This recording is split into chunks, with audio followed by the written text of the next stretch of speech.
Okay, I'll call this meeting to order and stand for the Indigenous land acknowledgement and the national anthem. Thank you. We begin this meeting by acknowledging that Quinte West is on Indigenous land that has been inhabited by Indigenous peoples from the beginning. We thank all the generations of people who have taken care of this land for thousands of years.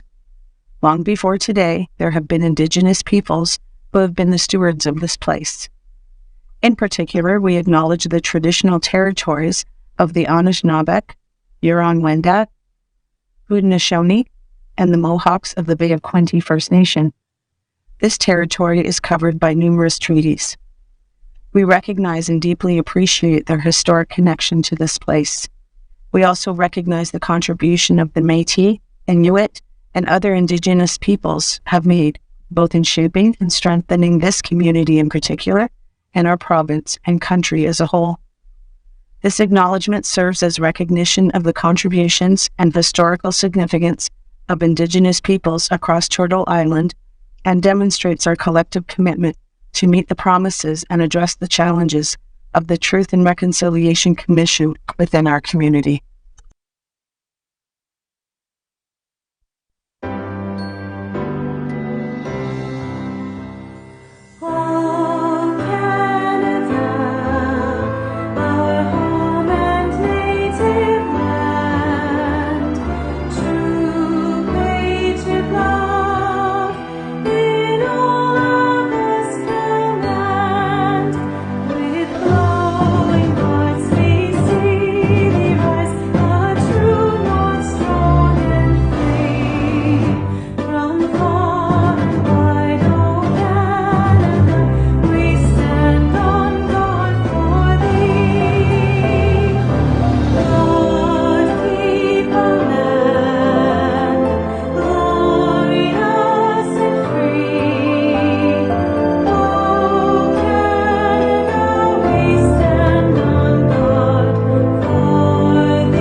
Pecuniary interest.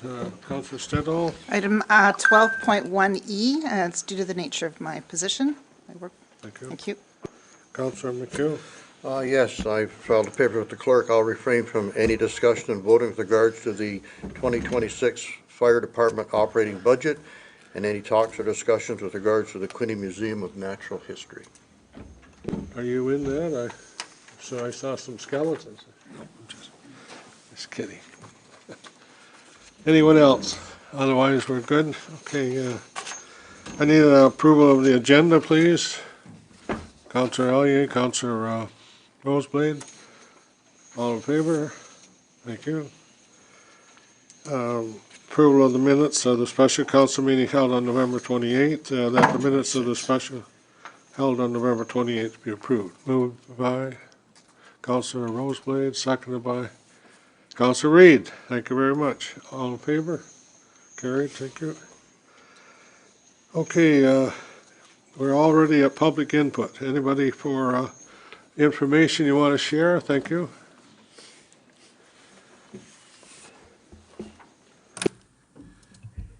Thank you, Mayor. I'm Dave Fleeler. I represent Trenton Curling Club, and I just wanted to thank the council, mayor, and staff for all the hard work you've done on this council or for the budget. A 5% increase is, I know, way less than what we're seeing south of you here in the municipality just south. So I'm here to support Trenton Curling Club. We have a few members here today as well. The club's doing very well this year. We have about, I think we're up to about 180 members, which is the best we've had in about 10 years. The club's been very busy. January 31st, we're having a curling day for Canada, in no experience needed. We love to have a team from the city there, $200 a team. We've had the CFB firefighters in for a bond spill already. We've had the Military Family Resource Center there a couple weeks ago. And they just transformed the whole curling club into this giant playroom for the kids. I think we had at least 200 through that weekend alone. So the club's being used a lot. We got yoga for seniors, and Mayor, you're welcome to come try it out. It's Mondays at 11:30. It's just in a chair. You don't have to get up. You just got to do a lot of stretching. Thank you. We got line dancing going on. What we're looking for is money, of course. We're desperate to replace our ice plant. It's still an R22 Freon plant. And we spend at least $10,000 every year for maintenance on it. We get a Freon leak, and because R22 is pretty scarce, it's very difficult or very expensive to fix. So we're looking at replacing it in a couple of years. So the goal is to save at least $100,000 by ourselves, and we're getting closer to that goal. And we'd go to Trillium Foundation we can get up to $200,000 from them. And the plant can be anywhere from $300,000 to $600,000. So we certainly need some support from the city, and that's what we're looking for from council today. And if we lose the curling club, it's like $4 to $5 million to build a new one. I think they estimate $1 million a sheet or something like that. So I just want to hope to get support from all the councils. Welcome Leslie Roseblade, Councillor Roseblade, to the circle. And anyways, if you have any questions for the curling club, we'll try and have a few people around here to answer any questions you may have. Well, thank you very much. Appreciate you being here. I'm not a curler, but I know there are a good many people who are, and obviously it's a good exercise and a good activity for many of us, maybe all of us. And if Don O'Neill can do it, anybody can do it. Okay, thank you. Anyone else for public input? Anyone else? Okay, CEO Angelo, you're on the beginning of my agenda.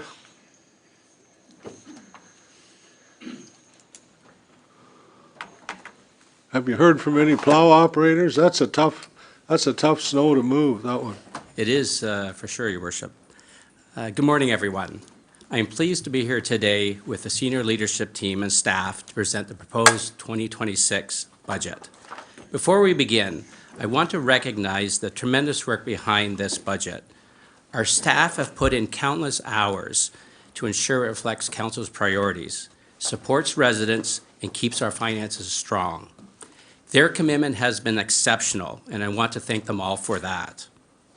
We have 2 full days of budget deliberations ahead of us, so let's settle in, let's focus on the decisions that will help shape our community for the foreseeable future. As we look back on 2025, it has been a very successful year for the City of Quinte West. Some highlights include securing $11 million in provincial funding for the urbanization of Highway 2 and Saugandilka Road, securing $2.1 million from the federal active transportation funding for the waterfront trail that will connect Bain to Centennial Park, investing $39.6 million in capital improvements across our entire community, seeing increases in facility rentals, media engagement, permits, licensing, and applications. We also seen roughly 12 kilometers of new active transportation paths created in our municipality. All of these achievements show our city is growing, and the demand for services, amenities, and resilient infrastructure continues to rise. Looking ahead, the 2026 budget focuses on long-term stability and strategic investment. Our priorities from staff and council are clear: no new debt for 2026 and stronger financial reserves for our municipality. A careful balance between council's priorities and maintaining and improving critical infrastructure and services within our community. Over $23 million in capital investments for 2026. Key initiatives in affordable housing, physician recruitment, economic growth, and maintaining high quality of services for our residents. This budget is about balancing responsibility and affordability, keeping services strong and infrastructure resilient, while investing in what truly matters to our community. We look forward to walking you through the budget today, through the details, and answering any questions you may have. And without further ado, I'd like to turn it over to Mr. Denowden. Thank you.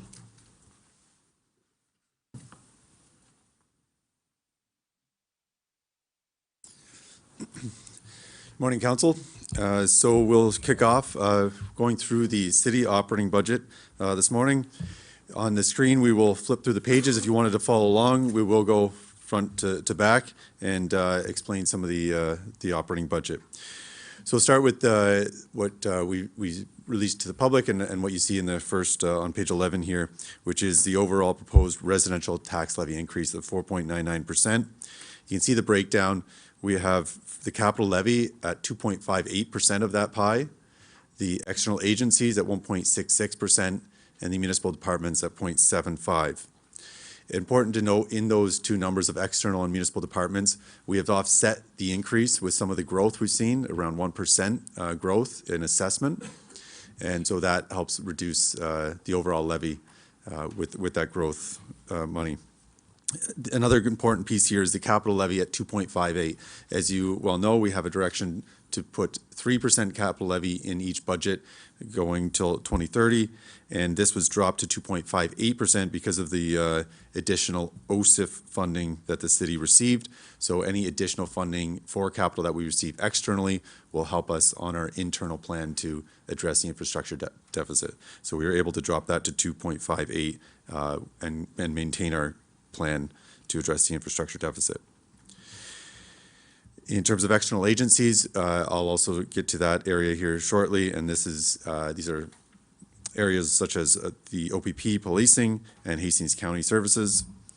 And some of the increases you see internally are not only just for internal departments, but they could include things such as the cost of healthcare that we're taking on internally as well. Next page. So how does that increase reflect on the average taxpayer? So you can see here that on the average residential assessment of $250,000, it is important to note these are 2016 valuations that everyone is still receiving, and so they may look low, but they are a decade old.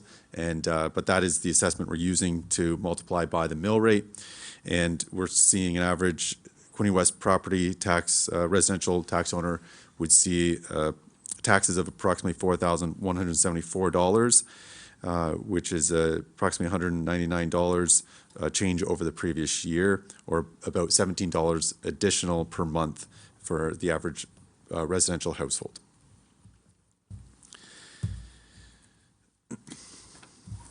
In terms of, I'll just get to the strong mayor powers here, page 15. There's a table here that outlines the budget process. So it's slightly different, mostly the same as last year, but there's new legislation on how the process works this year. In this chart, you'll see the first legislative timeline is 30 days for council amendment period.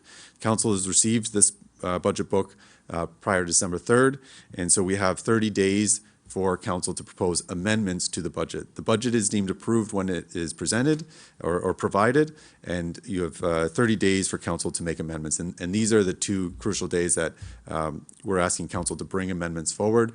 And so throughout this day, today and tomorrow, council is suggested if you want to make changes to the budget, please provide motions to the clerk that you would like an amendment to the budget. After the amendments are made in the next 2 days, there is a 10-day period after the amendment period closes for the mayor to veto any of those amendments. If there are no vetoes, then the budget is deemed adopted with those amendments. If there is a veto of an amendment, then council has the time period in January to override a mayoral veto with 2/3 majority. So those are the new legislated timelines, and we'll review these at the end of the day tomorrow if we want to shorten the timelines and get through this a little quicker, or if we want to keep these timelines as they are legislated. In terms of guiding principles, I just like to highlight this every year that we do have goals outlined in the city's 2020 strategic plan. This plan could use updating, and we know that there will be an election at the end of this year. But under the current strategic plan, we still have the main 5 priorities: healthy, vibrant community, economic prosperity, environmental stewardship, infrastructure, and operational excellence. And you will see us address a lot of these priorities in the budget. And I'll just highlight some of the things you see in this page. So we have industrial land levies, we have housing levy, we have funding for mandatory development charge exemptions from the province. We have climate change reserve. We have an asset management plan that was just approved in July of this year that calculates an annual infrastructure deficit of 12.2 million, and a council mandate to or approval to address this with 3% dedicated capital levy on an annual basis. So there's funding in here for healthcare and healthcare initiatives as well.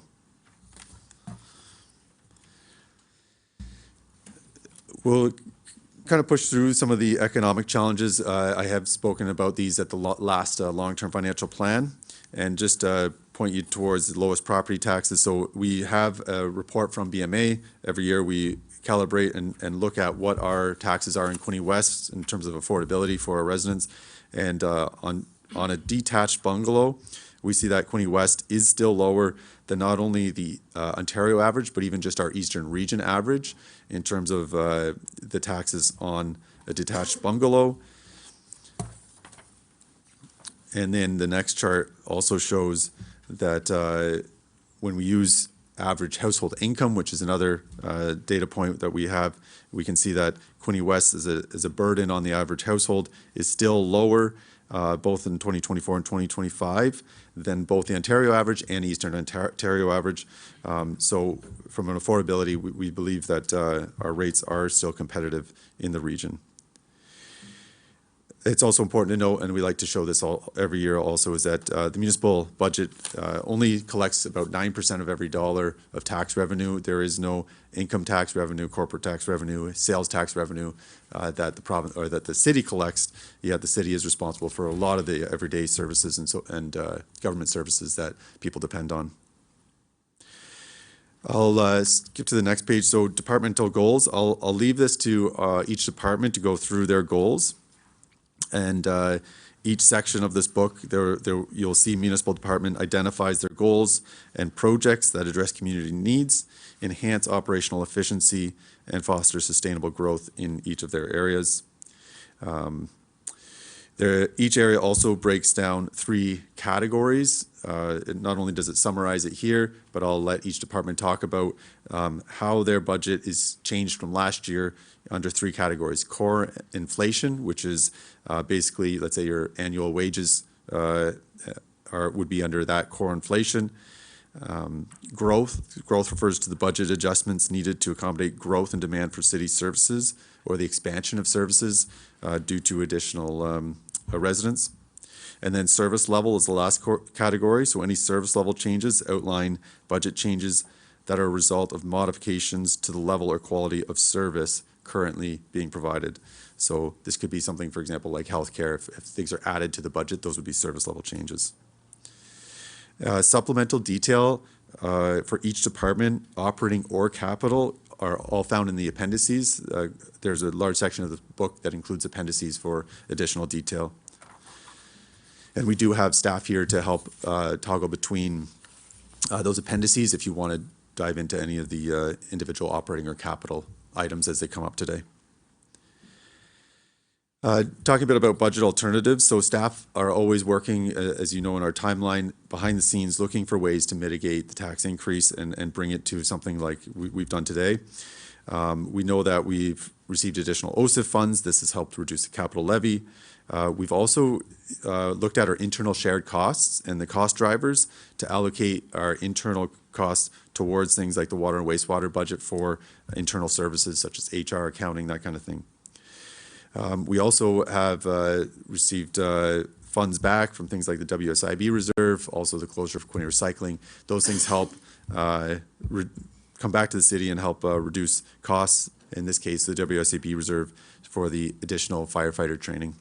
And so these things can limit the increase.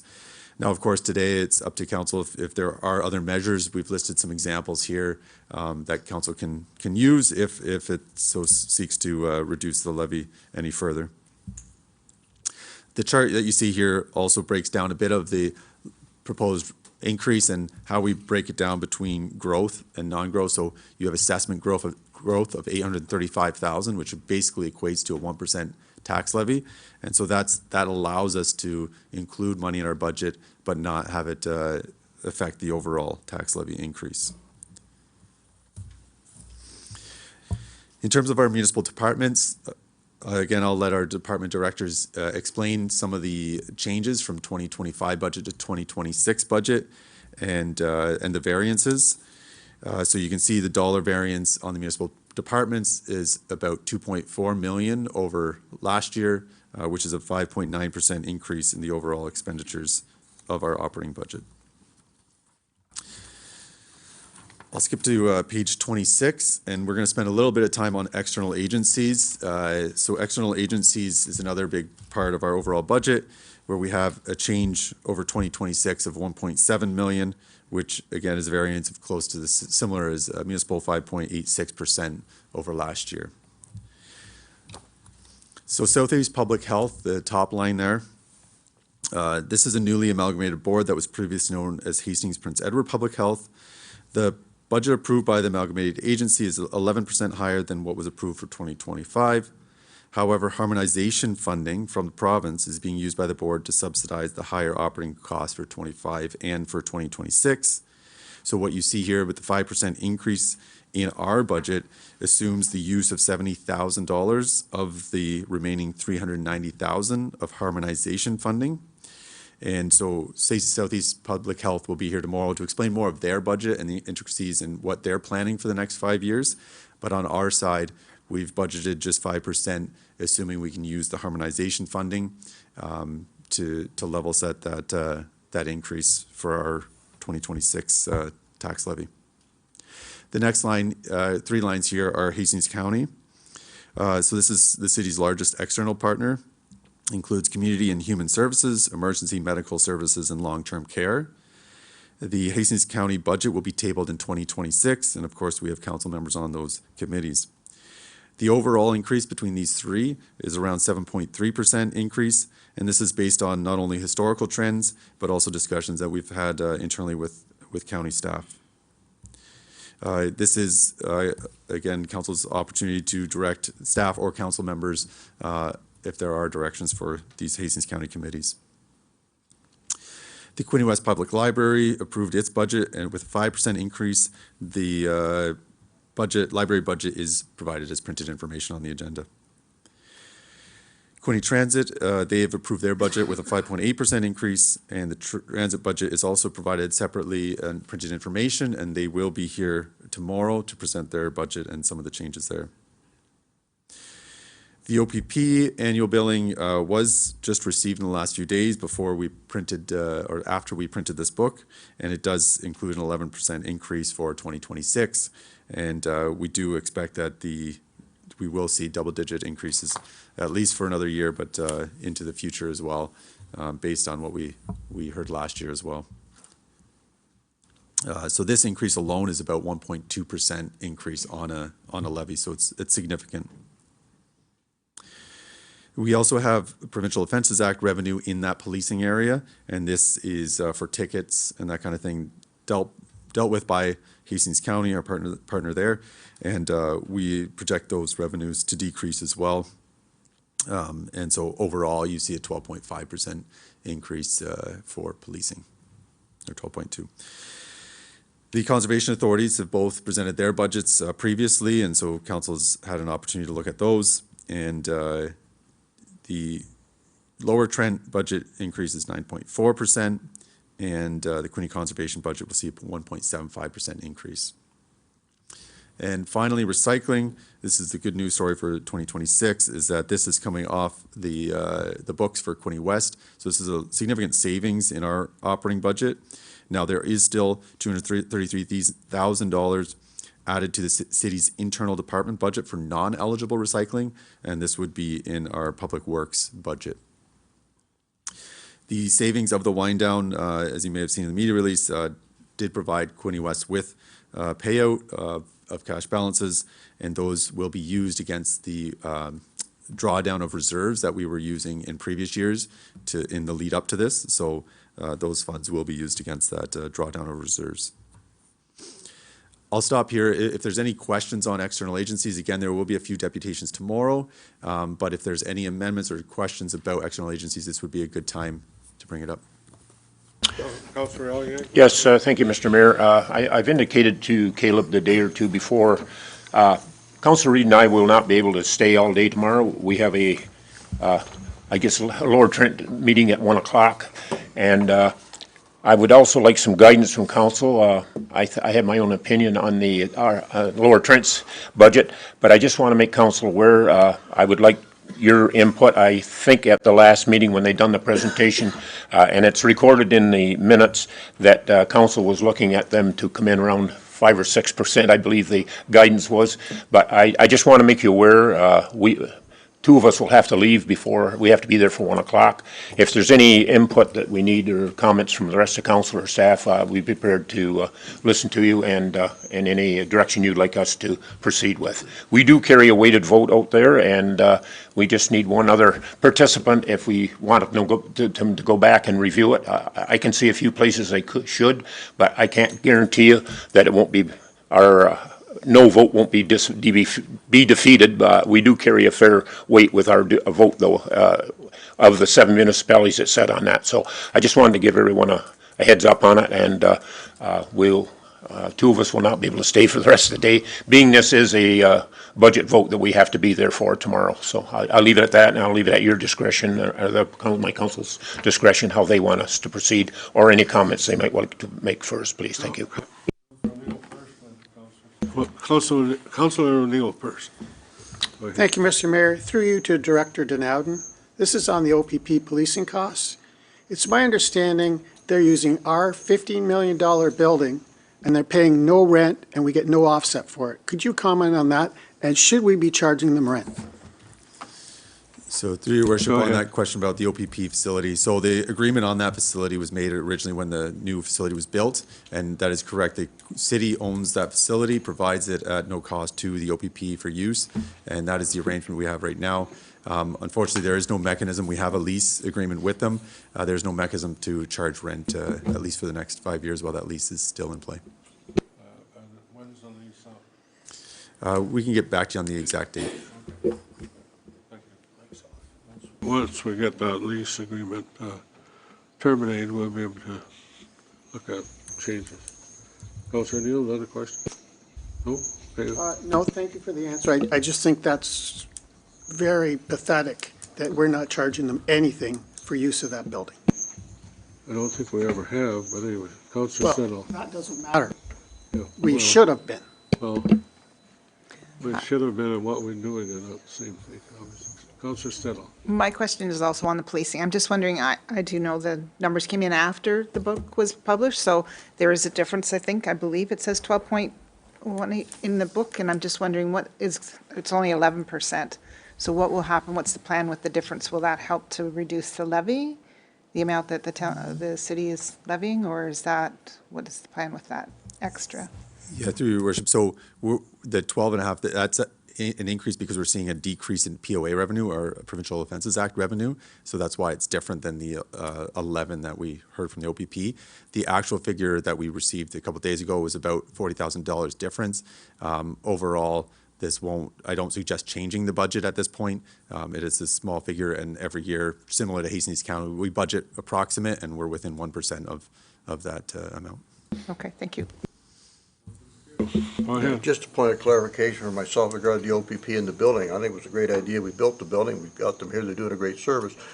Will just not be a dog and pony act? If we start charging them rent on that building, that's going to be part of their operating budget. They're just going to increase the budget and come back to us and going to need more money. So left hand's going from one pocket to the other. What is the advantage of ever charging them on that building? Okay, we'll have our city clerk look into this and bring us back some information as well. So, thank you. Councillor Boyce. Thank you, Your Worship. Last year, the province came through and offset some of the increase through funding. Has the province made any indication to AMO or our municipality whether or not we'll get any money to offset the increase? I haven't seen or heard any, but Sorry, through Your Worship, for this year's budget, yeah, the province has already limited the increase to municipalities by offsetting the increase that would have been higher than 11%. So 11% is the offset the province has allowed or has prevented it from being higher than 11. Also, they were looking at like 15 plus? Yeah, through Your Worship, similar last year, it was around 20% plus. Yeah. That we were gonna get hit with. They wanted to mitigate that increase, and so they've mitigated it over a few years, spread the increase over a few years. So they're subsidizing it this year.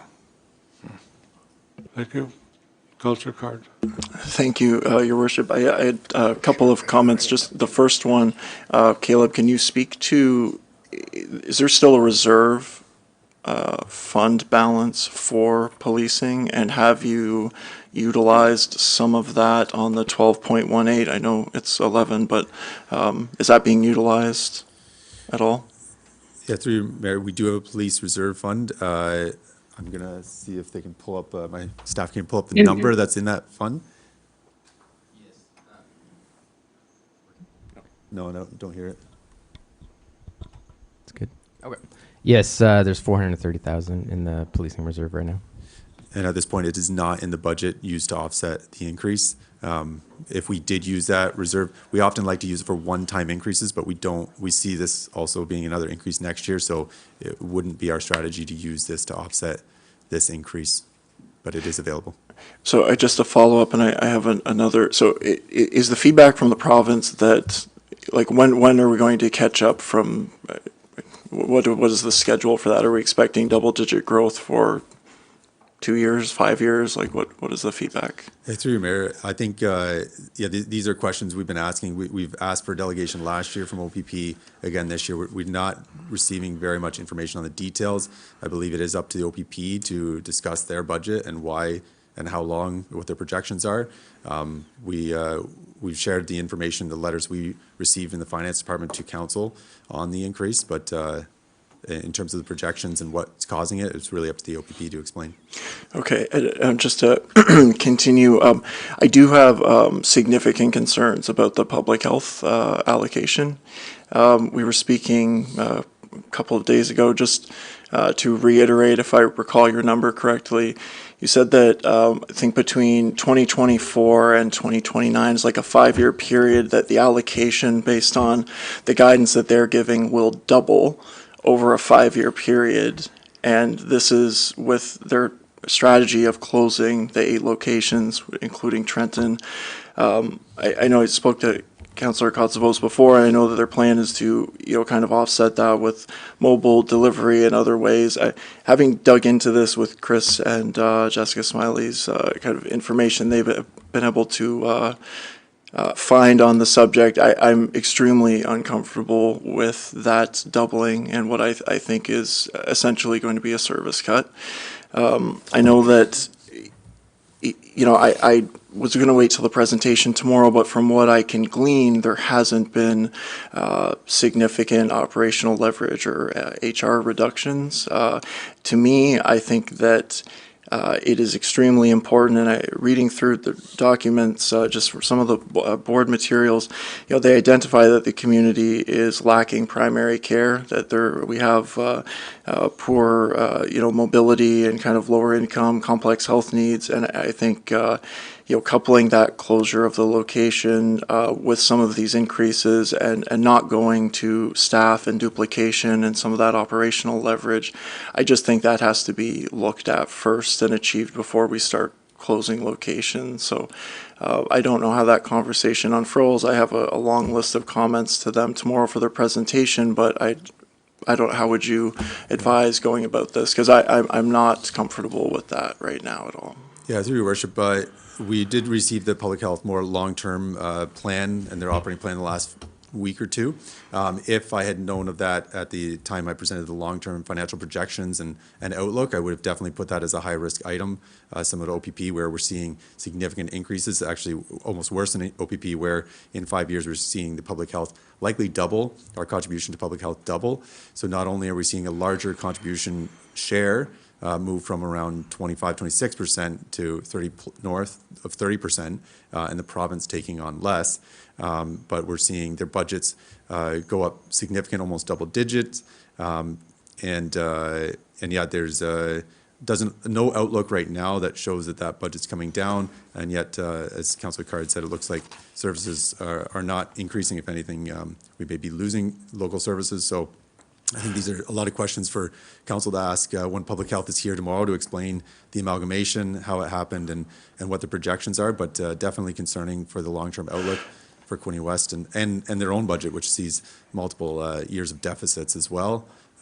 So definitely some concerns there. Right. Yeah, the Deputy Premier, Minister of Health, Sylvia Jones, she commented, I guess, in communication with the board at the time during the merger process, and said that operational efficiencies, including anticipated efficiencies realized through a reduction of full-time equivalent staff positions are to be directed to frontline operations and direct service delivery. So again, from what I can tell, anticipated efficiencies, which certainly from my perspective, the merger, that's expected to come out of that. It sounds like the province expected that to come out too. And then those resources to be directed to frontline, but we're actually seeing essentially a reduction and without the staff efficiencies. So yeah, certainly a lot to talk about tomorrow with that. That's right, yeah. Yeah, and so back to our budget, I wouldn't be misled by our 5%. That is using just got some a couple more people here. interim funding. Councillor Roseblade? Thank you, Mayor. I want to backtrack back to the OPP in regards to Councillor McHugh's comment that if we charge rent to the OPP, they're going to charge it back to us. But we also have other facilities in the city I want to comment on that we own the building and they don't pay rent. Is the YMCA is one of them, and we do all the capital upgrades on that building. But the city does not want to operate that building. They do us a wonderful thing by operating that building. It would cost us a lot more if we had to operate it. So I think each situation, and again, the curling club is here. They have a great service. We need to help out these organizations that are doing services that we do not want to provide. We appreciate what they do, and we need to support them. The OPP, I know, is a little different because it's our police service, but again, I think it's a dog and pony show. It will come back to us somehow, whether they pay rent and then they're going to charge us back. So I think each situation with our city buildings is unique. Club 105, we own the land, they own the building. We help out, we don't run a senior center, they run it for us. These are all unique situations that I think we really need to look at what they're providing as a service for the municipality. Thank you. Thank you. CO Angelo, you've got a comment on the health situation? We did talk to Dr. Glaza. I do, Your Worship, but I think I'm going to save my comments until tomorrow when Dr. Glaza is here. Fine. I think that's probably more appropriate, and yes. You're on. I don't think she heard you. Councillor Sharp, you're on. Go ahead. Thank you, Mr. Mayor. Sorry, I missed you acknowledging me there. Thank you. I just wanted to comment, if I could, on the 3 Hastings County external agencies. Councillor Armstrong and Councillor O'Neill and I sit on that, and I know we've got a proposed increase of 7.2 at this point. The challenge with Hastings County is our budgets cannot be done until February or early March based upon the provincial funding. And I appreciate Director Denowden has had consultation and assists us in this process because it's a significant external agencies on this budget. And so the 3 of us will continue to take council's advisement and do our best. I just wanted to advise that with long-term care, the lists are higher and higher, and the needs are greater and greater in terms of PSWs, nursing, and support services there, and the costs aren't getting any lower, but we certainly, those are our residents and we want to help them, but we are very mindful of the budget. With EMS, our ambulance service and support services, you may have heard that the province has reduced some funding there that we weren't expecting, and we try to be very diligent, but that's a challenge that we will be facing. But our ambulance care is extraordinary. We work very well with our protective services. And again, we rely heavily on the province, and then we allocate accordingly in our various communities. We're facing that. We're also dealing with cutbacks regarding to offloading at the hospitals, including our Trenton Memorial Hospital. We have offloading nursing support, and that has also been cut when our ambulances come in to get the offloading done so our ambulances can get back out. We are pleased that Quinte Health has supported this deficit this year to assist us in that provincial cut. So I just wanted to advise that we're at 7.2 estimate, but we will not know until we get into the details. We work with all of our partners. Now we have, as Mr. Denowden, our Director Denowden has noted, we have a reserve in place should we have any significant shortfall not to meet this budget. And we've worked on that to make sure we have that, and we do. It's about $300,000 that we put away. And if we do better in this budget, we put that in that reserve to rely in the future.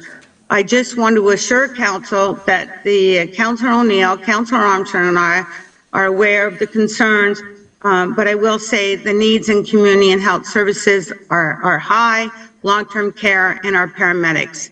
We know they're a very large priority for our community, and we take that seriously.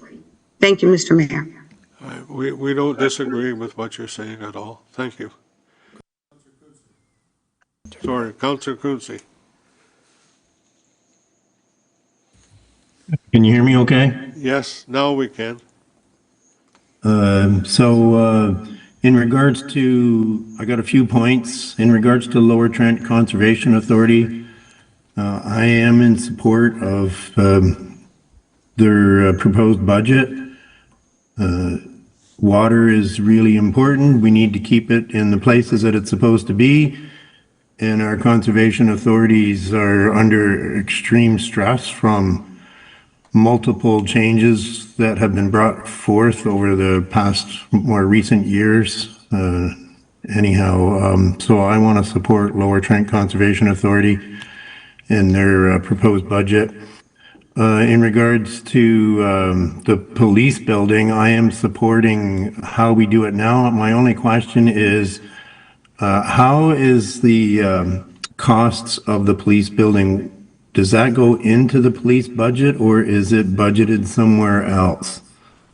And then next question in regards, Mr. Denowden may have the answer, in regards to the recycling drawdowns that we've been doing and the future asset distributions. What kind of funds were we talking about there? Was it in the hundreds of thousands of dollars or much less than that? And then I have one more point after that. Okay, we'll come back to that last point. Go ahead. Through your worship, so the first question, Please. policing, so yeah, the cost of operating the facility is within that OPP budget that you see there. So we have that annual amount as well for maintaining the building there. The second question, With regard to recycling drawdowns and the asset distribution. yes, so we were in the hundreds of thousands over the last couple of years. We drew down reserves, so we created a separate line item showing a drawdown for the Quinte recycling. I think our staff here can give us the number and where we're at after we received the cash distribution just recently. Right, and then is there more to come from the asset distribution, or we don't know? Yeah, so your worship, based on that distribution letter, there's I guess I'll say tens of thousands to wrap up operations over the next few months and pay for heat, hydro, that kind of thing on the facility. And once the facility is sold and removed, then the distribution from the facility will also come back to pay the remaining outstanding balance that we have.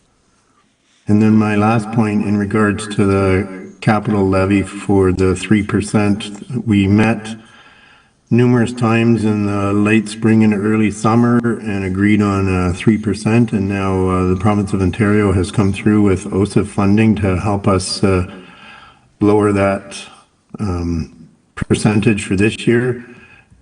Will that go back to 3% in future years as we had agreed to earlier through council and through the asset management group?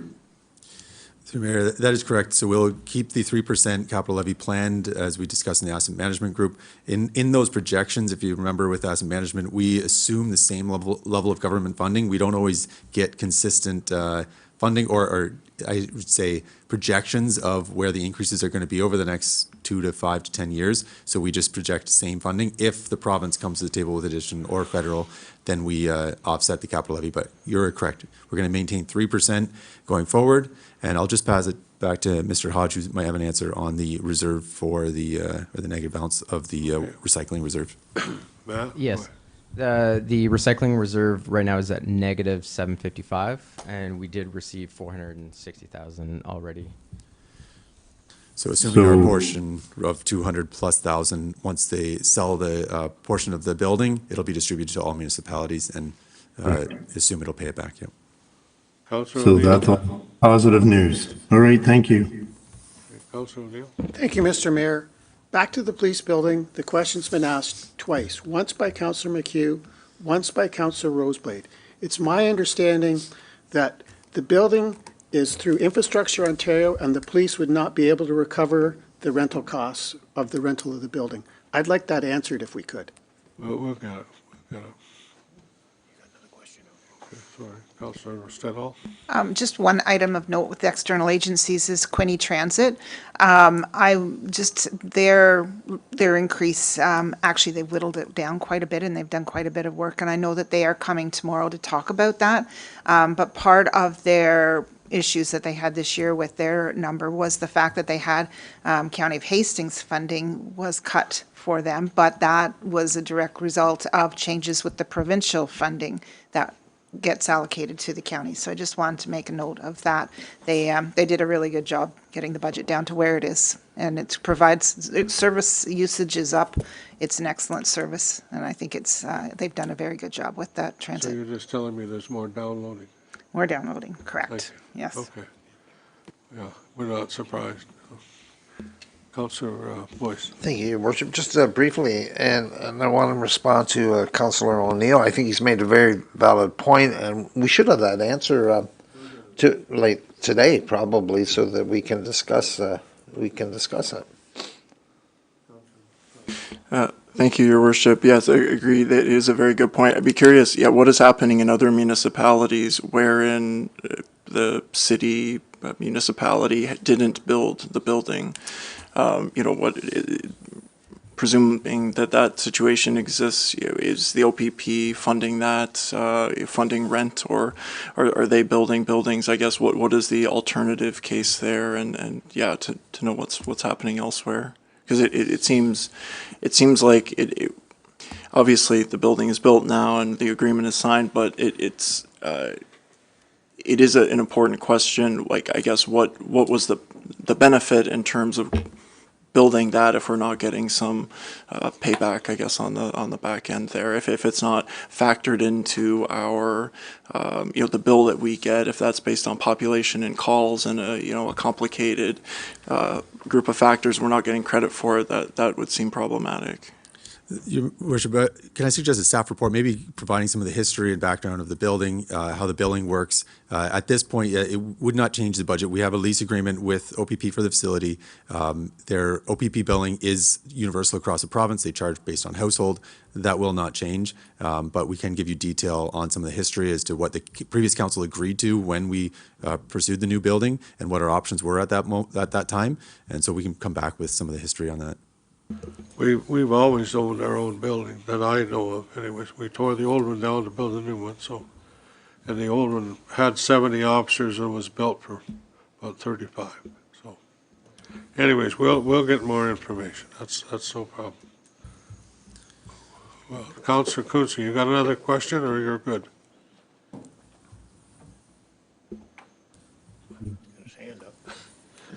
Got his hand up, but that's. Counselor Quinte, do you have more questions, or you're good? Oh, hands down, I guess, isn't it?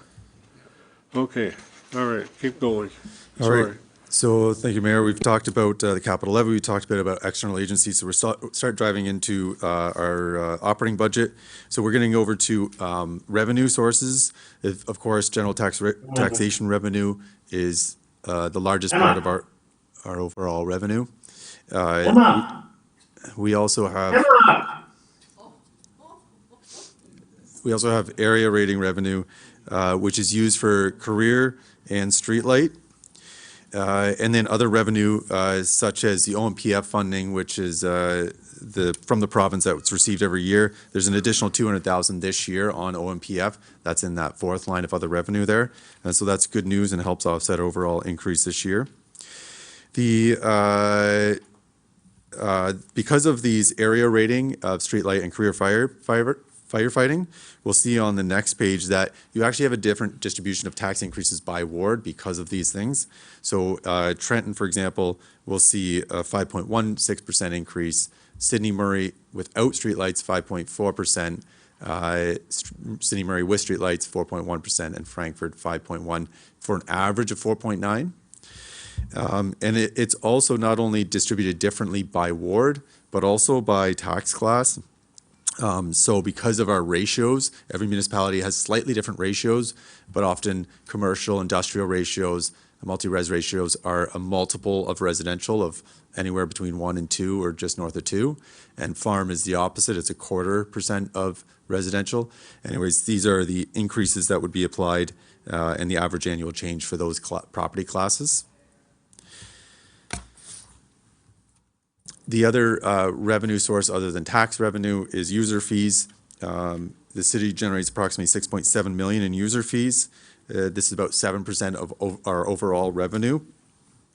Bag tags, facility, ice revenue, marina fees, they make about 60% of our user fees.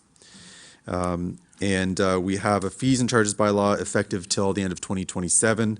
We did this so that during election we don't have to worry about having an effective rate for January 1, 2027. And just recently we had our building and planning fee studies completed and amended those schedules. So all of these fee schedules are approved for the next year. Of course, there can be amendments, but during budget on the fees and charges bylaw. Then I'll talk a bit about the special capital levies. So I mentioned this before. We have an existing $150,000 for industrial land. Development charge exemption.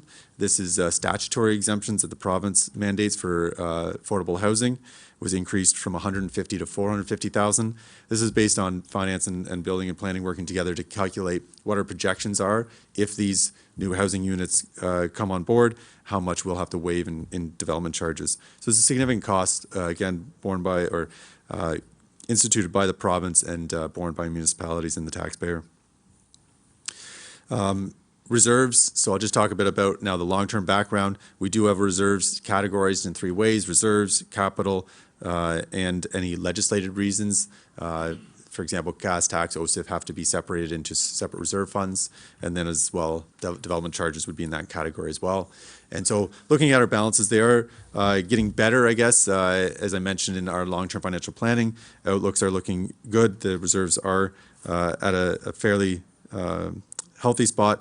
However, it still is a limiting factor when it comes to capital reserves, how we project out our capital spend.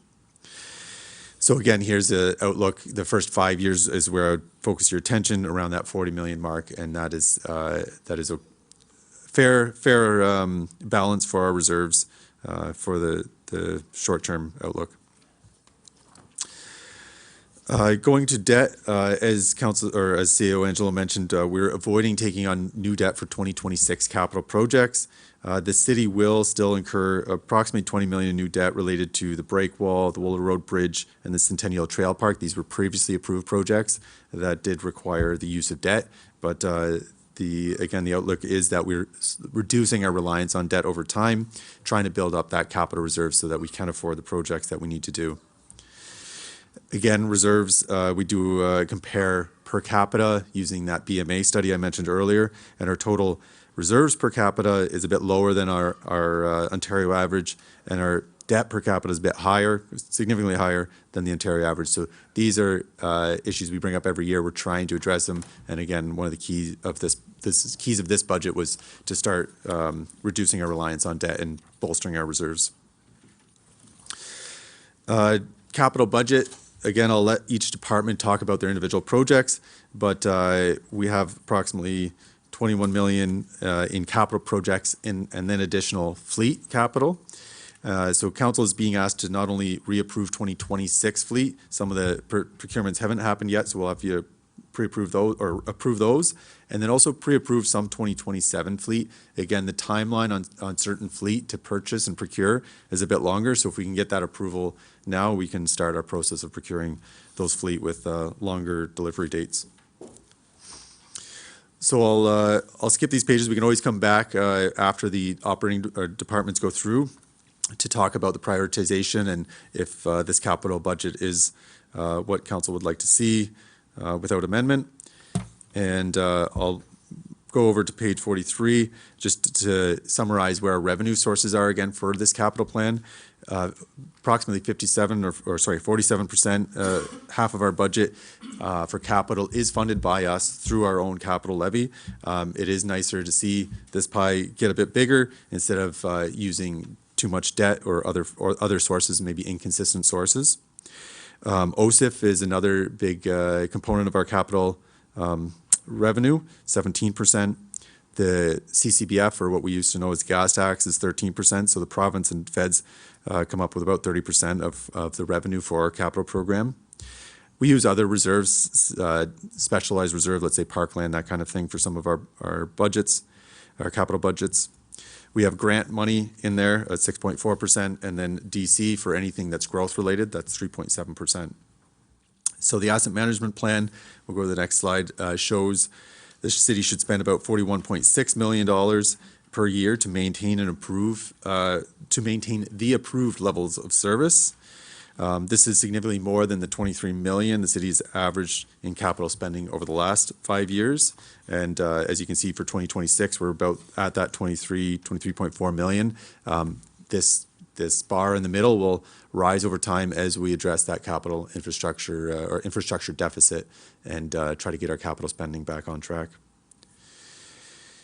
There are carry forward projects. We've also put those in the back of the book so you can see one of the biggest ones we have on the city side is the bridge, the Wooler Road Bridge rehab, which was approved in previous years, but still working to implement and finish that one. The long-term capital plan beyond just 2026 is also in the appendices for your reference. I won't go into that, but those are there if you have any questions. And at this point, I think it's good to pass it on back to CAO, and I'll I think, sit at our desks, go through some of our departmental budgets, and feel free to ask questions on as each of us go through. Thank you. Thank you, Worship. So I'm going to cover off the Council and CAO's budget portfolio.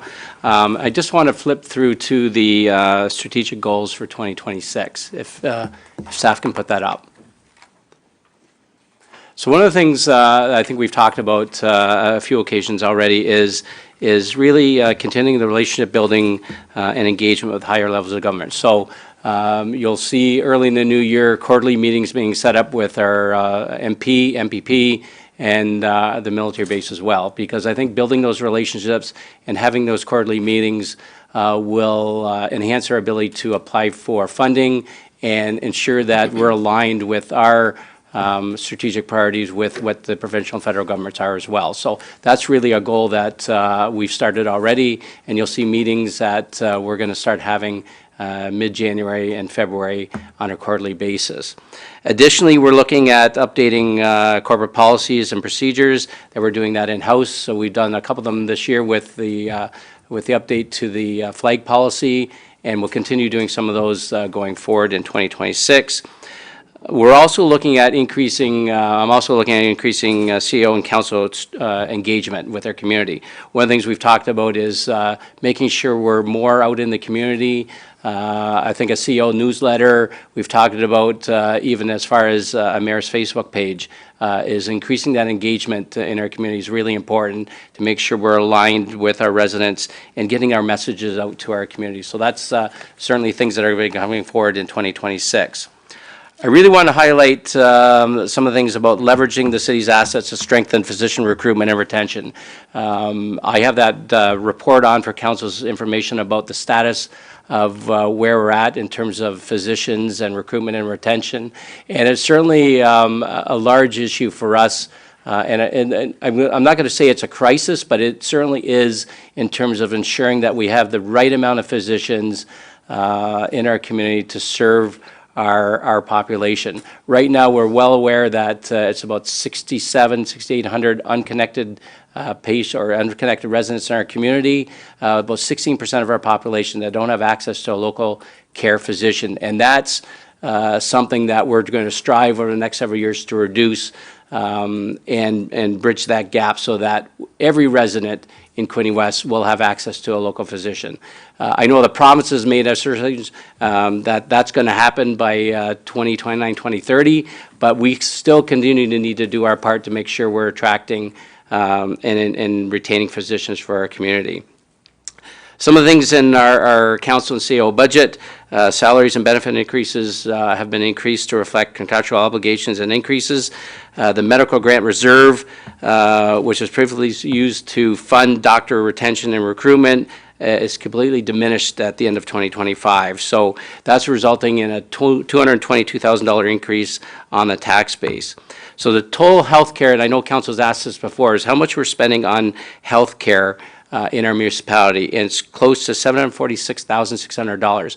Nearly 1% of our tax levy is associated with healthcare now. That's doctor recruitment and retention. That includes the new $36,500 incentive for physicians in our hospital that Quinte Healthcare has asked us to fund to take and ensure that we have physicians in our ER or hospitalists to cover off shifts that are lacking being taken in our local hospital, because none of us want to see at any point in time our local ER being closed because it's not being staffed.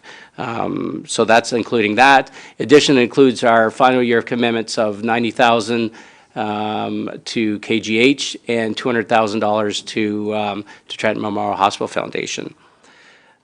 Included in the CEO's budget as well is $140,000 for a number of studies, an arena feasibility study, a facility assessment using the insurance reserve, and a turf feasibility study that came out of the Parks and Rec Master Plan and a direction from that committee.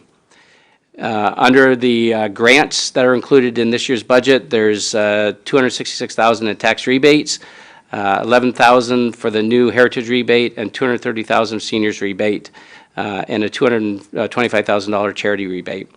I guess I mentioned earlier the $200,000 for Trenton Memorial Hospital and the $90,000 for the final amounts for Kingston General Hospital. $75,000 for the National Air Force Museum. $50,000 as the final year using the designated reserves for the Quinte Museum of Natural History. And Deanna Way will be here tomorrow doing a presentation to council on that as well, so you can certainly ask questions about that. And $35,000 in additional annual commitments for things like Catherine's Kitchens, Gift from the Heart, Harvest Hastings, Lois Parkway, et cetera. The community grant fund is budgeted under Jacqueline's department within her portfolio.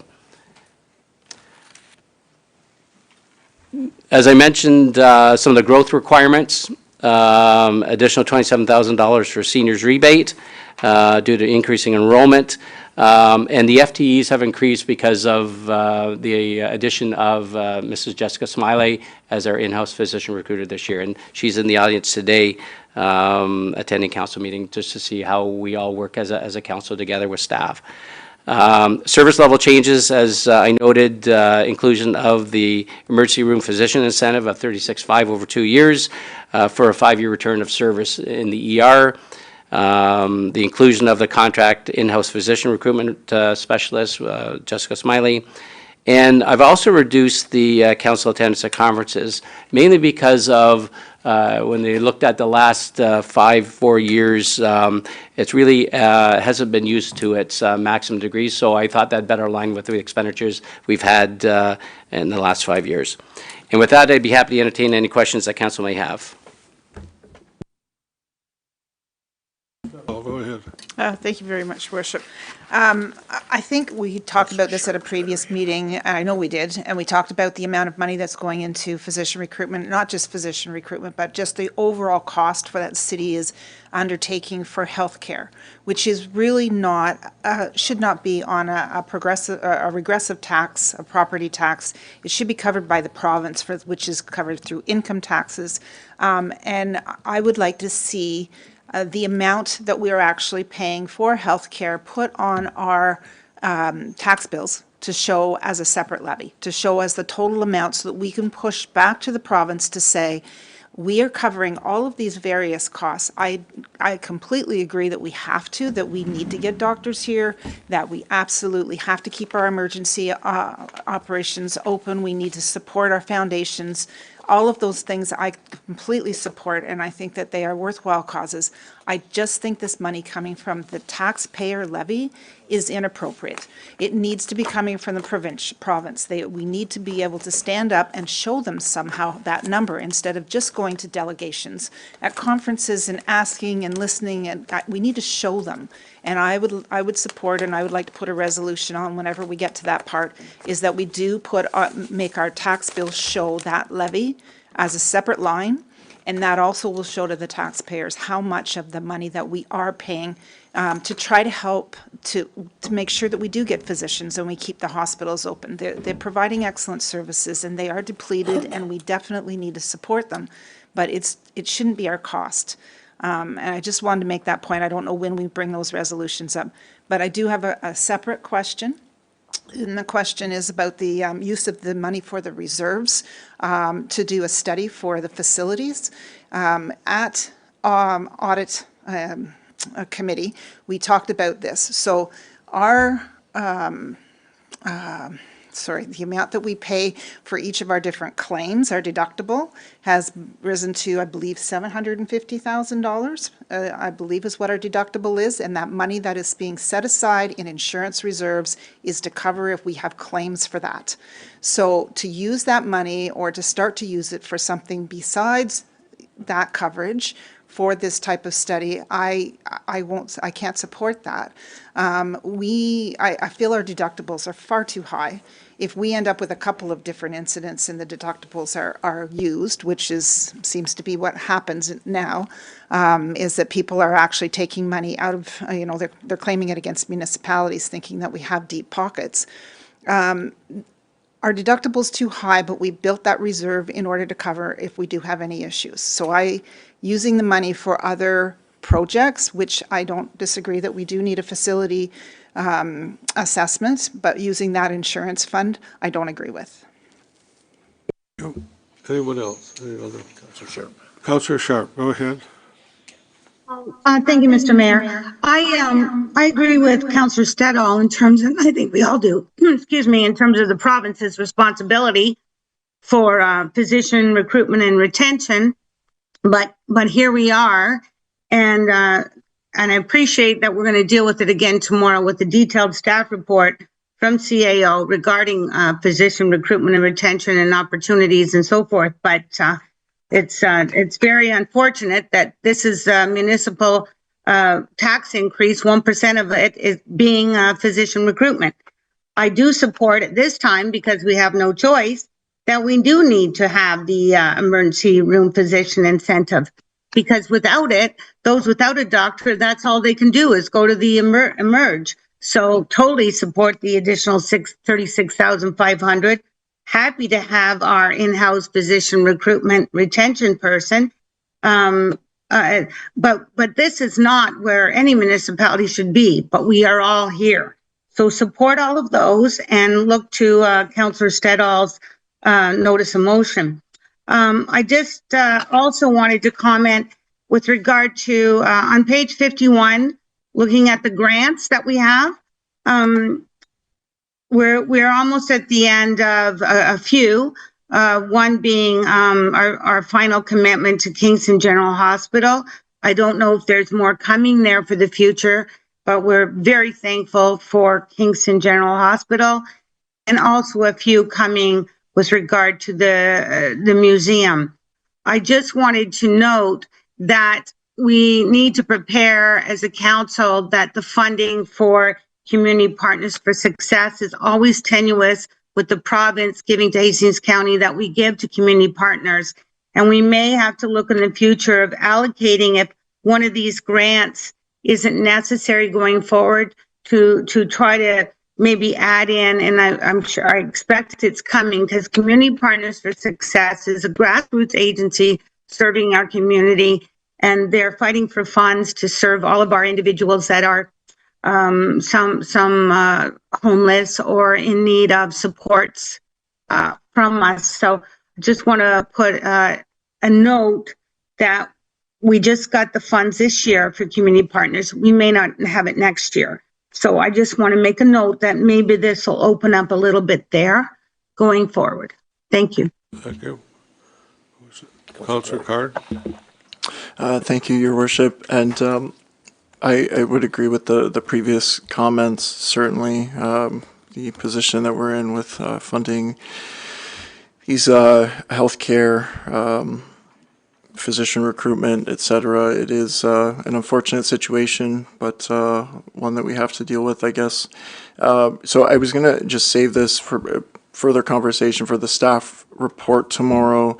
One of the things I just wanted to make a comment on that I'm a little bit worried about is just the way that we structure the Quinte Healthcare made the presentation and asked for us to create the emergency room incentive. And one of the things that I'm a bit concerned about, certainly we need to support that ask, but something that I think that we need to talk about or think about is whether it would be better to have that incentive live with Quinte Health and transfer them the money for the 2 physicians that they are asking for to stabilize the emergency room situation, rather than create the new incentive to live within Quinte West. And I say that just in previous experience on doctor recruitment, I think that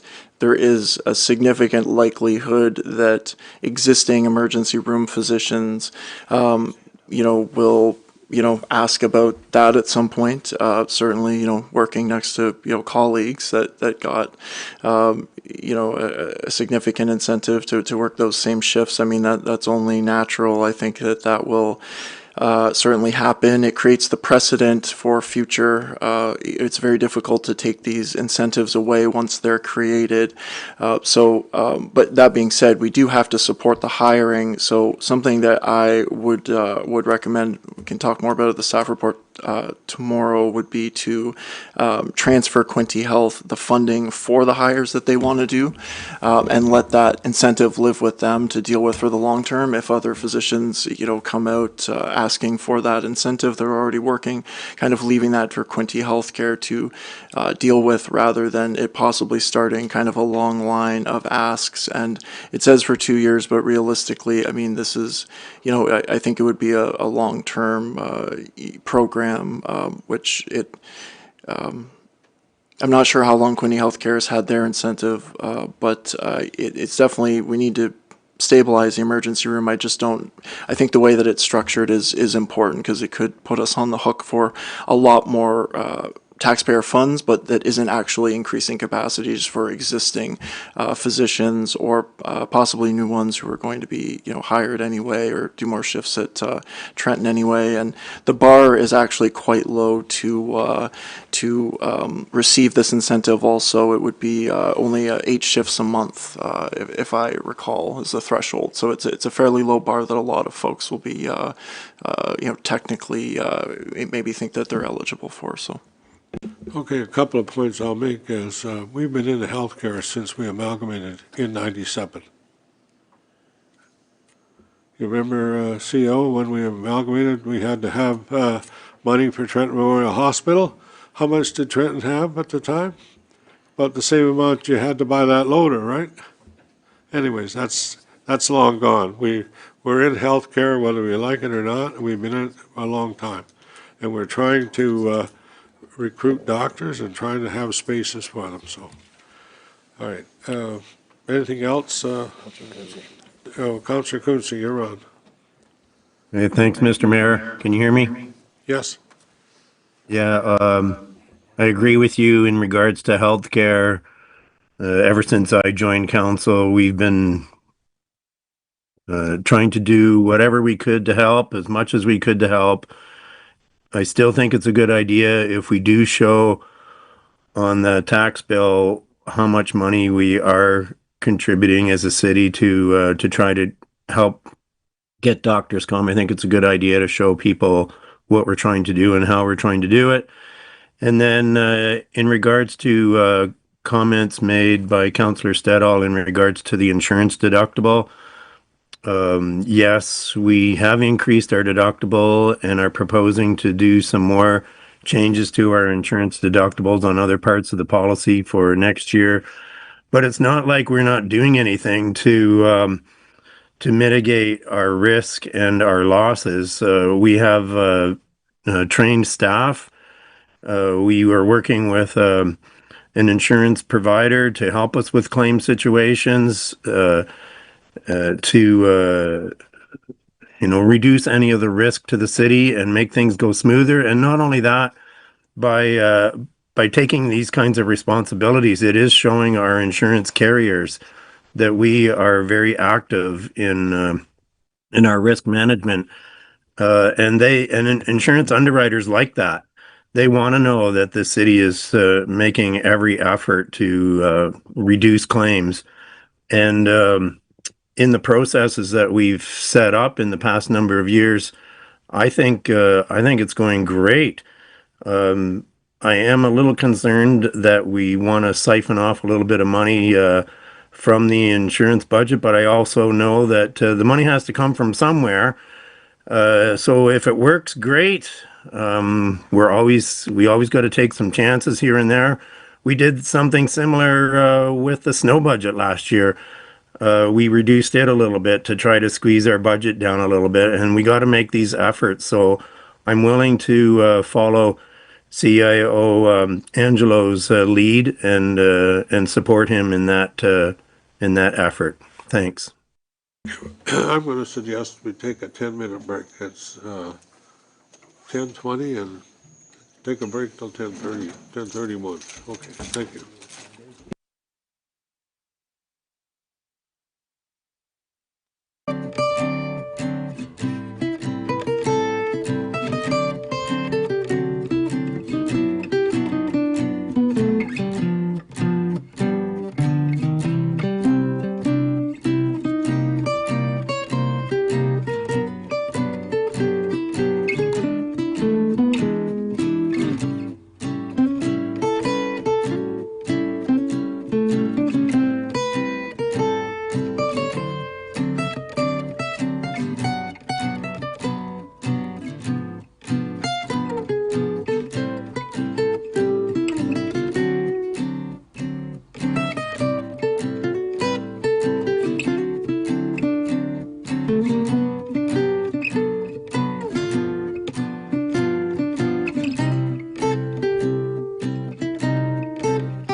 Council, I think it's important as we talk about each one of the different municipal budgets, if there's motions or directions you want to give the staff, let's deal with that at the end of the presentation from the different directors rather than waiting till the end of the day or till tomorrow, because we want to make sure that nothing gets lost from what council wants to do. So in this regard, I would really like to see if there's a direction from council to staff based on Councillor Settle's comments about indicating a line item on the tax bill about the impact of health care that's been downloaded to municipalities and the effect on individual taxes.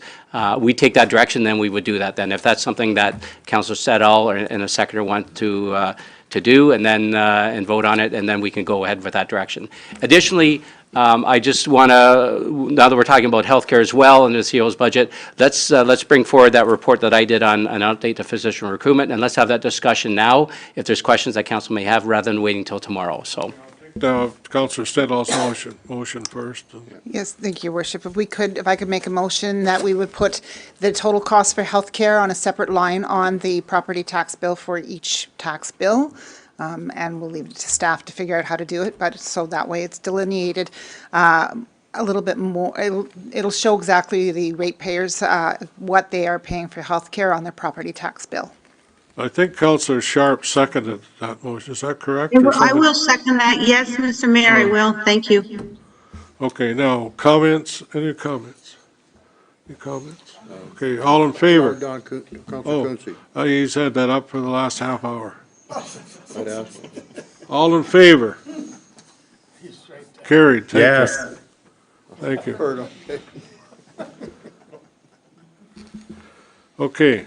All right. Was there another resolution, sorry, don't CIO know. Angelo Is was there a- looking for? I think so, in regards to the staff report. Okay. Yes, thank you, Your Worship. And I want to bring forward the staff report on physician recruitment, the update on physician recruitment, because that's really important. Since we started the discussion and Councillor Card made some comments about maybe reserving comments until tomorrow, it's important that we bring these staff reports up when we're talking about these individual budgets, because so we don't lose track of some of the concerns or comments that council members may have. So I know a lot of you had an opportunity to take a look at this report. And I know we've talked about this on many occasions about the, I'm going to call it the physician landscape in Quinte West, but we currently have 23 practicing physicians in Quinte West. We know there's roughly 6,700 unattached patients or unattached residents in Quinte West to a family physician, which roughly works out about 16% of our population. That's significant for our community. It's larger than the provincial average. In addition to that, physicians nowadays are much different than they used to. I guess the model for physicians is much different today than it was many years ago. They're looking for sustainable clinic models and economics. They're looking for a life-work balance. They're looking for integrated community and professional support.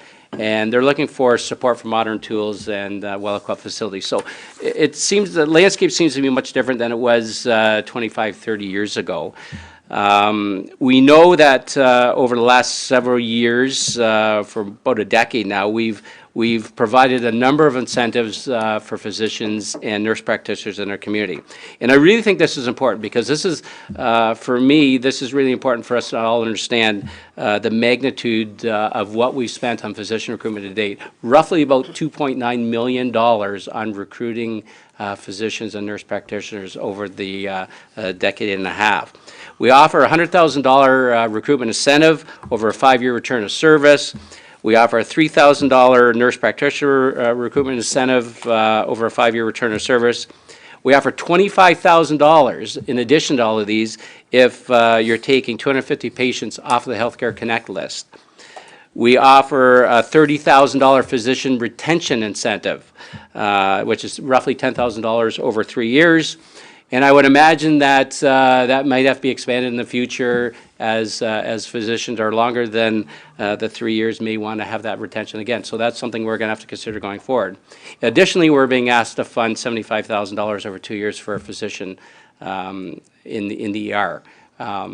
And similar to what Councillor Card had mentioned, this is something that I think we're just, in my opinion, we're just going to fund to Quinte Healthcare. I don't believe we should be signing an agreement per se similar to what we have with physicians.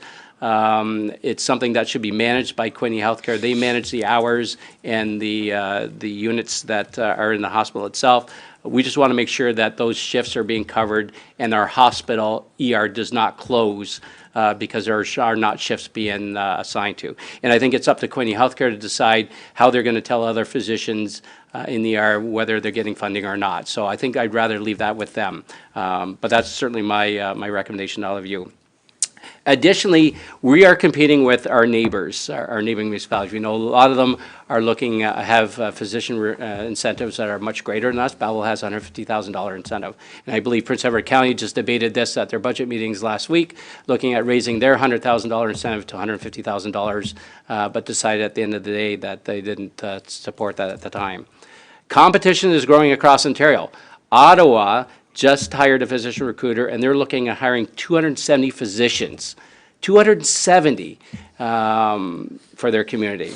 And that doesn't even include, I think, a lot of future retirements that are happening in there. We are home to the largest Air Force base in Canada, 5,000 military members. All of their families, their spouses, their children do not have access potentially to a local care physician. I know, they change over annually or every 2 years, but those military members relies heavily on our ER, and that's something that we're all struggling with. As of April 2026, nurse practitioners will be able to independently bill OHIP for expanded care that they're providing.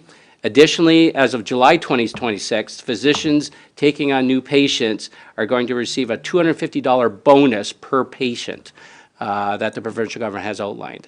So those are some of the things that are happening across Ontario, happening within our municipality in regards to physician sort of an update. So, and I mentioned again that our total healthcare budget, which includes our donations to Trenton Memorial Hospital and Kingston General Hospital, is nearly 1% of our tax levy. So I'd be happy to entertain any questions that council may have on that. And Mrs. Smiley's in the crowd, and I'm sure she'd be willing to take some questions if council has that as well. Yes. Okay, first on, who's on first? Councillor Card. Thank you, Your Worship, and I would like to thank CAO Angelo and Jessica Smiley for all the work that they've done. It feels like over the last few months that Yeah, CAO has just worked on the healthcare adjacent issues endlessly, and I appreciate all of the focus and care. I know he's been working extremely hard, and the rest of the team on this. So wanted to acknowledge that. Just based on through you to CAO Angelo, just based on your comments, and it sounds like we're in alignment. In terms of happy to support the budget allocation. Again, it was just I think if we were to create the incentive officially in-house, I think it would just expose us to a lot of those maybe difficult conversations that really should live with Quinte Healthcare, and so that sounds good. I did want to also note quickly with the 270 doctors with Ottawa and some of these other urban centers, urban high population cities getting into this game, like the pressure on us and this program just grows every year, and I think that we do appreciate it in this budget. We are increasing funding. We're looking at options and strategies. I think we need to be bold. I think everything should be on the table. But that 270 physicians, just to put this into, because I know the rest of council isn't on the committee, but 270 physicians that Ottawa needs. The province, there was much fanfare about the province boosting medical school enrollment with the Toronto Metropolitan University. It was the first medical school that opened in more than 100 years, the 18th in Canada. Much fanfare over that. The province, expanding capacity for physicians. They accepted 94 students. It was a 1.46 acceptance rate, 6,400 applicants for 94 spots. So that was lauded as this big expansion of doctors. Now, those aren't all going to be primary care. Only about 29 of them, based on statistics, will become primary care. So that means that the city of Ottawa, looking for 270, is 10 years of graduates, of primary care graduates, out of Toronto Metropolitan University's med school. This big provincial expansion of the doctors in medical school enrollment, 10 years of graduations. So this just I just use that as an example to say the pressure that we're under here. If some of these other large urban centers jump in too, I mean, it's very difficult. We need to continue to fund this program. I think we have the right staff in place, and we need to be bold, and everything should be on the table. And I look forward to future updates and more work on this. Okay, just go back to the resolution that Councillor Stedall has made. I just wonder if there's any way we can include in that resolution what we've spent since we amalgamated in '97. Can we do a yearly summary so that people know that this has been a big priority, but also a humongous cost, and downloaded to us by the province? So that's what I'm asking. Your Worship, the motion that Councillor Stedall made, the direction staff, seconded by Councillor Sharp, has been passed. I think what you're referring to is actually included in my staff report. Okay, so, we'll get that tomorrow then. Well, we actually did talk about it a little bit right now, but we've recruited close to 40 physicians and over $3 million in incentives. So that doesn't include the monies we've been given to hospitals to fund expansions and that, but close to $3 million on physician recruitment over the last decade and a half. Okay, I thought it was more than that, but okay. Are you looking for that to be shown on the tax bill? Well, I think that's what we're looking at, yes. Councillor Stedall? Through your worship, I would leave the resolution as we have it already, just with that one-liner, but I think that there's merit in talking about how much money we have spent over time. Perhaps it either goes on a tax insert, or if there's, I think you were talking about some kind of quarterly newsletter that's going to the public, that might be something that's an article or whatever. I mean, and it'll be in the report. Did we pass the resolution for the report? The report? We have. Everybody? No, for the report. No. Okay, everybody in favor, I guess that's all in favor. I need a mover and a seconder, Mr. Mayor, for the report. I'll move it. Okay. Well, I have some questions on the report, but support the report. Okay, well, I'm sorry, what else? Sorry, this resolution is for CAO Angelo to bring back a report Oh, on okay. physician. All right. And that would be at a future council meeting, not tomorrow. Is that correct? Is that what we're looking Okay, at? Your Worship, I'm looking for some clarification. So the report that's on there now that I talked about, the update on physician recruitment, you're looking for another report with the same information, or this really is a synopsis of what's been happening with physician recruitment since Yeah, well, inception? I think we're fine with what you've got. Okay? Yeah. We're Your Worship, fine. I also believe Councillor Sharp may have had a couple questions as well on the report. Okay. Councillor Sharp, you go ahead. Yes, thank you, Mr. Mayor. A couple things. As I look at this, we're all challenging to get physicians, but I look at this as how we can provide them with the support systems. That may be our best way to recruit and look to the opportunities that may come from some assets we may have some revenue potentially from, and look to those models. And I know with our physician recruitment in person, we're going to have some new opportunities for sure. My question relates to the suggestion that the 75,000 go to Quinte Health, and they in turn will use those funds the way they deem necessary for the recruitment, so we don't have some kind of incentive that may cause issues. So I want to make sure, if that's the way we're going to go, give the funds directly to Quinte Health, that we make sure that it's being used for that purpose. But it also makes me question then the 25,000 we're giving for Healthcare Connection for one-time funding for doctors who take 250 patients from the Healthcare Connect. Is that the same organization? Should we give all of that through them to now address? I just want to make sure, and I too am learning all the various agencies. I just want to make sure we give them on. Now, they came to us and asked for 75,000 for ER doctor support for that particular reason. So we want to make sure that's where it's going. And it's all just, okay, go to here, to go to there, to go to there. But what about this 25,000 Healthcare Connection premium for doctors who take 250 patients? So we should be giving that to them to allocate. I just want to make sure we're protected. I'm sure we are, but they came to us for that purpose. Director, CAO Angelo. Thank you, Your Worship. Through you to Councillor Sharp.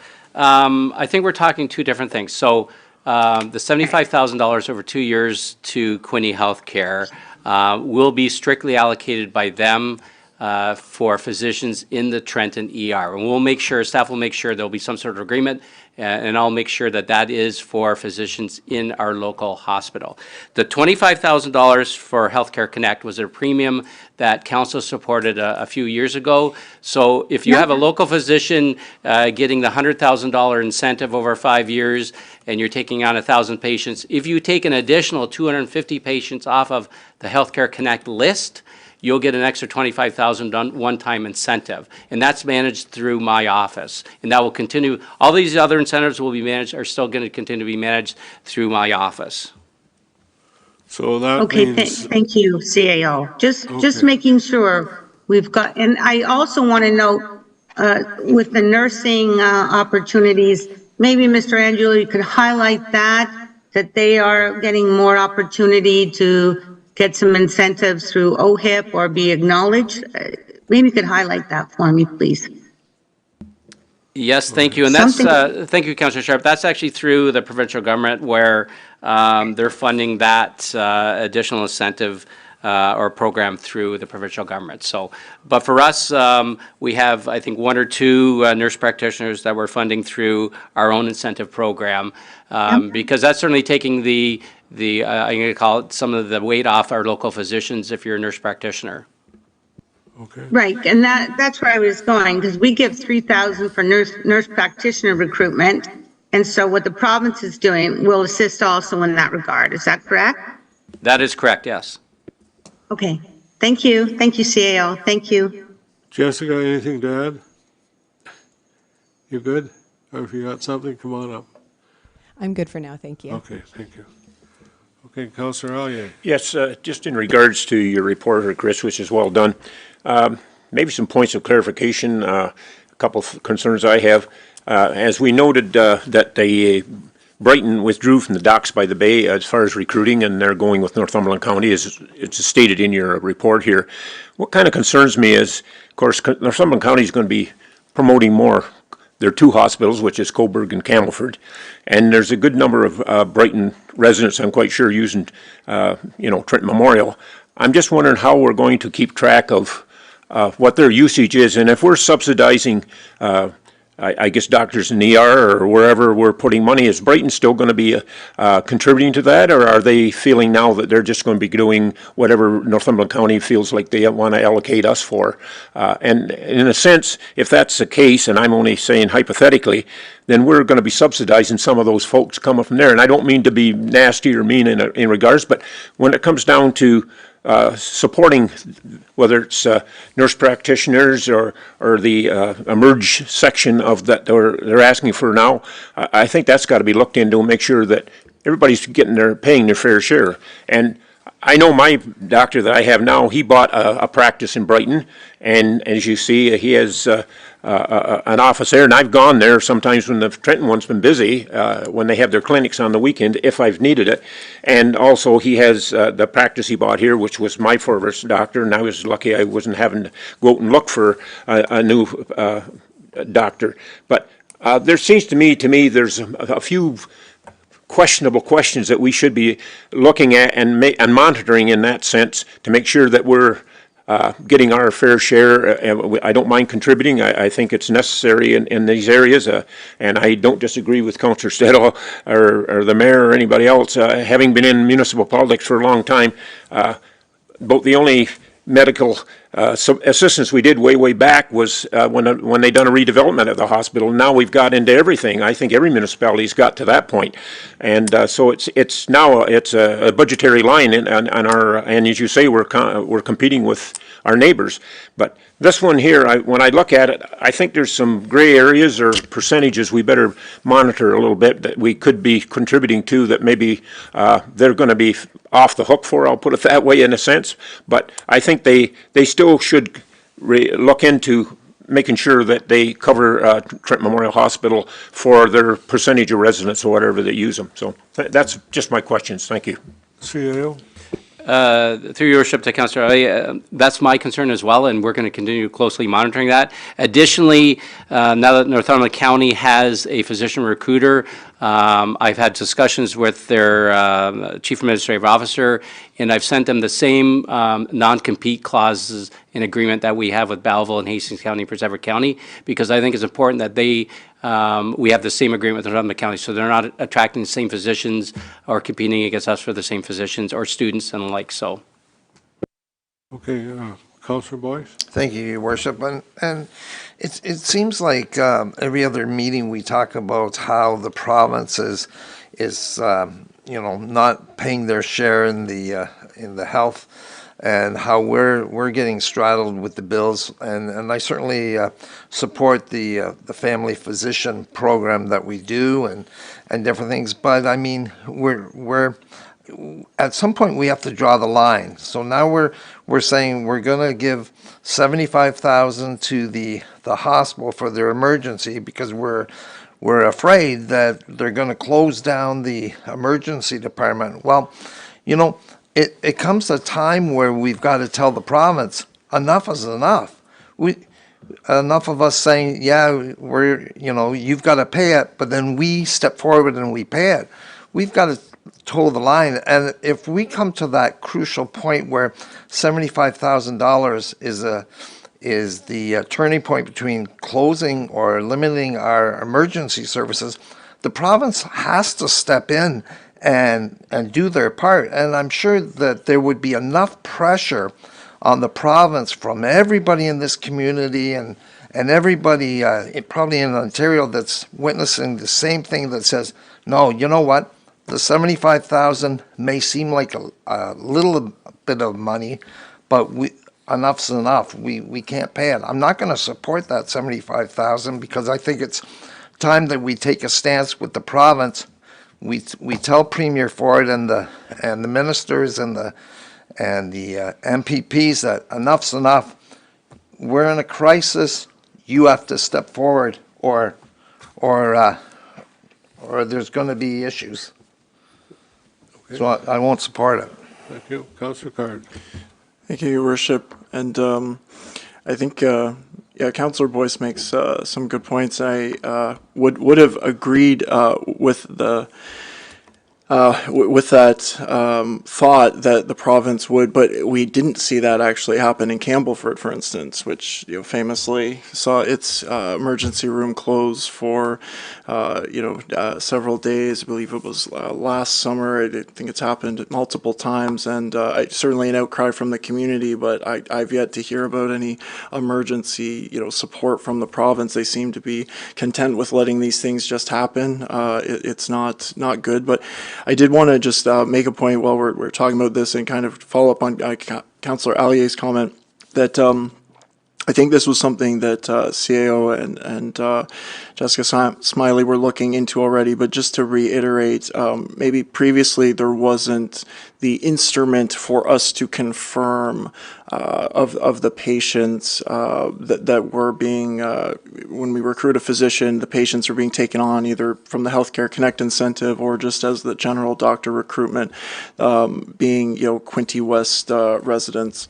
Is that something that we're working on, going to make sure in the future that we have some sort of ability to just confirm and kind of follow up on that? I know it's especially important with the Brighton and Quinte West split we had before, so.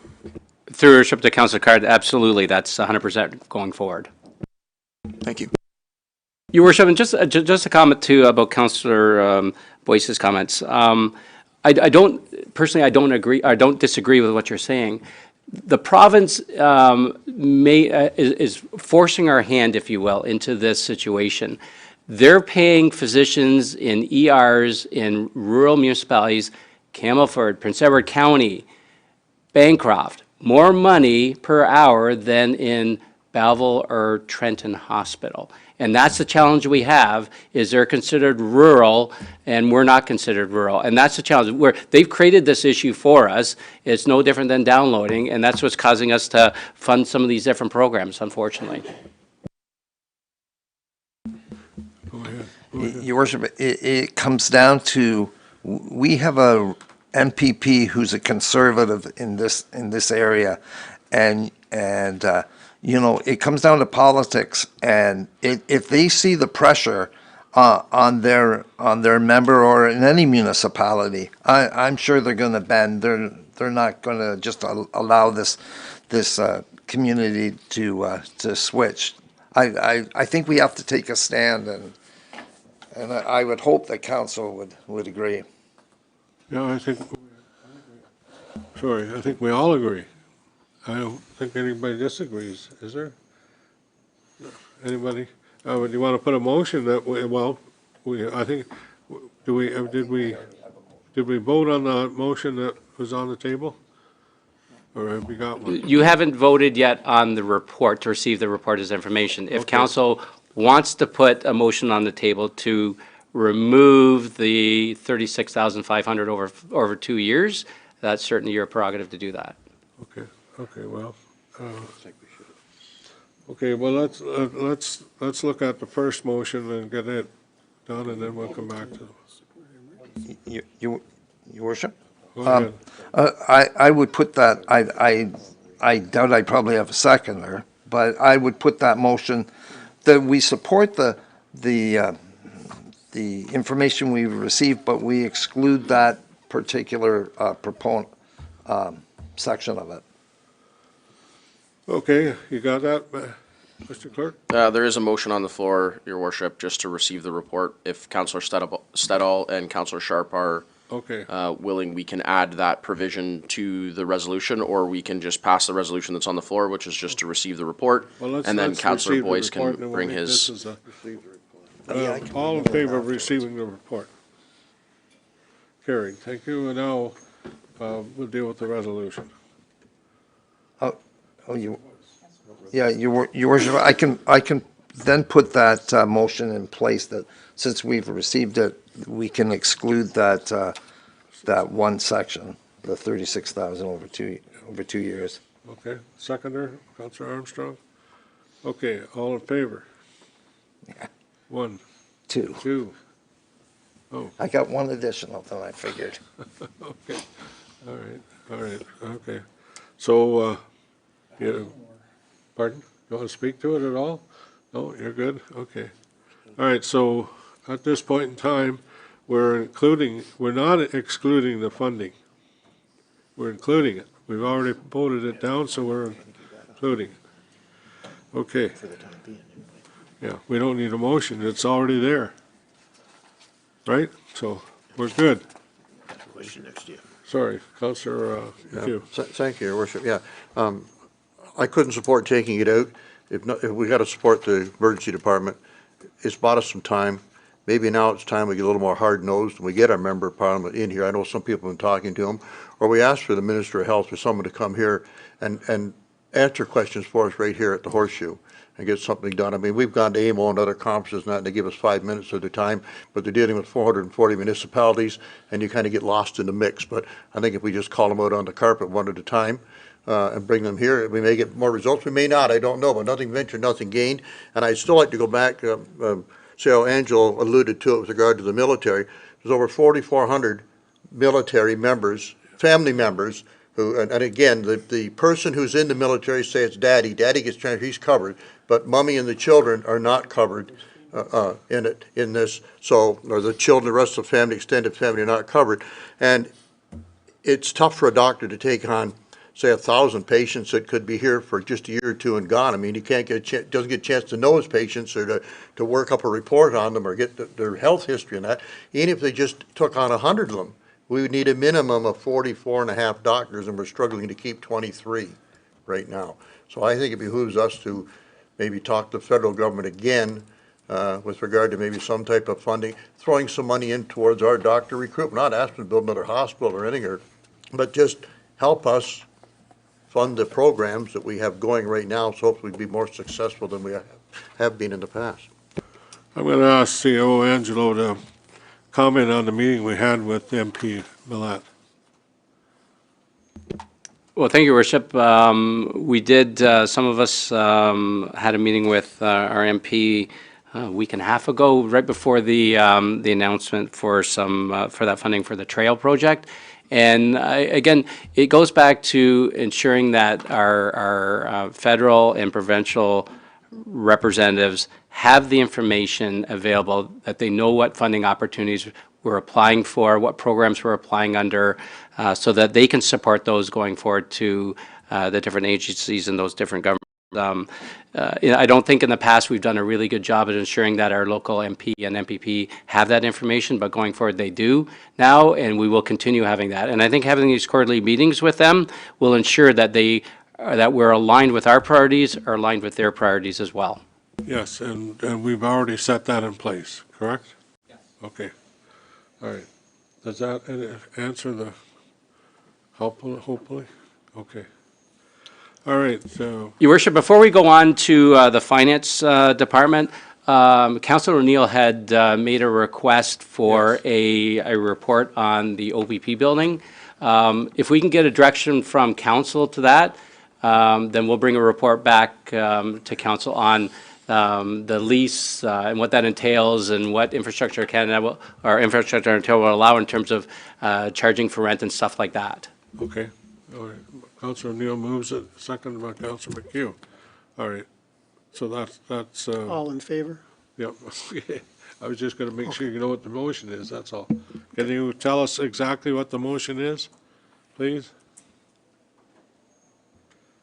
The motion would just be that staff be directed to bring back a report regarding the contract with the OPP, Okay. or for the OPP building with Infrastructure Ontario. All right, that's good. Go ahead. Thank you. And specifically, that the OPP does not bill other municipalities for the use of facilities, and why we should have to take that responsibility on ourselves when it's not for any other municipalities. In your report, you'll have to do the research to answer that question. Thank you.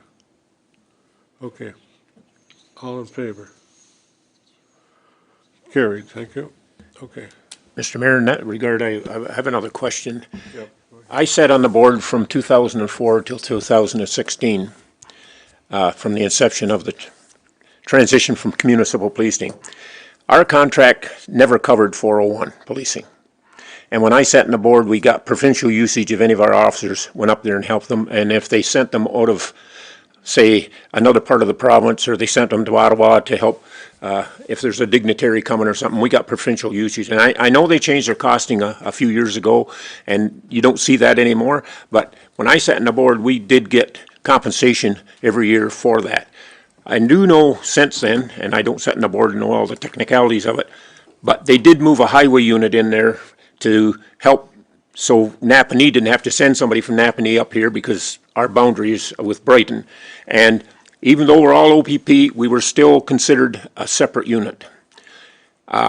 Did we ever get compensation or rent, figure in the rent, I'll put it that way, for that extra unit to be in there? Because we're housing them. It was I think 6 or 8 men, because you have a shift turn over and there was a certain number of cars was allocated for.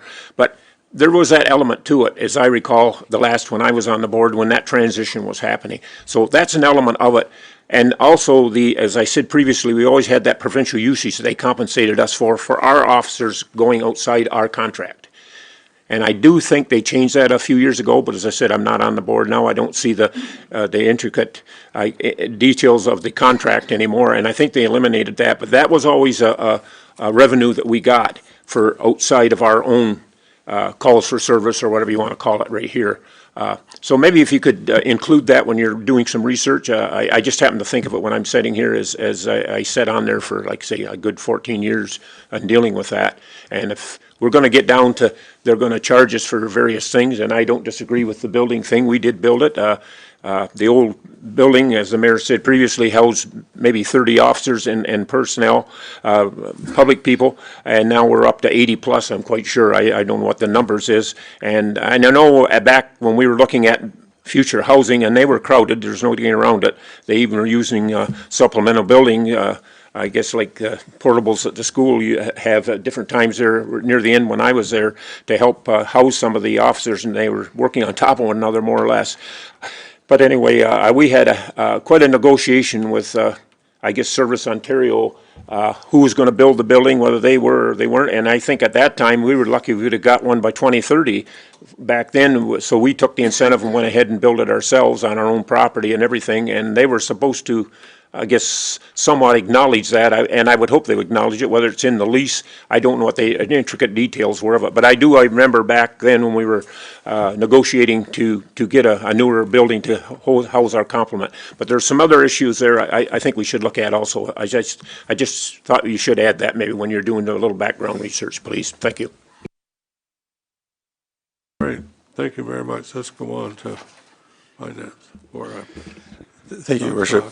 So in the Finance Department, our main goals here for 2026, it's quite a big one, is the ERP, Enterprise Resource Planning Project. So our current accounting software is reaching end of life. We've been told by 2029 it will no longer be supported. So this is a capital project actually for $700,000. We've also just identified that operating costs for software will likely be significantly higher in a couple of years when those new pieces of ERP software are fully implemented. This is a couple-year project, and it'll take a significant amount of staff time. This includes our tax billing software, water billing software, dog tags, accounting, purchase order, reporting. So there's quite a bit included in this ERP software. As part of that goal, there's also that goal below it, which is process review and data mapping. This is important for any software implementation, so we'll be doing a lot of work to formalize and document our workflows and processes this year. We're also going to be looking at a couple policies. We've talked about the budget policy and purchasing policy and making some tweaks and updates to it. And procurement of the insurance provider. We have a broker for insurance that's coming up for renewal in 2027, so we'll be going out for procurement on that. As was mentioned earlier, we're still in the midst of our risk and insurance actuarial analysis. This information goes back to the Audit and Risk Committee before it comes to Council, and so this is an ongoing process for us. And then finally, we'll be working on our continuity of operations planning as directed by the fire department and the emergency management system. In total, our budget here is up 5.8%, mainly driven by staff salaries. We have additional money for software as a service and legal. We also have our insurance renewal going to the Audit and Risk Committee on Monday, and we're seeing mainly an increase there due to property values, as we got updated property values, and no growth requirements. As I mentioned before, the FTE is going up by 1 to allow for us to staff that capital project. So it would be a 2-year contract position so that we could get this ERP system underway, as it will require additional staffing resources to implement. And finally, service level changes. We've put postage costs being reduced. That's, of course, as a result of the e-billing, which saw a significant increase in enrollment over this last 12 months. And so we can save on postage for the 2026 budget year. That will conclude my summary of the Finance Department. If there's any questions, I'm happy to take them. Thank you, Your Worship. I just have one question in regards to procurement for an insurance provider. Do we normally, is it $20,000 just to put a procurement together for a new insurance company? Do we not have a procurement department? Or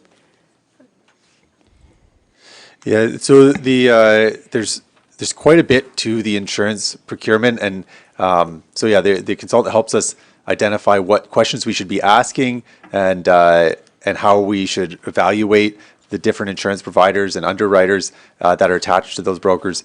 And so, yeah, it is common practice when we're spending $1 million plus every year to ensure we get the best broker to get the best rates. And hopefully there's a return on investment in making sure we procure the best broker for us. so this is just to put the document together? That's correct, right?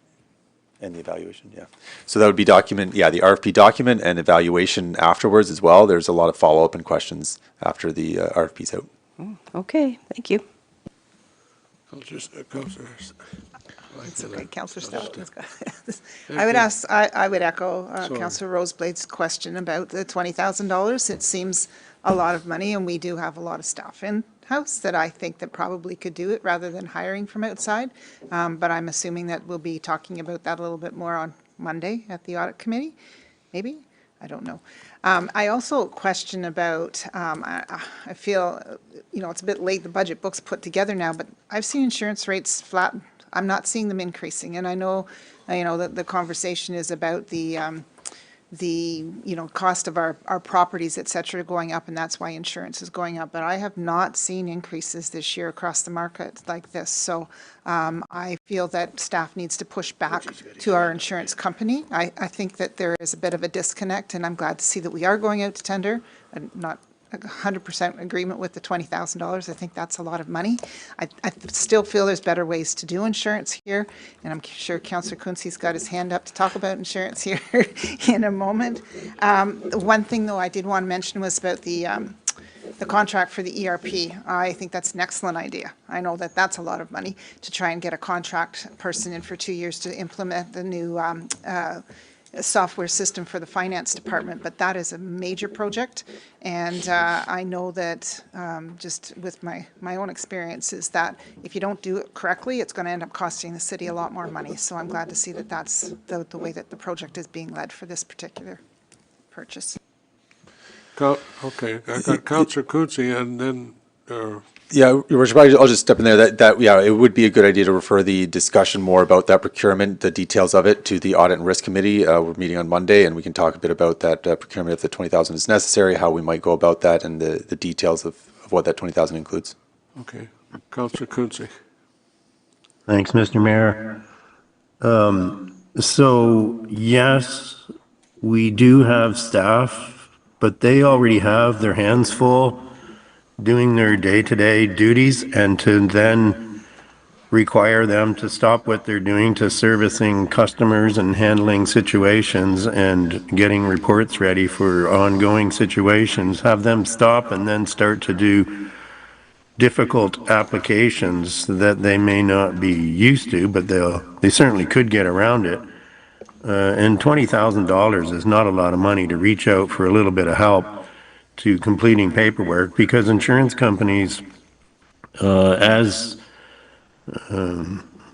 ongoing situations, there are fewer insurance companies underwriting for municipalities because of the risk of the nature of municipalities. They have a lot of claims, and insurance companies don't like paying claims, so that's why not many insurance companies want to do municipalities. And if we want to get the best bang for our buck, so to speak, this $20,000 is like a drop in the bucket. And it's, I think your budget for the insurance premium is 1.8 million, is it not, Mr. Denowden? Isn't it up there? Yes, 1.8 million? correct, including all municipal enterprises, cyber, yes, closer to 1.8 million in total, yep. So $20,000 to get a little bit of help in completing some of the difficult applications, to make sure that we're getting the best bang for our buck, I think it's very wise. So, yes, we can talk about this more at the Risk and Audit Committee, but that's my information I can provide in regards to this discussion. Okay, well, let's not minimize any amount of money in our budget. It's all taxpayers' dollars, and it's a lot of money, I think, no matter how you look at it. So we want to make sure our job is done well, and we want to make sure that we use the money that we're allocating wisely. So thank you. That's my comment. Okay. Pardon? Oh, sorry. Councillor Sharp. Yeah, I see 5 fingers. Thank you. I know, it's hard with Zooming. Thank you, Mr. Mayor. I like the idea that we have the money there for this process, but that the Audit and Risk Management Committee will also review those terms of reference, and chaired by Councilor O'Neill and others, and gives time for Director Denowden to provide a little bit more, but we have it in here because, to Councilor Quinte's point, the cost is 1.2 million, and if we have to really reassess through the 20,000, then I see both views here to do it in strong due diligence. So knowing the Audit Committee will have a look at those terms of reference is good. And I also wanted to acknowledge that the postage costs have been reduced by 20,000 with regard to the e-billing. So just a little kudos there for Director Denowden and the team. They've been really promoting e-billing, and it's paid off, and we want to continue to do that. So congratulations to staff, and we'll keep promoting e-billing. Thank you.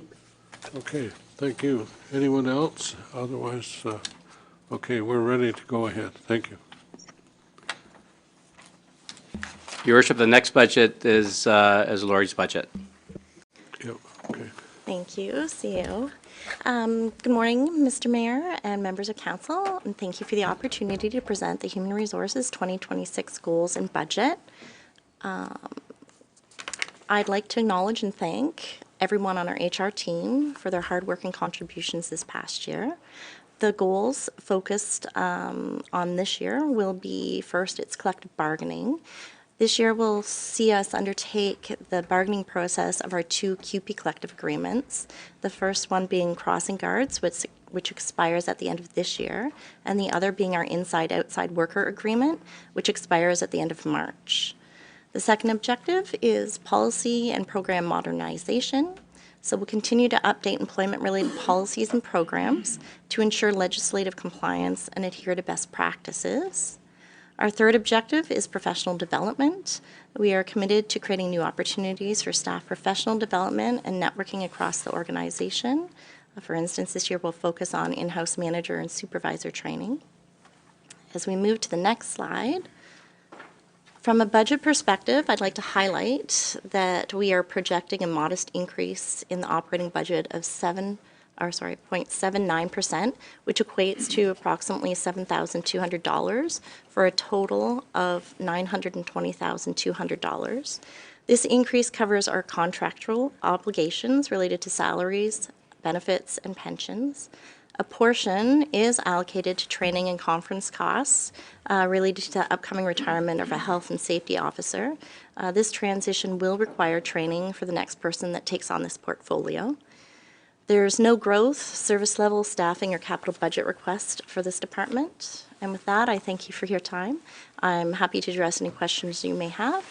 And if there are no questions, then I would pass the floor to Director McChesney. No, go ahead. Go ahead. Oh, sorry. Councillor Sharp, sorry, I missed Well, you. thank you, Mr. Mayor. And I just wanted to ask, sorry, I should have gotten in touch with the director beforehand, and if you can't answer this now, I understand. This relates to the performance measures, page 64, workdays lost to illness or injury in 2025 was 779, but projected in 2026, 1,825.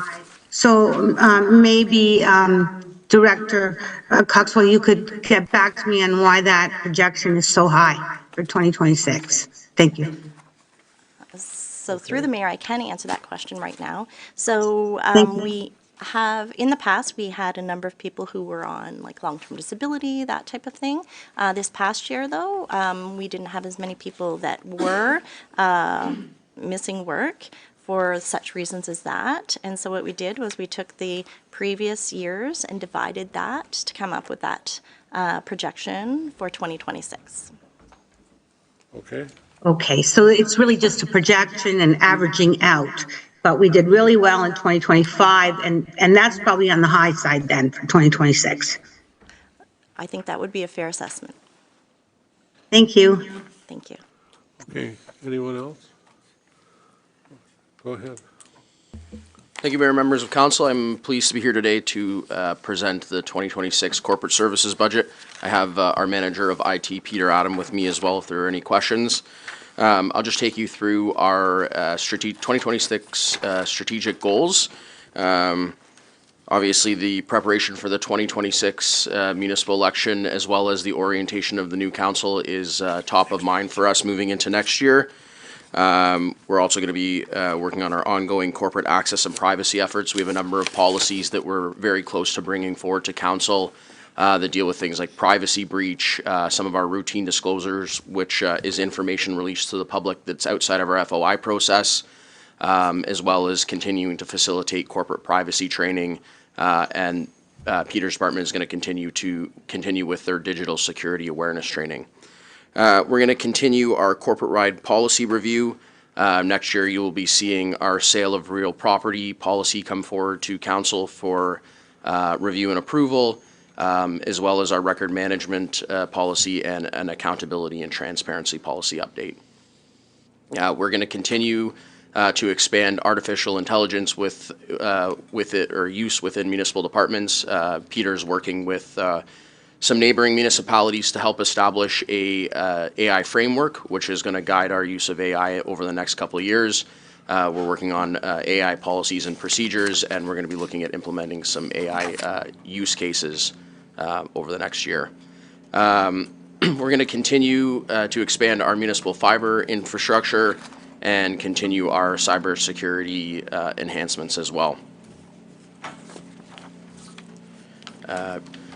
Just looking at our budget highlights, so we will be bringing forward a 7.2% budget increase into 2026. The main factors with that is really just our annual increased software license costs, which is our email, our document management system being brought over from capital to operating, as well as our cybersecurity solution moving from capital to operating as well. So that represents a significant increase, as well as our contractual costs with our Humane Society, or with the Humane Society, as well as Pierce Animal Control. So those are substantial increases that we are contractually obligated to, at least for the next couple of years. And then in terms of service level changes, the only cost of that is the increased software costs for records management. Currently, we don't have a records management program. We're in the midst of rolling one out. So once we get that implemented, we will have a corporate electronic document management system to help us basically put all of our corporate records in one place and have staff be able to access them. So that was in our capital budget for last year. We're in the midst of rolling that out, and that will continue into the new year. So with that, I will take any questions from council. Okay. Thank you. Any questions? Anybody? Councillor Stedall on one. Lots of good work going on here. Just a question about the Wi-Fi. So there's $100,000, and I see that that's continuing again for improving the municipal fiber. How many years is that to go on for? Like, thank you, Mayor. Through to Councillor Stedall. I don't have a fixed end date. What we're looking at right now, beginning in 2026, we have conduit in the west end, so we're going to be completing the fiber in the west end. Beyond that, we're going to be looking at the YMCA to Douglas Road, and we have conduit in the ground out towards Glen Miller, so we're hoping to tap into that so that we can then reach Frankfurt and then start to do some fiber work into the Frankfurt area. And then once we got that, that would probably be near completion. So we have some money in front of us, so probably another 2 or 3 years, I think, in total is what we would require to complete the vast majority of what we need. just to be clear, that's just to connect all of the municipal facilities together with It's fiber? municipal facilities as well as any intersections along the way. I suspect in the future there'll be upgrades to traffic controllers that are going to require connectivity, so we'll be ready for when those things come into play. Anyone else? Councillor Card or Councillor Kutsovas? One of you two. You want to go first? Go ahead. Thank you, Your Worship. Just wanted to, acknowledge lots of good work here. Certainly, I appreciate seeing the AI framework and policies and procedures. I talked a fair bit about this with Director Angelo, Director Denowden, and I really think there's lots of opportunities in this file. Certainly want to keep talking about that and pushing there. So it's good to see that. And that was actually one of the opportunities with the traffic controllers and with our camera infrastructure, and then with the fiber. There's lots of municipalities leveraging AI there, and I think there's lots of opportunities for the future. Very optimistic. Thank you. Councillor Kutsovas. Thank you. I understand it's a necessary part of the budget, and elections are extremely important. That's not my issue. I'm just wondering if there is any way to trim that 282,000 down at all. Through to Councillor Kutsovas. So we do, I think it's $72,000 that we put every year in a reserve as a pool for the budget. It's really hard to project, I guess, like at the beginning of the term, how much an election is going to cost, because there's a ton of factors that go into it, including what kind of voting method we use, how many voting locations we have, how many staff we have to hire, the contract costs with our different vendors. There's very few reputable vendors in the province, and they continue to drive their prices up because they know that there are very few vendors. So it's very hard to project what it's going to cost. All we have is really what we spent 4 years prior. So we try to budget for that and then add a little bit more for spillover. And of course, whatever we don't spend just goes back into the city anyway. So that's why the number seems a little high. But again, it's like I said, it's so hard to predict what it's going to cost. Okay, thank you. Okay, anyone else? Councillor Elliott. Yes, this is kind of in regard to the, I guess, the animal control.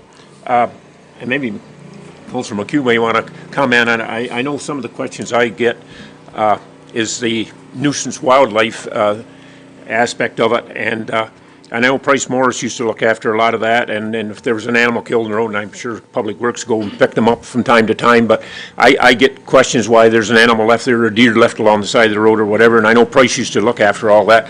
The other question I have is, when somebody has a coyote problem or a fox problem, why, if you phoned the current animal control officer, I just look after dogs and cats, and then they refer you to M&R. Well, the closest M&R is either Napanee or Peterborough, and they mostly just shuffle it off from a couple of people that I've sent. And the other suggestion is that private firm that's out of Napanee, I think that maybe look after injured animals or whatever, but I don't know what else we can do, but I know you've had some calls on it about certainly nuisance wildlife causing some problems with people, and all we can do is refer them to the agencies, but they don't get a heck of a lot of, I guess, answers back to their problem, really, and what you do with it, other than, I guess, if you're in the country and you got a shotgun or something, I should say that, but you look after it, I guess, in a sense. But we're in the past, I know Price did a lot of things that our current contract doesn't cover, and it's not a cheap contract, and I'm not faulting the Humane Society. They're more or less a housing area. They don't go out and get the pets and that, but it's all aspect of animal control that, and then as we as counselors get questioned why aren't we covered to look after this or look after that? It's just a comment I want to make anyway. So it's a concern that's out there, and I'm sure Councilor McHugh maybe want to mention something about it. Do you have a gun, sir? Go ahead. Several. Yeah, just to follow up with Councilor Ellier's comments, I've had several calls over the last couple of years because we're a very rural area.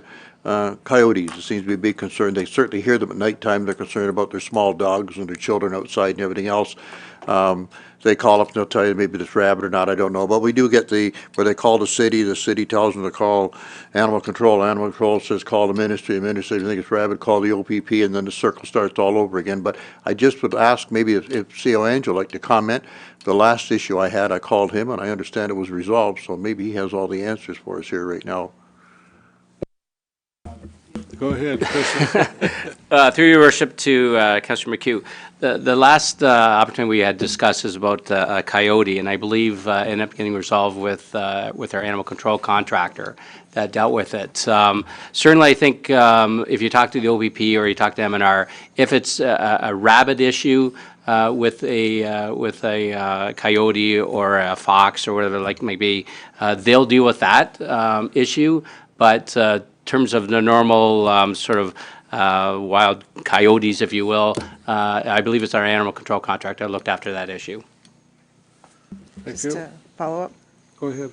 I get calls as well for not just the coyotes, but I get them for the roadkill, which I believe is not at this department. I believe that's Public Works, but I do get a lot of different people mentioning about the roadkill that's left there for days. So it's just another service level that we should be taking a look at potentially. Well, roadkill, the first question you should ask is who killed it?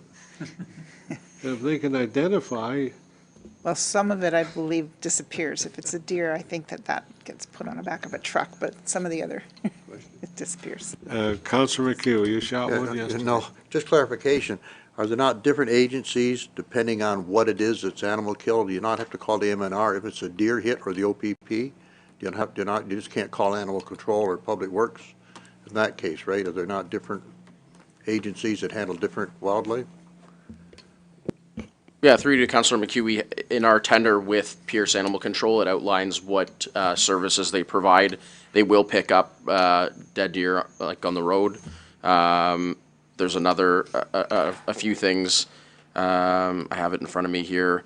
They do live trap pigeon control in downtown. They do deal with the coyotes, and depending on what they're able to do with the resources they have, if I call them and make a request to them to see if they can go out and do something, they're usually pretty good. But again, they have limited resources as well, and they're the only provider in the area that provides any of the service. So like you mentioned, it does, like if they aren't able to deal with it, they push it to the M&R or the ministry, and if they're not able to deal with it, then it gets forwarded to the OPP and back around us, and unfortunately we get caught in the middle of that game sometimes. Okay. Oh dear. Oh dear. Oh dear. Well, I'll tell you, if I see a coyote and he's close to where he shouldn't be, I'll certainly try to look after him. Yes, that's my method.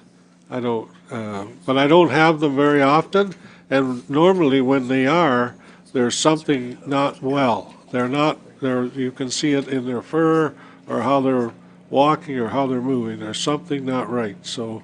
Councilor Reid had her Anyway, hand up. that's my, Councilor Reid, go ahead. Thank you for the information, Josh.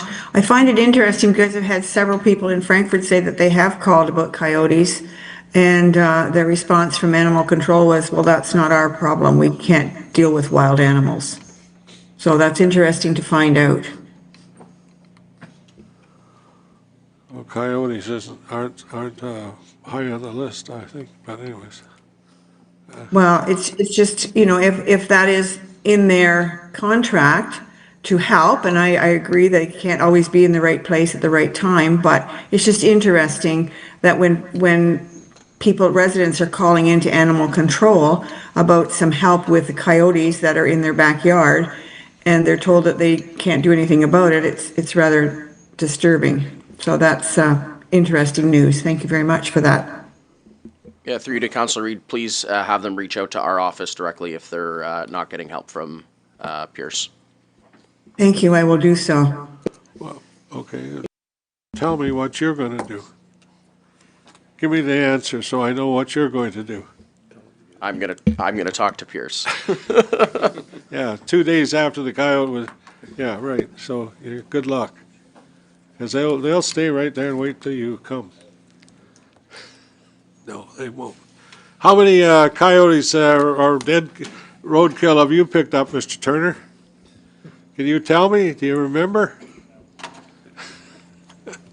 He doesn't remember how many he's handled, so yes, I thank you very much for handling a lot of these situations, and that's why you aren't eligible to retire. Sorry about that. Okay, let's keep going. So, Your Worship, Director Grimm is now going to present her department's budget. Okay, thank you. You see that picture in the bottom corner? I think that's me now. Dunk's pushing me, and I'm sorry, go ahead. Good morning, Mayor Harrison and members of council. Today I'll be presenting the Community Services and Strategic Partnerships Department budget for your consideration. As council is aware, but maybe for the public's benefit that might be listening in or participating today, we certainly have a diverse and unique department, which includes the divisions of Economic Development and Tourism, Corporate Communications, Special Events, Corporate and Recreation Facilities, which include our arenas and marina, and the crossing guard operations. Certainly, I know CAO Angelo highlighted in his corporate update a number of the achievements from 2025. I could talk all day about those, but I will spare everybody and certainly focus on the budget needs that we've identified for 2026 in the interest of time. Before I proceed, I do want to just extend my appreciation for our dedicated staff that make all the great things happen that our department puts forward to the community. We certainly do great things that keeps the community healthy, safe, active, and certainly the business community alive and prospering as well. The city's truly better for these contributions, and as well the contributions of all the partners that we work with. So I thank all the community organizations, businesses, and stakeholders around the community that help us do what we do as well. With me today, I have a number of our management team members with me. I've got Ms. Lyle, Mr. Beamer, and Ms. Reid. Ms. Cotter is back manning the fort for us.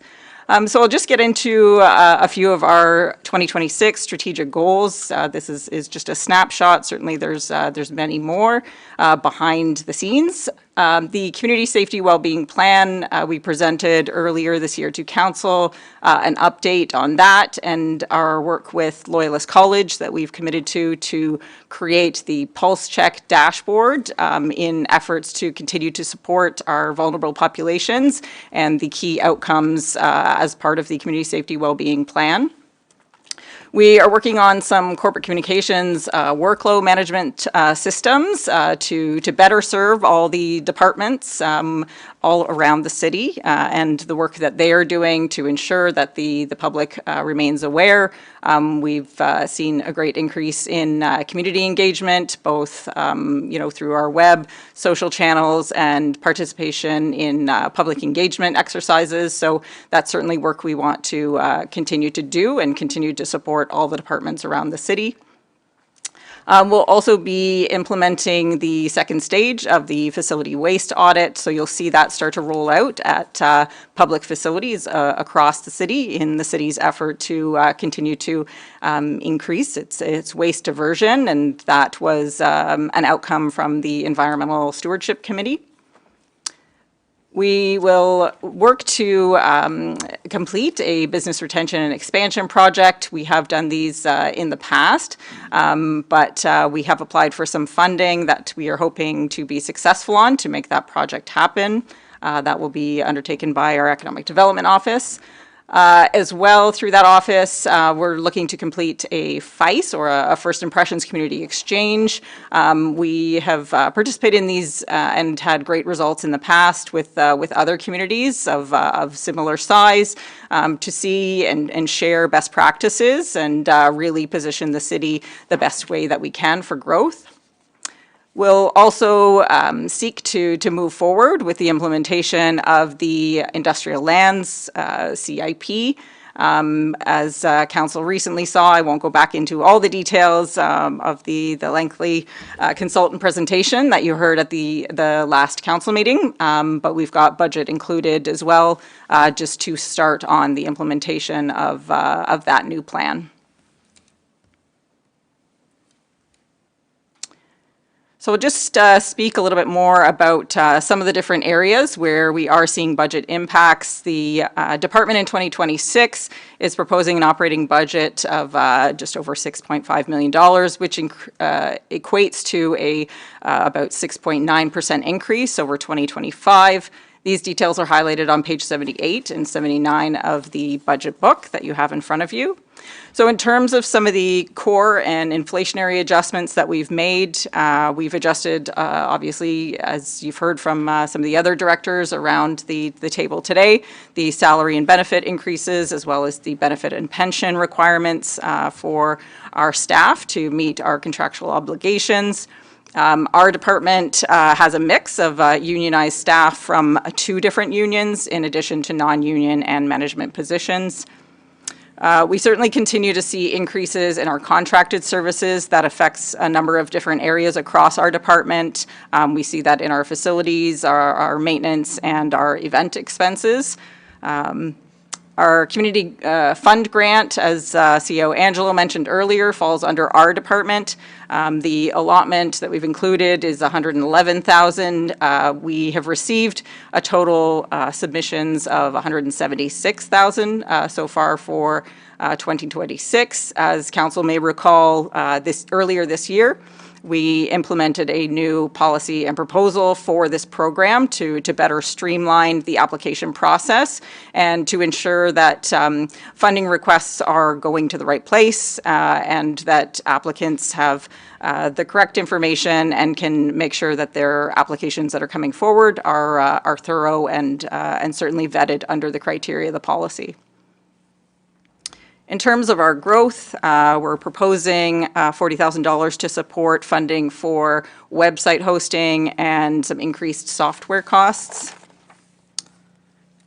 And then in terms of some of the areas affecting service level changes, we've got 2 notable ones here.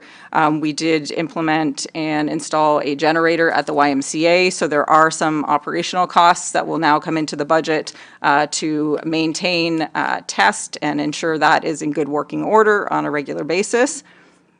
We've also included, as I mentioned on the previous slide, $100,000 towards the start of the implementation of the Industrial Lands Community Improvement Plan. For our group, we are proposing a total of $3.9 $3.3 million in capital projects split over 5 different projects outlined again in the budget book on page 80. All of these are identified in terms of their sources of funding through the book. We've got some that apply to the arena slab, and the compressor replacement. I know there will likely be some further conversation and questions with regards to the slab replacement. This was identified through the asset management plan. The slab itself is past its life expectancy by a fairly significant amount of years, and that's why you'll see the priority score ranked fairly high. The compressor replacement similarly. We've identified to continue with some facility assessments that we've identified for 2026. That is further to the work that we have been doing with our asset management group. We are taking on, as an outcome of the Parks and Recreation Master Plan, in support and in partnership with our Public Works group, the Hannah Park expansion design. So Hannah Park was identified through the Parks and Recreation Master Plan that was approved earlier this year for some improvements across different areas. So we'll be seeking to undertake some design and some community engagement to gain some interest from the community into the different assets that they'd like to see added to that space. And then, as you'll see further on the budget agenda, Council did defer the tourism wayfinding strategy to budget. So we have brought forward those budget considerations for that project to begin being implemented in 2026. So just to certainly summarize, in 2026, we do remain committed to collaborating with our community, with our partners around the community. That happens all across the city in the recreation realm, in the community and safety well-being realm, and certainly with our business community in economic development and tourism services. We do want to continue to make sure that we are providing a prosperous, healthy, and active community, and happy to receive any questions that the council has. Thank you very much. Questions? Okay. Councillor Armstrong, then Councillor O'Neill. Thank you, sir. Yes, the question's about the resurfacing of the slab too. It's not just the slab, it's also the boards, correct? The whole project? Through the mayor to Councillor Armstrong, yes, that's correct. Okay, I took the liberty to take a tour of that last week, and he's showing me all the bruises, let's say, that are there, and it is a big price tag. But I asked him, is it a must or a should? And it's sort of in between the two. It could break tomorrow, it could break in 5 years. So it's basically our call. Are we going to roll the dice and not do it, or let's go ahead and get it all fixed and move on? You're right. You're right. You're right. Councillor. Thank you, Mr. Mayor. I have 2 questions through you to Director Grimmin. Yeah. The first is on the marina expenses. They're budgeted for $48,000, and year-to-date, it's like $75,000. And year-to-date, when's that till? And why is the expenses so much higher than the budgeted amount for that area? Through the mayor to Councillor Neal. Sorry, which particular line item were you looking for? Page 79, Marina, the year-to-date actuals as compared to budget. The actuals are over 75,000, budget it's around 49. And I don't even know year-to-date actuals. Is it till the end of September? When's it till? Through the mayor to Councillor O'Neill, yes, I recall the year-to-date actuals being towards the end of September. We certainly do still have revenue coming in on the gathering hall side of that business. We were wrapping up, obviously, the fueling station and the slip rental payments, but we do have some forecasted revenue that that I've noted in the budget for the gathering hall. So the gathering hall, more specifically, we had identified a budget revenue to be brought in of about $35,000. We're tracking to bring in $50,000, but that hasn't all been collected just due to the timing of those rentals and bookings. Great, so there's corresponding income to match it? Correct. Thank you. And the second question is economic development. The increase in budgeted amount from 26 to 25, is that because we're doing the new industrial land CIP, Community Improvement Plan? Is that why the expenses are going up budgeted for there? Through the mayor, yes, that's correct. Thank you. What's your name? Councillor Boyce? Thank you, Your Worship. A couple of things. I read with interest that in November, Kingston City Council came forward with a fee plan, and they joined many municipalities, and there was a report by their director, Amy Elgersma, who stated that they would raise the non-residential fees to the the tracks, the pools, the marinas, everything for sports and leisure up by 15%. And the reason being was, and I'm going to quote, that these fees are intended as an additional source of revenue charged to non-residents to assist in offsetting the portion of operating and capital expenses associated with these facilities and programs that are funded by residents through property taxes. And they're one of many now in Ontario that are looking at that example and saying that rather than straddle it, the fees to our residents, then perhaps other non-residents should be paying them. So it was standard across the board, 15% in Kingston that they did, and I know I brought it up last year. I don't think I received the support then to do that, and my issue at the time was the marina charging 15% additional or 20% additional for non-residents. Did you have an opportunity to see that report from their director at all, or hear about it?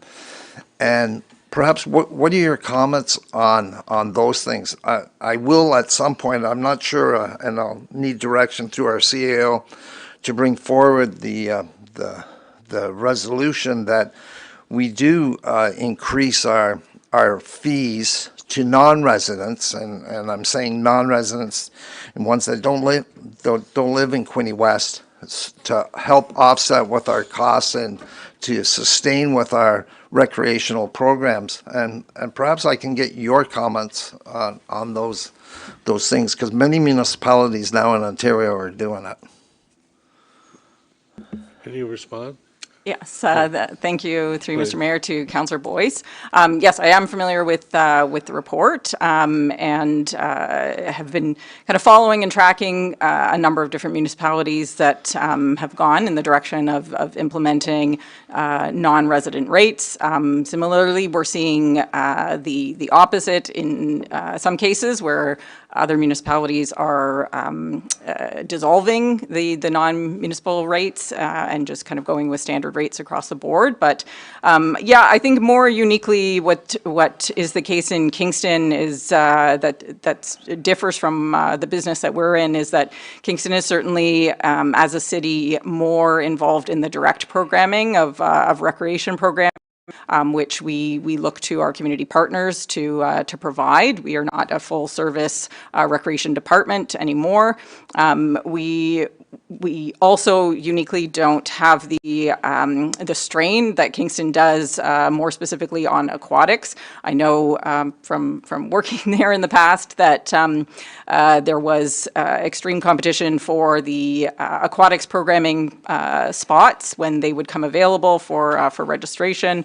Residents would, complained that those would get scooped up in a matter of seconds, just like a popular concert ticket sales would go.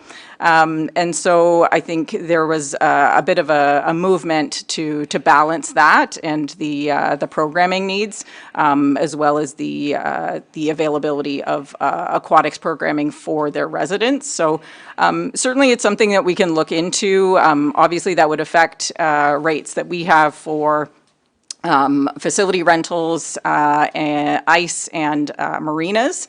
If that's the desire of council, I'd be happy to provide a report back in the new year with some more of those details and analysis based on other communities that are implementing non-resident rates. And further, your worship, if I have a secondary, and it's not just Kingston, and I agree there was the strain on some services, but it was I know the vote, it was 11-2 in favor of implementing them, because overwhelmingly the councillors and including Mayor Patterson, who voted for raising the rates, they felt that in order to sustain the current recreational needs, they needed to, and not just burden the local taxpayer, they needed to offset that costs with non-residential rates. And it's something that I agree with. I know Barrie, Guelph, Hamilton, London, Waterloo, Windsor. I think perhaps Belleville, but I'm not 100% sure if they've continued with the program as well. Ajax, St. Catharines, Chatham, Kent. The list is overwhelming that more municipalities are doing this rather than going the opposite way. There is a couple examples of ones that have gone the opposite way, but I mean, we hear it over and over again that we want to increase, like I, for example, want to increase our recreational programs, and we've had conversations before, but I think this is one way of sustaining, being able to have sustaining growth in these and affording it. And I know I brought it up about the marinas, but I think that we should examine all of them. And I know on page 22 of our budget report, it says that this budget time will be allowed to bring up those motions in place. So I'm asking guidance from our CAO. When would be the opportunity to bring up a motion to put forward something like a 15% fee increase for non-residential? Right now. Through your worship, thank you for the question. We do have a fee bylaw that sets out our fees for the next few years. If council is willing to look at that and ask for staff to bring back a report, that's probably the most prudent thing to do. But right now is probably the opportune time, if you want to consider increasing those fees, is now's the time to do that. There are certainly consequences to do that. And I think it's prudent that, as Director Grimmett has said, that you have all the information available before you make that decision. Okay, but if I put forward that motion that we receive the report, could we receive the report before we finally put the budget into a final, through the bylaw in place? Because obviously we have to wait for our external agencies to come forth before we have that final. But if council could receive a report so that we could make that decision pending pending the report. I just feel that the time has come in this community, and I hear it all the time, and I'm sure other members of this community say that it's time that we charge more for non-residential, especially at places like the marina. Okay, well, thank you very much. But Your Worship, if I can just add, and I just discussed it just briefly with Director Dowden. if council wants to put a resolution on the table that directs staff to bring back a report on fees and charges, you can certainly do that. That won't affect this year's budget, the 2026 budget. We can certainly do that. The fees and charges can then be looked at in early January, if that's what council wishes, and then we can go forward with that. But if you're suggesting to amend the budget based on some potential increases in fees, I think it's prudent. We don't have enough information to give to you on what the impacts of that will be, pros and cons at this time. But in this budget book specifically, it says, and I mean, on page 22, it says that if you want to talk about marina fees, this is the time to talk about them. And so I'm just, that's why I'm asking for guidance. Can we talk about raising those rates now? I think it's time that we do it. And so if it's one of the things that says reviewing specific user fees for possible fee increases, bag tags, fees, marina fees. And this is for 2026 budget alternatives. Okay, thank you very much. No, I may put forward a motion, but I just want to. Your Worship, certainly it's in the council member's purview to put forward a motion to amend the fees and increase the fees for whatever sort of user fee they wish to increase. I understand that, but my problem is that we don't know the complications. That's what we don't know. We've got many minor hockey teams. We've got figure skating. We've got all kinds of things that are happening. Those teams have been made up since maybe June, and they're playing maybe in some of our arenas. Now we come along and say, okay, if you live in Brighton and you're playing in Trenton, you're subject to an additional charge. That's where I'm at. I was registrar for Brighton Minor Hockey from 1977 to 1990. And Murray Township, where what I represented, did not support the recreation funding for Brighton. So that was the reason there was a surcharge put on the Murray Township children. And I don't know whether at this time, I'd want to know the ramifications. That's what Okay, I'll ask for a report. When could that report come to council? Your Worship, if you want, I just talked to Director Denalden. If it's in council's intention to increase the non-resident fees for just the marina, if we recessed, if that's what council wants us to do, we could recess, we could calculate what that cost would be, and then come back to you with that number. But doing all of the user fees for non-resident is a larger job to do, and that would require a staff report. And in my personal opinion, I think that has some bigger ramifications. I think all of council needs to know what the pros and cons of all of that would be. Okay, and point taken. I'll make that. I'll make that resolution for the marina. Councillor, for the marina at this time. Councillor Rosemary had a comment or a question. Through the mayor. I have to agree with you in regards to this year, minor hockey has opened the borders to hockey teams. So we now have a mixture. Kids can play wherever they want. Before, you had to live within a certain distance. So we now have kids from all over playing in Trenton and kids from Trenton playing all over in Brighton or wherever they could get on a team. It's really become a lot more confusing now with the open borders. They can go wherever they want.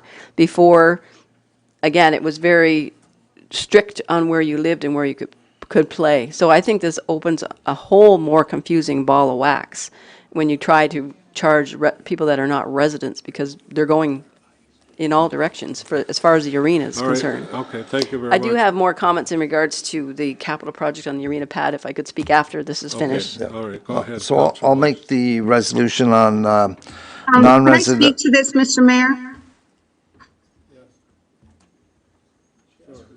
Could I speak to the user fees, please? Councillor Sharp.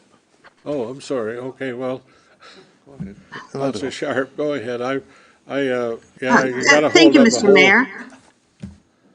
Go ahead. Well, I guess I'll have to yell louder.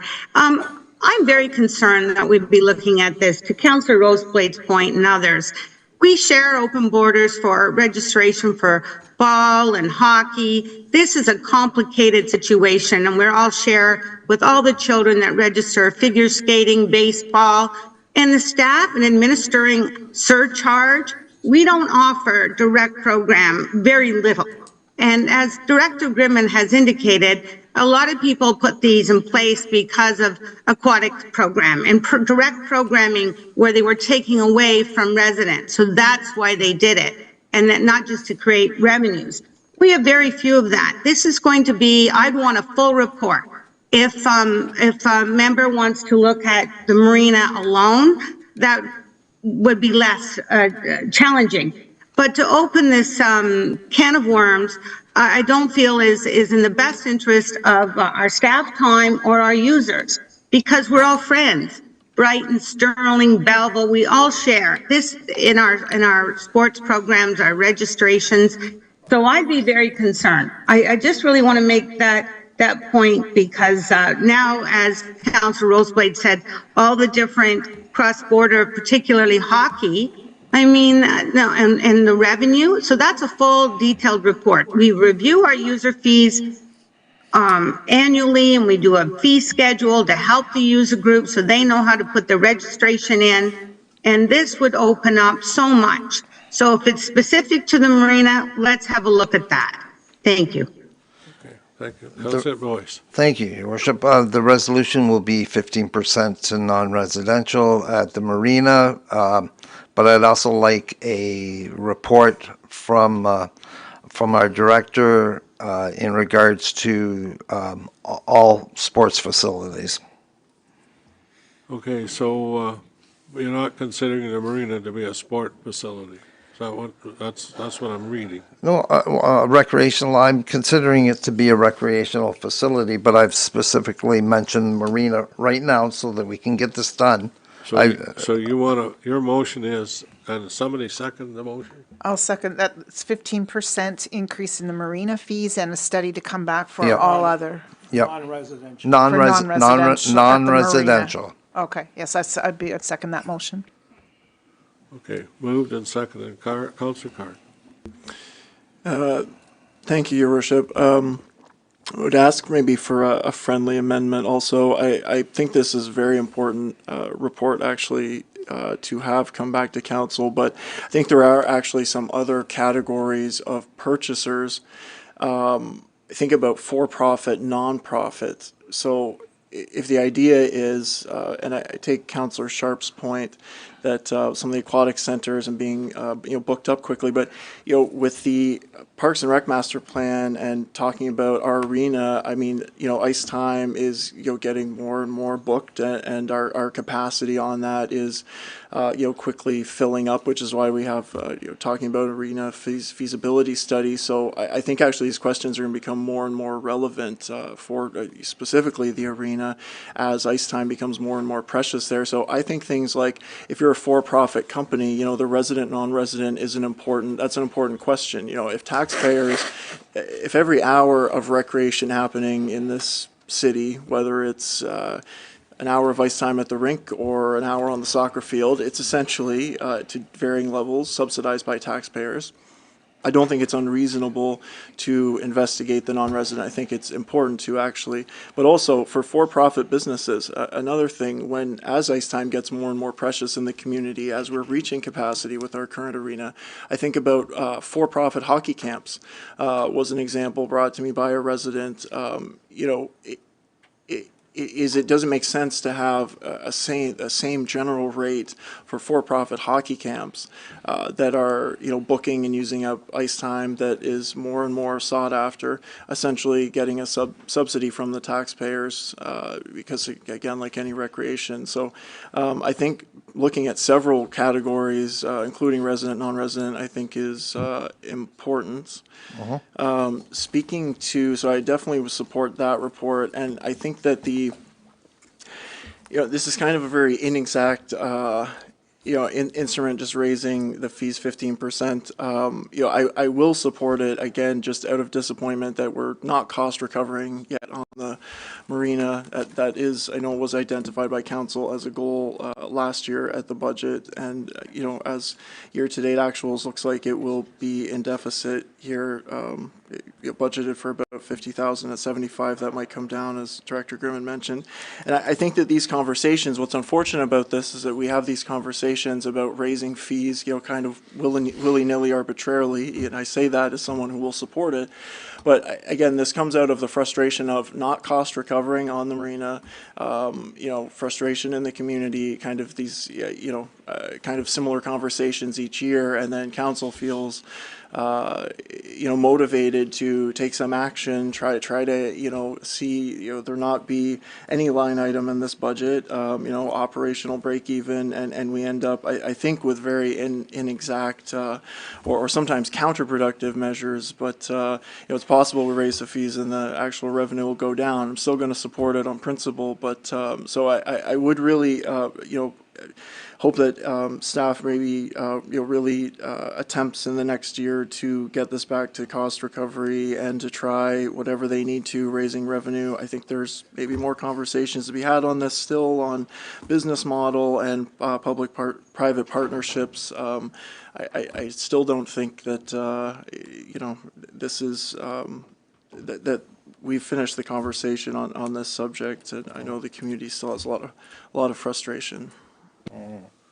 Okay. Mr. Mayor? I'm speaking because I don't know if you see me wave. Go ahead. Thank you, Mr. Mayor. I just wanted to point out again that we review the user fee schedule for all fees, including planning, parks and rec, dog fees, whatever, in a very extensive way with a detailed report from staff to come up with the schedule, and it never hurts to revisit it. But I really want to comment that this isn't the only time we look at these detailed user fees, because of the extended review, often checking with other communities, giving all the organizations time, all of those things. So yes, we can look at it again, but certainly we have done a lot. And with private camps, hockey, rental rates in the summer, or when we rent to private sector, they do not get the rate that our minor hockey and our minor groups get. So I'm not going to be supporting this motion, but I understand where others are coming from. But we address this user fee on a regular basis, and that helps our users and our community understand so they can plan ahead. Thank you. Councillor McHugh. Thank you. Yeah, I can't support it either, the way it's being presented right now. It's cherry picking. If you could convince me that raising a 15% on non-residential at the marina would make it profitable, then fine, I'd be interested. But is 15 going to be enough? Need to be 20 or 25 or 10 or 5? I don't know. And that's where we need a report to come back first, looking at all of our recreational facilities and seeing if or where, if it's even needed, to raise any of the funds. I think it's a little premature. I think the CAO would like to comment. Okay. Your Worship, maybe I can suggest this for council. Let's take a recess. Let's have lunch. Staff will work out some of those numbers, because right now we don't know the exact number of non-residential versus residential users of that marina. We'll come up with some numbers before the motion's read out, and then you'll have more informed information to make a decision or not. That's fine. Thank you very much. And I know there's other things that council wants to talk about, why we're talking about, Jack or Mrs. Grimman's department, for instance, Arena Pad 2. But let's recess for lunch. We'll grab that information. We'll come back. We'll have more discussion about it, and we can talk about the other items that council wants to talk about. Okay, someone, you want to move, are you right now, or you want to adjourn for lunch? Give me your direction. Move by Councillor Card to adjourn for lunch. I need a seconder. Councillor McHugh. Okay. So how long do we need? Half an hour? 1:45 we'll be back here? Hey? Pardon? Okay. 12:45? 12:45. Yeah. Okay, thank you. Sorry, but we're going to take a break, and we'll be back shortly. Thank you.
Thank you very much. We'll call this meeting to order, and I've got a motion on the floor.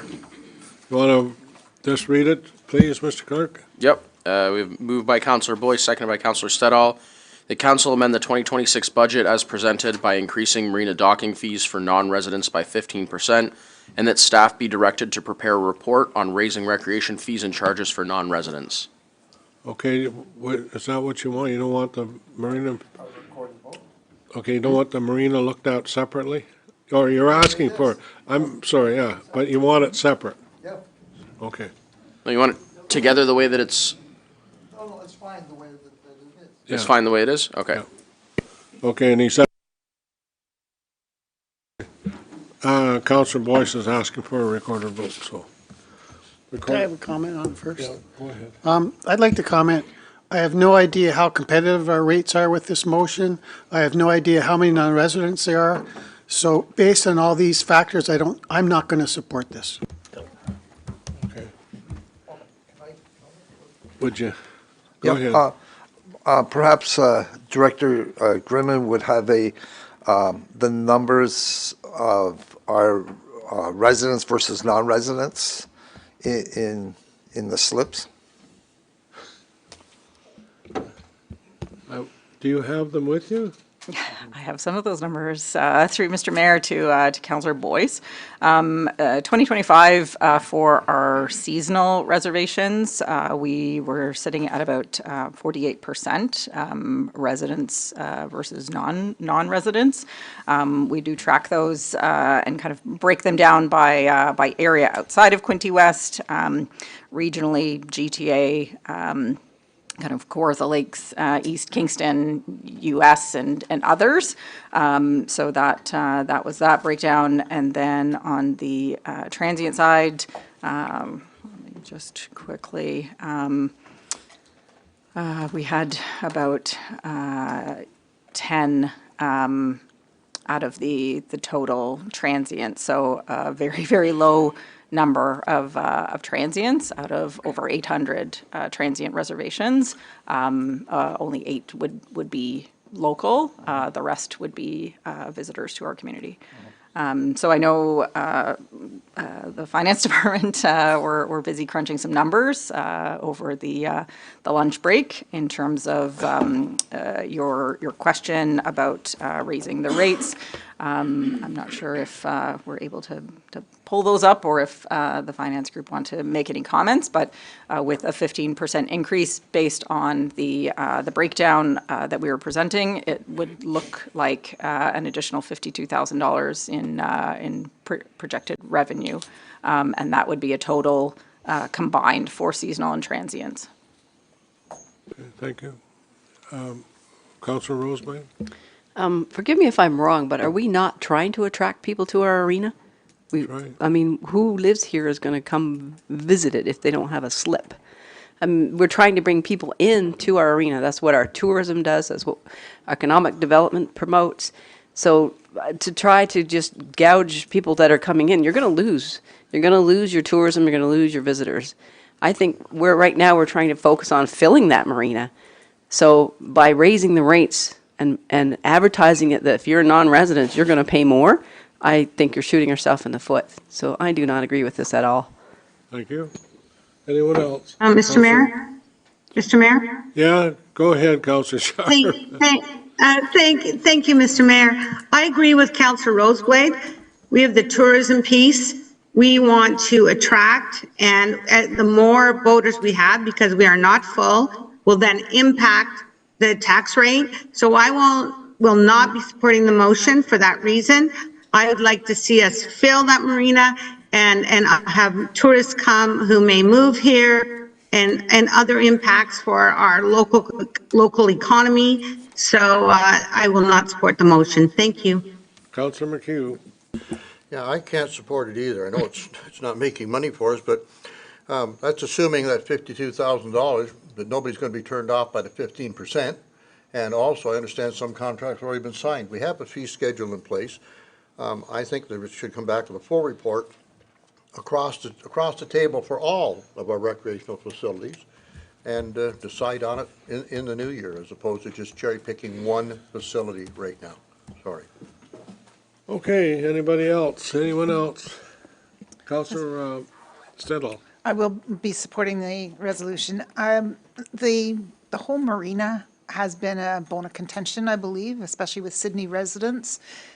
Just the amount of money that we put into it over the years, and the rates. There was some research done on as to whether or not they were competitive with other municipalities, and our rates are lower, a lot lower is what was found, and that was in previous years. So I believe that this increase of the 15%, I think it's warranted to try and recoup some money back from the people that come here, and I don't think it's driving away tourism by having this fee increase. I don't think it's high enough that it would warrant that people wouldn't be coming. Thank you. Anyone else? Counselor Card. Thank you, Your Worship. I appreciate all of the comments previous, and I don't disagree. It is a quandary because we do want to support the downtown. We do want to promote and facilitate tourism. That is certainly a concern, but I think also, for me personally, and obviously everyone has their own different reasons, but I think that the community has been really clear with kind of putting this in its own box outside of the rest of our kind of recreation and sports facilities. And I think that given that with the lack of cost recovery, this is a very inexact instrument just kind of across the board. I will support it because, again, we're still in deficit here. So I see it as essentially us not recouping the cost to operate. We need to, it's about 50,000 was budgeted more in revenue to have this, the budgeted operational break even. I think that that's a worthy goal. I am interested in the report and kind of, continuing this conversation because it's, again, maybe this is just, we're fairly divided on this. Maybe there is another solution. I've talked about this before with the public-private partnership. Maybe there is different ownership model, different operations model that we can look at for this that can achieve, both, not continuing to invest taxpayer money in year-to-year operation, but also having that tourism and benefit to the downtown and surrounding area. So I will support it. Given that this is not the way that I would like to go about this, but it is better than having the operational deficit. Okay. Anyone else? Counselor Sharp. Counselor Sharp. Go ahead. Counselor Reid. I'm sorry, Counselor Reid. Thank you, that's okay. Thank you, Mr. Mayor. I'm concerned with the way that this is being presented on this day. It's a lot of information. I will not support it only simply because we do want to encourage tourism. It's not a significant amount of people that are going to be affected by it, and I can see that, but I won't. So I'm leaning towards increasing the marina fees, but the second part where you're going to come back and look into possibly higher user fees for all recreation facilities frightens me, because I don't want any of our children's programs to be affected by that. I feel that it should be the same all the way across. Belleville, Brighton, Sterling, Trenton, Quinte West, all should be working together. I don't like the way that that's being presented, so I will not support this motion. Okay, just to ask the mover and the seconder, do you want to continue with this or do you want to defer it? What are you, I guess that's my question. Are you content with? Continue. Okay, because if you lose it, you don't bring it back. Anyways, okay, you're fine. You want to continue. Okay, you want a recorded vote? Yeah, So just to clarify, are you saying if we lose this, then we won't get the report? Is that what you're thinking? Is that we wouldn't have there's two parts of the resolution, one being the fees and the second being the report? If we vote to increase the fees and we lose it, why would you get a report? What good's a report gonna do you? If your worship, if I may say something, well, let's go down the road when we get there. If unfortunately we lose this, Okay. then we can still ask for a report. We're not bound to not ask for a report. I would hope that we would win this, or I hope that it would pass. But I mean, we're not. We can't do something else. I'm an optimist, your worship. Okay. Okay. Recorded vote. Councillor Ellier. No. Councillor Armstrong. No. Councillor Boyce. Yes. Councillor Card. Yes. Councillor Kutsovas. Yes. Councillor Quinte. Is he there?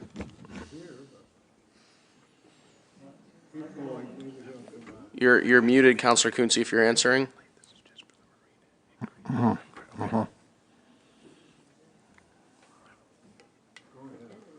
Okay, I'll come back to you. Councillor McHugh. No. Councillor O'Neill. No. Councillor Reed. No. Councillor Roseblade. No. Councillor Sharp. No. Councillor Stedall. Yes. Mayor Harrison. Okay, so that loses regardless of how Quinte votes. So, okay. So the motion's lost. Yes. Can we bring back another motion that is just a report on the user fees and what the implications would be to have increased user fees for outside residents? I'll second that, your worship. This doesn't make sense to me, but anyways. I have a question. Go ahead. Thank you, Mr. Mayor. Through to Councillor Stedall, do you mean all user fees? Yes. No, well. Well, all user fees Well, get all for user recreation fees, yes, facilities. All recreation facilities, User fees. even though we've already done the user fee reports in the past. You want an additional review of all user fees? And you've Sorry, already, the review is just for looking what it would cost for, or what the difference would be if we had increased fees for outside residents. So not the full review of all fees, just for the arena fees and the increased fee for non-resident. for 20, Arena fees for non-resident, just arena fees? Recreation. And marina fees? Recreation user fees. All recreation fees? Okay, Recreation thank user you. fees. I will not be supporting this. Thank you. That's a lot of work. Thank It you. is, and We how- already do it. what are you gonna do Thank with you. all your hockey teams that are already established and playing? Anyways, that's. We already do this. Already talked about it. Okay. All right. What else do we need? Just a vote? Yeah, we have a mover and seconder. You just need to call the vote. Okay. Do you want a recorded vote or no? No? Yes. Okay. Okay, recorded vote. Okay, Councillor Ellier. No. Councillor Armstrong. No. Councillor Boyce. Yes. Councillor Card. Yes. Councillor Kutsovas. Yes. Councillor Quinte. He's still not there. Councillor McHugh. No. Councillor O'Neill. No. Councillor Reed. No. Councillor Roseblade. No. Councillor Sharp. No. Councillor Stedall. Yes. Mayor Harrison. No. Okay, that loses as well.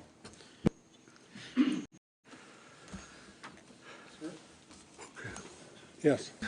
Just continuing the conversation with Director Grimman. Yep. Uh, Yes. I should say yes. I didn't know if you had the answer to the question about people who have a slip, say, prior to October 1st, and are asked to renew for the next year. Do they get this season's rate? Or if there was a new rate, would they get that? Because I know that was a program at the start. Through you, Mr. Mayor, yes, that's not a program that we're currently offering anymore. Okay, follow up to that. Do you have anything like a referral incentive for people who are boaters here and they attract others to come here? Is there any kind of plan like that? Through the mayor, no, we don't have a referral incentive for marina reservations. Okay, thank you. All right, let's keep going. So, question, sorry, Councilor Stedall. I have a few questions with regards to the community service report, the budget. And I guess the first one has to do with the website. So I believe I heard the director say that there was $40,000 that was added into the budget in order for a review, and there's some software update for the current website. Is that correct? Through the mayor to Councillor Stedall. Part of that 40,000 is for increased hosting fees for the website. So we moved to a new hosting provider in consultation with our IT department this year, and so there's some additional costs associated with that to maintain the safety and security of the city's website. The software costs are more specific to some of the different softwares that we use to power our social media channels, so not necessarily specific to the website. Okay. And the reason I ask that is that I have yet to find somebody that actually likes the website that we have. And so I'm wondering if we can, I know, and there's more money that's being pumped into it. So I'm wondering if it's time to pause on spending more money for the website and maybe do a survey of what we should be looking at for our website. It's hard to navigate. There's no pictures on it for the city, which would, I think, enhance, try to attract people to what we're doing. I also feel that there's some disconnect with what other neighboring municipalities and affiliated third parties that are working with our website have to do. So I'm wondering if we can maybe put a pause on the costs that are going into the website right now, and not add additional costs for 2026, and do a survey and bring this back about potentially a complete refresh of the website for 2027. So I guess that would be a resolution. Is that how much? I don't know. The adjustment would be in the budget. Through the mayor to Councillor Stedall, just to clarify, the web hosting is in simple terms, just to keep the lights on for the website. It is not to make any significant enhancements. It's more of a back end to secure the website and to continue to provide the website for residents. We have worked to optimize to the best of our ability the current website that we have. I also understand that there might be some considerations coming forward as part of the multi-year accessibility plan that would also spill into any web improvements or adjustments that we might be looking at. Obviously, we're limited, and municipalities are limited in terms of AODA compliance with the look and feel that a website can have. So I do understand that that's something that we'll be looking at in conjunction with some of our partner departments around the table. But just to clarify, the increased cost for the web hosting is just to keep it functioning, essentially.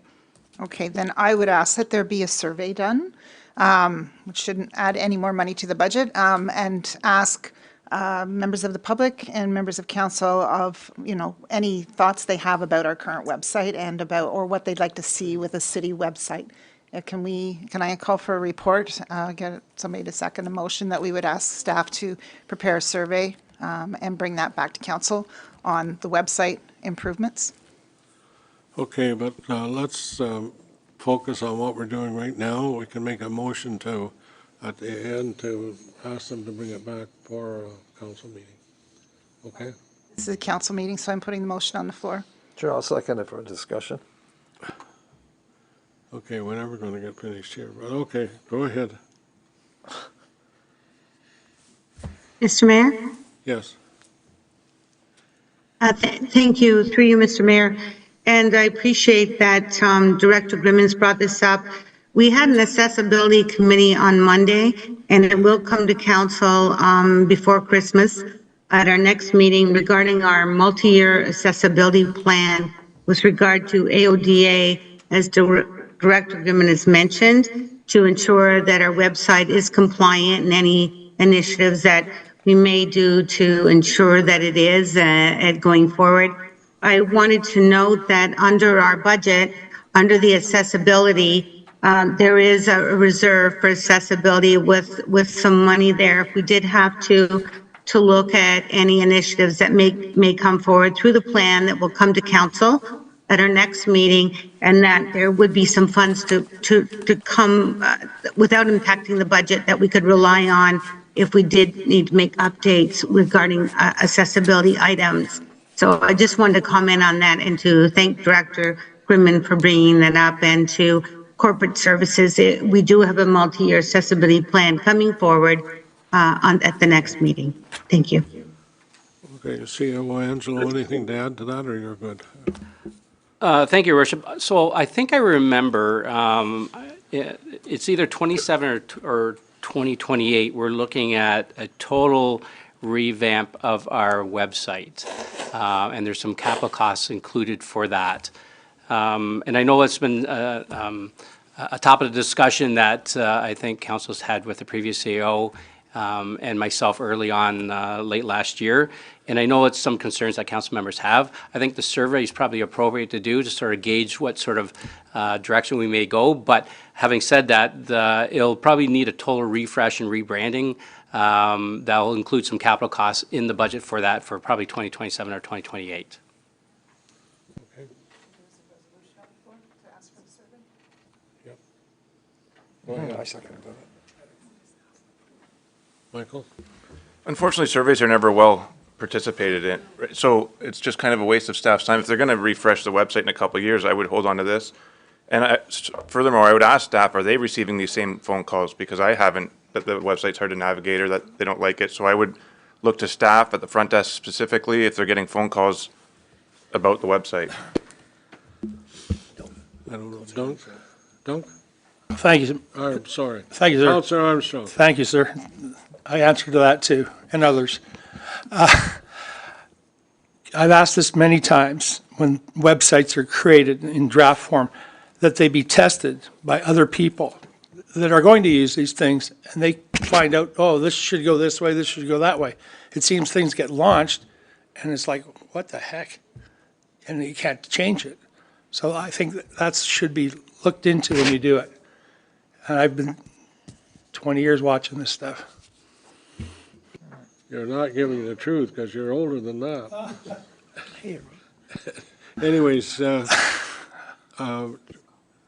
CEO Angelo, you got a comment, or do you want me to go to Mr.? No, Your Worship, I think in fairness, if it's council's will, staff will bring back a report on different options to look at in the new year in regards to our current website and what sort of options are available. As I mentioned, you know, a lot of you are aware of the goal that you set for the previous CEO in terms of looking at a refresh and rebranding of the website. So that's still on the radar. So if it's something you want to accelerate to be done for 2027, we can certainly bring back a report in 2026 to look at that as an option and different, all the pros and cons of doing all of that. Okay. Councilor Boyce. Thank you, Your Worship. Through you to the CAO, you mentioned the looking at the website, and you mentioned the word rebranding. Is there money included in that research to find about rebranding? Is that for our, say, for example, our logo and everything that we're having in this city? Through Your Worship, no, there is no money allocated at this point in time. And when I talk about rebranding, I guess the comments that I received about the website from different council members in the last year or so was that accessibility to the website or sort of the pictorials that are there, whether versus actual pictures that we used to have. So that's what I talk about, that sort of rebranding. But all of that needs a new platform then, moving that forward. So if that's something council wants us to look at, it'd be prudent for you to do a direction to staff or a staff report on that. We'll give you all the options. We'll give you the information, costing, and we can look at that in the new year. Okay, So with that in mind, I would amend if my seconder will approve, to just have a staff report come back instead of the survey. okay, and we're also going to include the marina and the fees and the implications, right? Not in this motion, not in this motion. No, Your worship, not- no, that was all defeated. I'm sorry, I'm not in this motion, but we haven't lost that, correct? Yes, we have. The two motions were lost. Well, we need information on the marina. We need the facts, because I'm like many people. I have a boat, but I don't use the marina. And I think that we need to look at what's being done there. I want it to be attractive, yes, I do, and I want it to attract people to come here. But I also want people to be responsible in terms of what it's costing us and what we should be charging. I believe we have a dues and fees we review every year on that Okay, already. Are we gonna, I just want to make sure we don't lose this one, that's all I'm saying. Okay? Mr. Mayor, Yes. I would support Councillor Stedall's motion for a staff report going forward with regard to the website, so we have information going forward, and maybe it would be included in the 2027 budget, but just a staff report. So I would approve Councillor Stedall's motion if that is what Councillor Stedall is looking for. Yeah, well, I think that's what she's looking for, yes. All she's looking for. Okay, so you got that motion? Want to record it, vote, anybody? No. Okay, all in favor? Carried, thank you. Okay. I have more. Question here. Oh, sorry, Councillor Roseblade. Councillor Stedall, did you want to finish with something? Yeah, I had two other items that I had with regards to the community services. So the wayfinding signs is in here, and I believe it's $225,000, and it says it's coming from another reserve. I struggle to understand whether we're ready for the wayfinding signs, if we are looking at a branding or a rebranding or possibly a change in logo, et cetera. So I am not sure that I support it. I'm not sure where the other fund is. I know it doesn't affect the tax rate, but using a reserve to put up signs that might be changed if we change the branding, I don't want to see the money spent twice. So I'm wondering if, first of all, where the money's coming from and if there is a rebranding that's coming forward. Okay, so who's going to answer that? Councillor, okay, Director Grimond. Thank you, through you, Mr. Mayor, to Councillor Stedall. So the way that the strategy and the wayfinding signage plan has been developed is so that really we are not necessarily marrying ourselves to the natural attraction logo itself. The signs have been developed in a way that Quinte West is represented in text and not necessarily in graphic format, so that can span over a rebranding should the city wish to go there. So we were certainly conscious about that when we undertook the plan. And in terms of the financing, I'm just referring back to the report. I know we've got that later on the agenda. The funding has been phased equally over a number of different years. A portion of that would be funded through the municipal accommodation tax, so 50%, and then the additional 50% from capital reserves. So I'd be in favor of the MAT tax being used for this, but not using our reserves, our capital reserves at this point in time. I don't know if any of you. Director Denown. Yes, through your worship, I think we can confirm we can use 100% of the MAT tax. It would just prolong the project until, because there's limited MAT reserves or MAT revenue every year. So it might just push the program out 4 or 5 years to fully implement it, if that's the motion. So I would put a motion on the floor is that this project just be funded from the MAT tax and not from any capital reserves, that the capital reserves be maintained for other projects. Okay, moved and seconded. Moved and seconded. Any other comments? I would second that. Councilor McHugh. Could we not do it all, and as the money comes in from the MAT tax, put it back into the reserve? As Correct. opposed to waiting for the tax to come in every year, do it over 5 years? We not front-end it and then get paid back?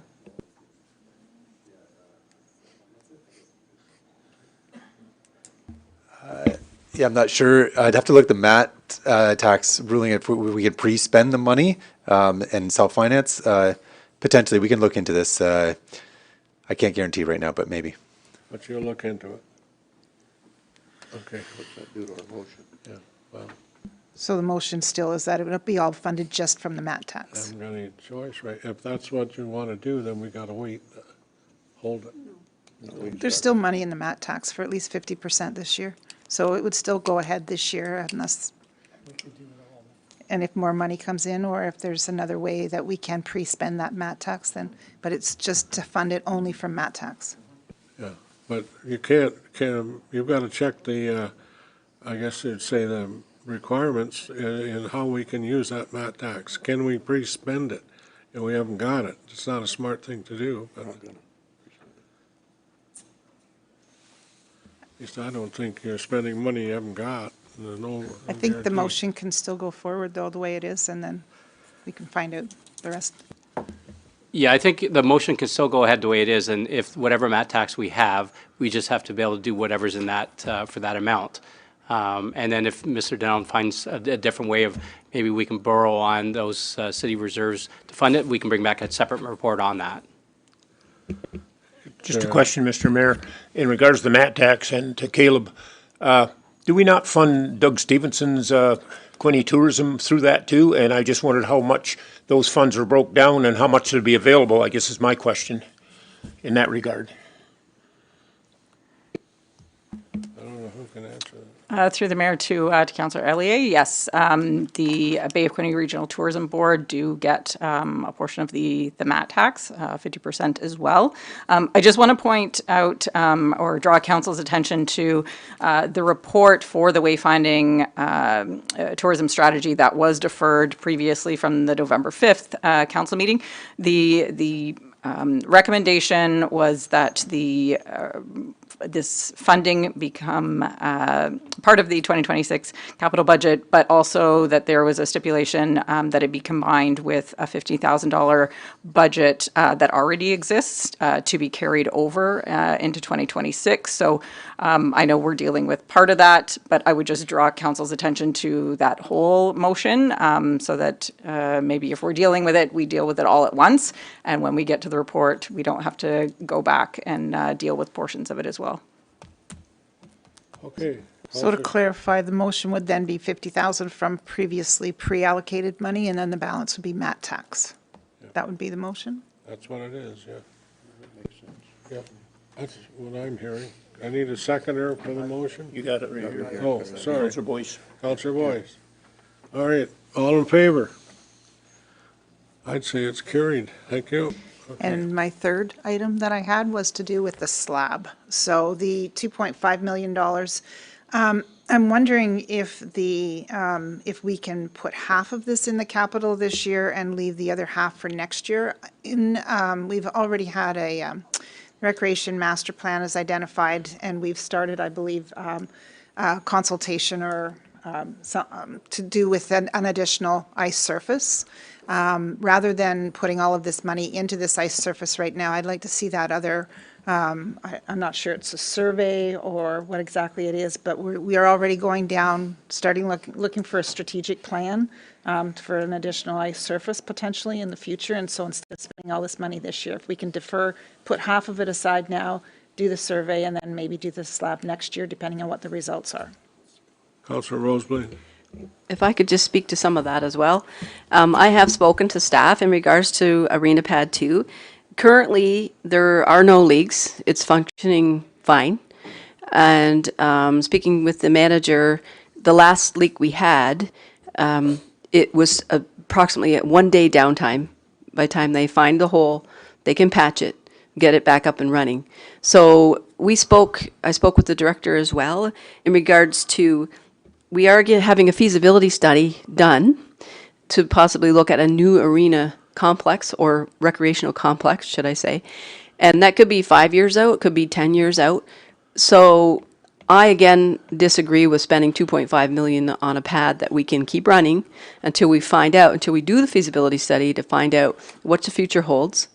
So we've talked about possibly pushing this out, and I think there should be an engineering assessment done on the floor, for starters. That should be done to know exactly what is going on under that floor. That report could outline the specific deficiencies, and it will offer a prioritized list of recommended repairs or replacement, depending on what the engineer's report says. So that being said, that could be done in 2026, and the manager had expressed we could incorporate that in the feasibility study, fit the engineering assessment in, and then we could push the project out for now. It would be a 2-year process to do that floor. It takes a year to do the planning. There's a short window that you can do the floor between ice seasons. It's too late now to start it in 2026 because you're never going to get it tendered and ready to go in the time frame that you have this summer. So if we can push it out for 2027 and 2028 for now, until we get the assessment done. The assessment may say we can push it out even further, so we're not spending $2.5 million if 5 years down the road we're going to build a new facility. That $2.5 million can go towards a new facility. So I would like to recommend that we remove this $2.5 million from the capital budget, push it out to 2027 for half and 2027 for the other half until we get the report. And include the engineer assessment in the feasibility study. Through you, there's already a motion on the floor, Mr. Mayor. What's the motion? The motion on the floor is from Councillor Stedall about putting half of the funding this year and then the other half in 2027.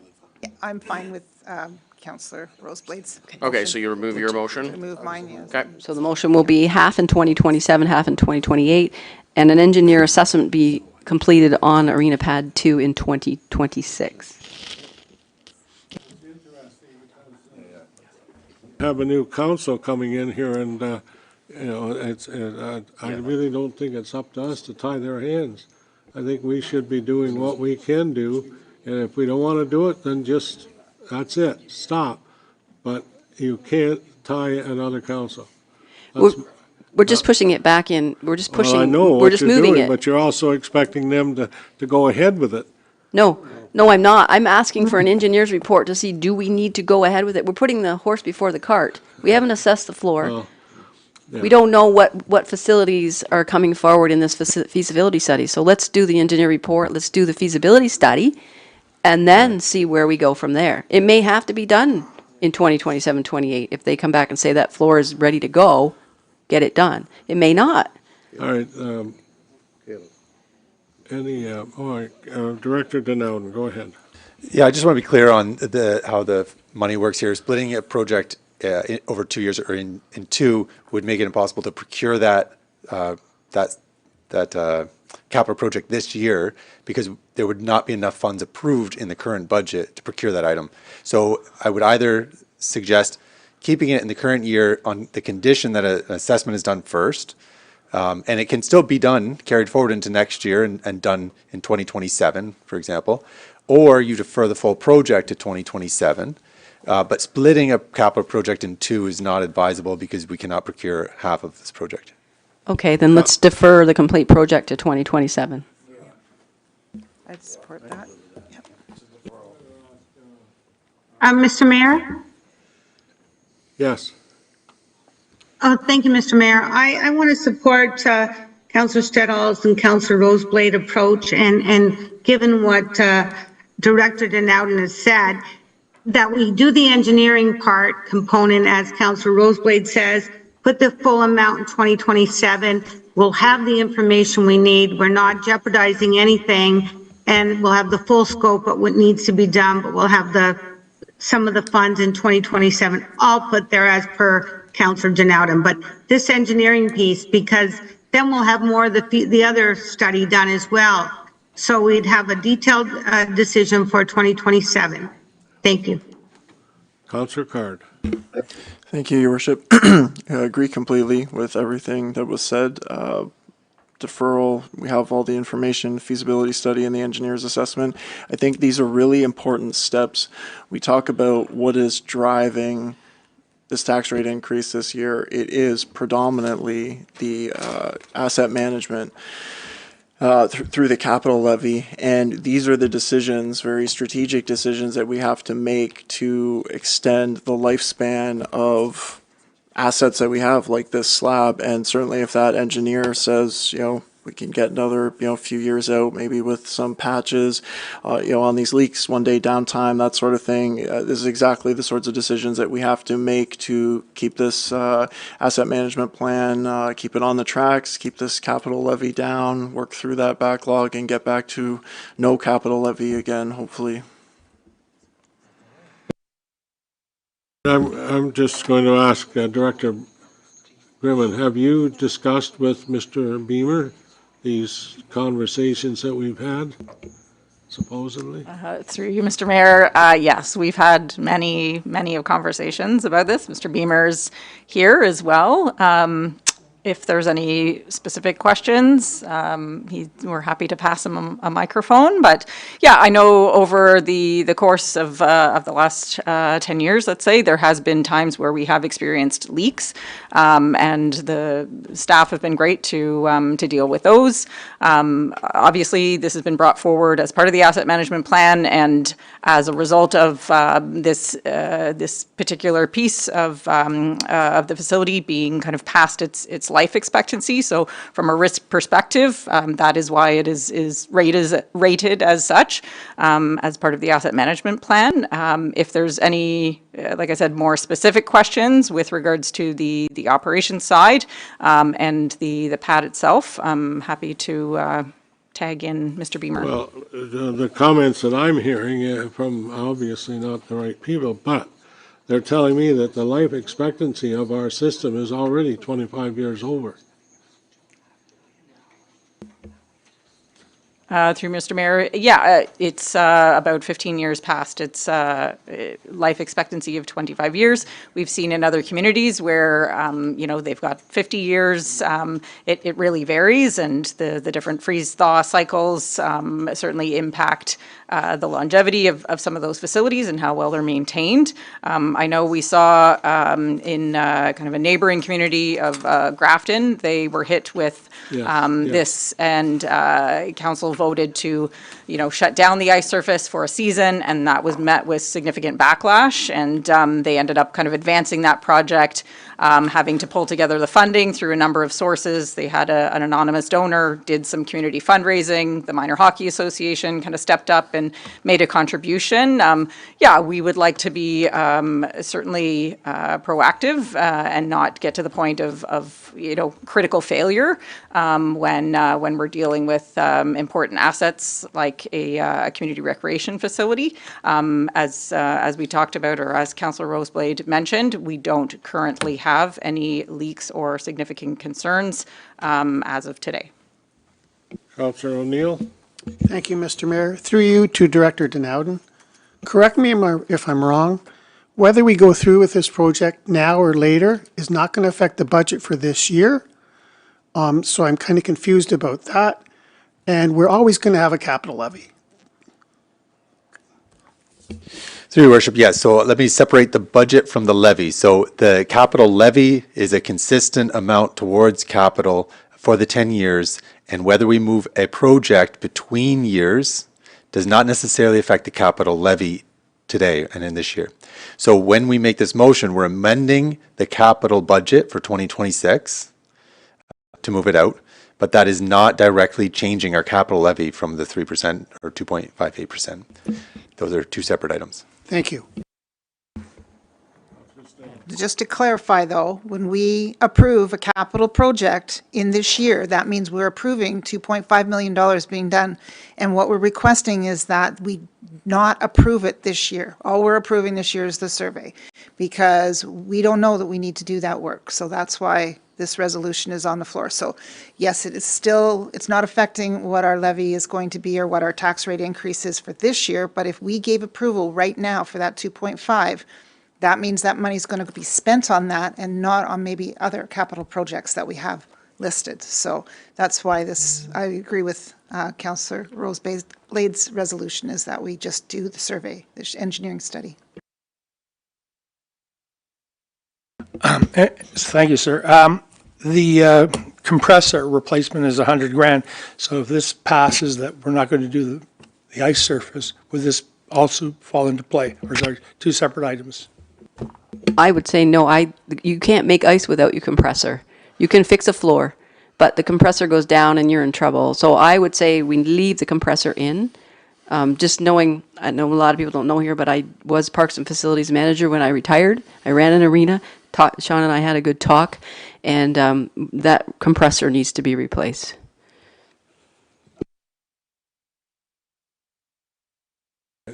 Councillor Card.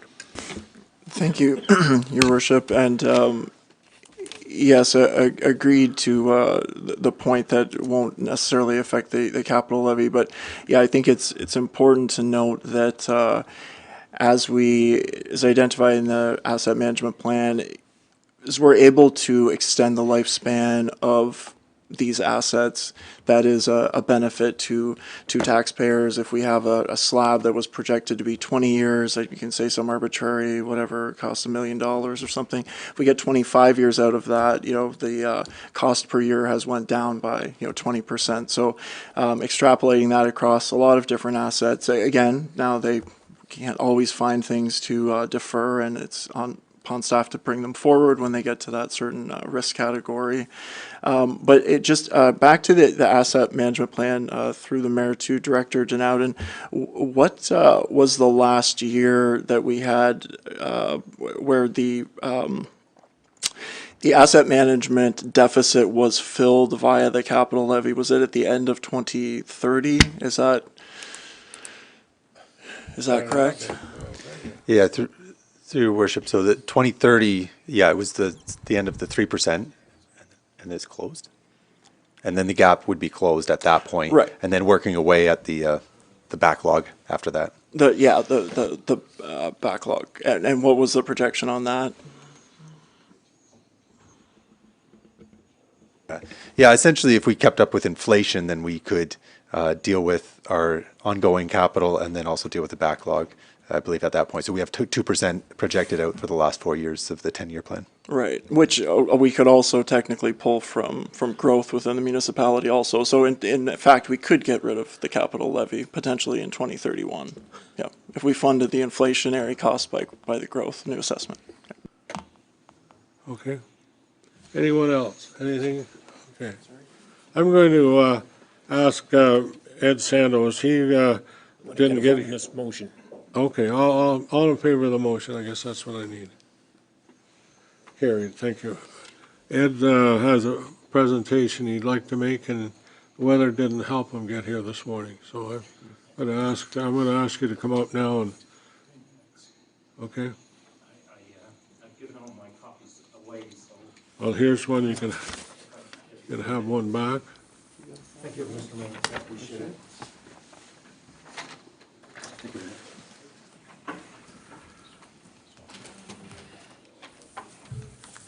Good morning, or good afternoon, sorry. Thank you for letting me do this. I appreciate it. And Mr. Mayor, so I've lived here since May 2019. Our taxes have increased over 31%. So I did read the budget book, both the budget book and the water infrastructure.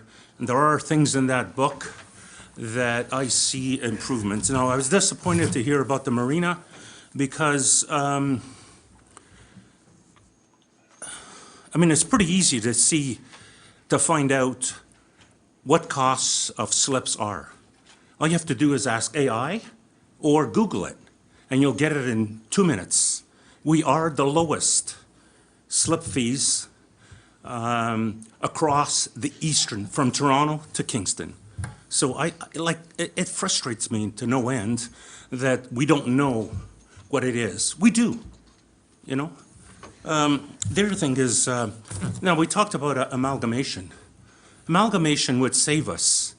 Now, in the short term, the next first few years, 5 years, it would cost us.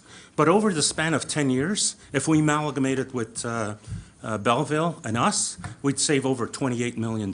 We could build a brand-new arena. Now, the other thing is I suggested to reduce councils. We could save close to $250,000. But we need an approach that reduces our taxes.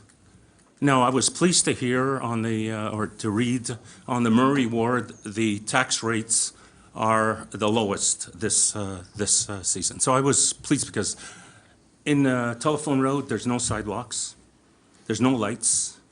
And I know in Frankfurt, that's one of the reasons why rates were reduced.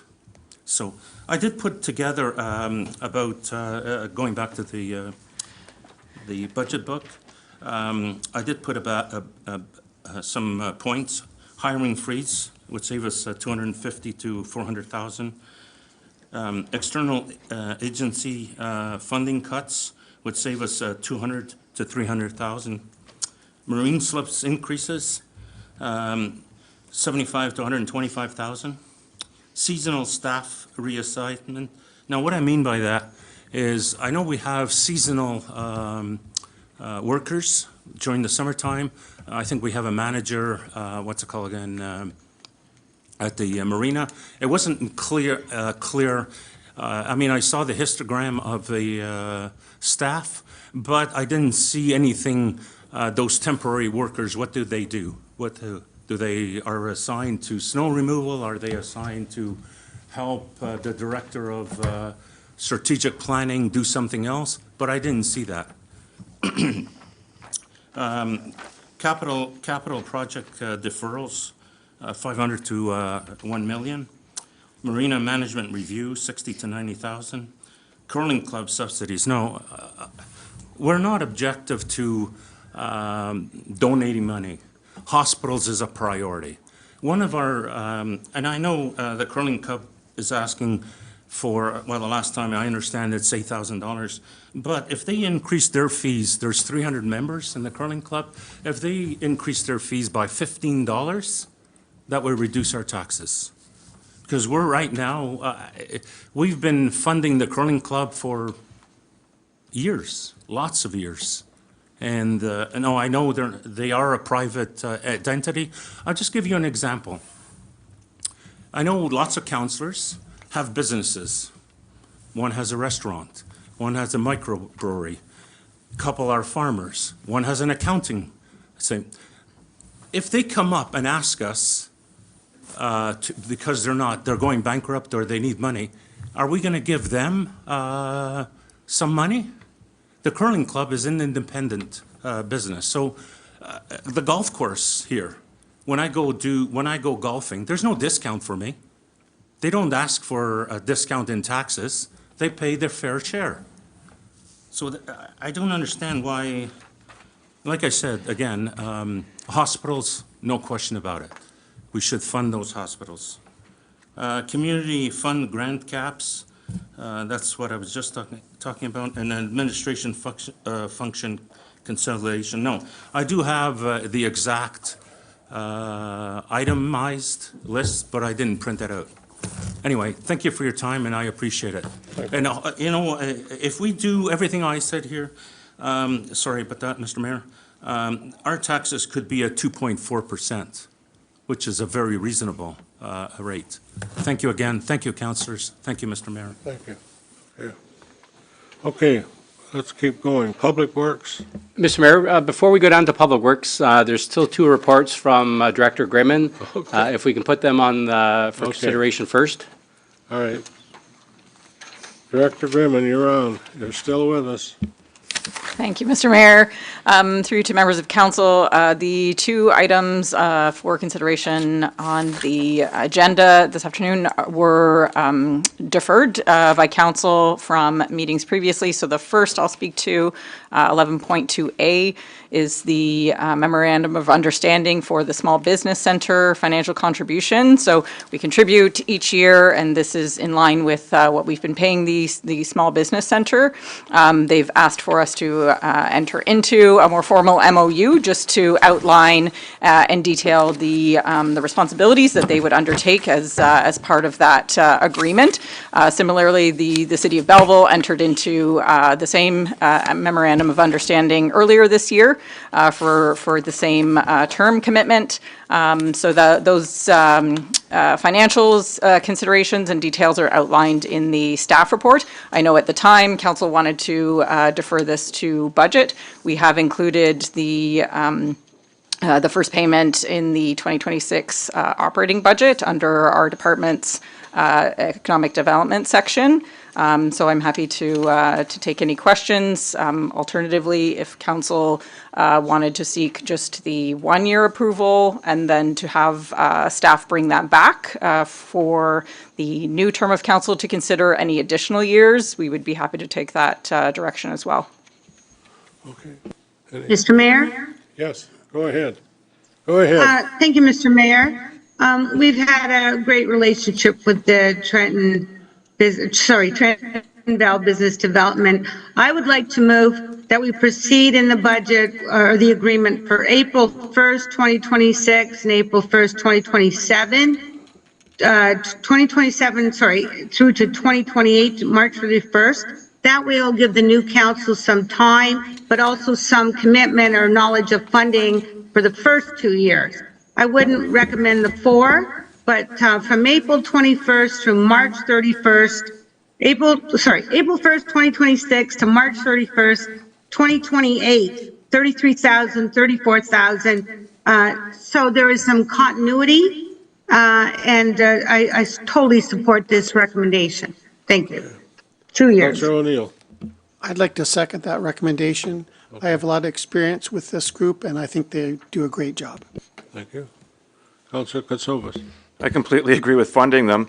My comment is that it's such a minimal amount of $500 for 29 and then an additional $500 for 30. I think that's a great deal to commit to right now, the 4 years, because they have a proven track record. And in 2 years, that could go up more than $2,000, more than $3,000. So the 500, I would say, is worth it to take that gamble right now. Well, not even a gamble. It's like I said, they've had a proven track record. It's a good bet. Okay. I will amend my motion as per Councilor Katsoulis' thoughts. You're absolutely right. For $500, we're not going to get a better deal. So I will go for the 4 years, and I'll change my report, my motion. And I will also support that. Okay, thank you. Councilor Quinte, I think you're with us? Yes, thanks, Mr. Mayor. So what does that do to the property tax rate by approving this motion? Okay, thank you.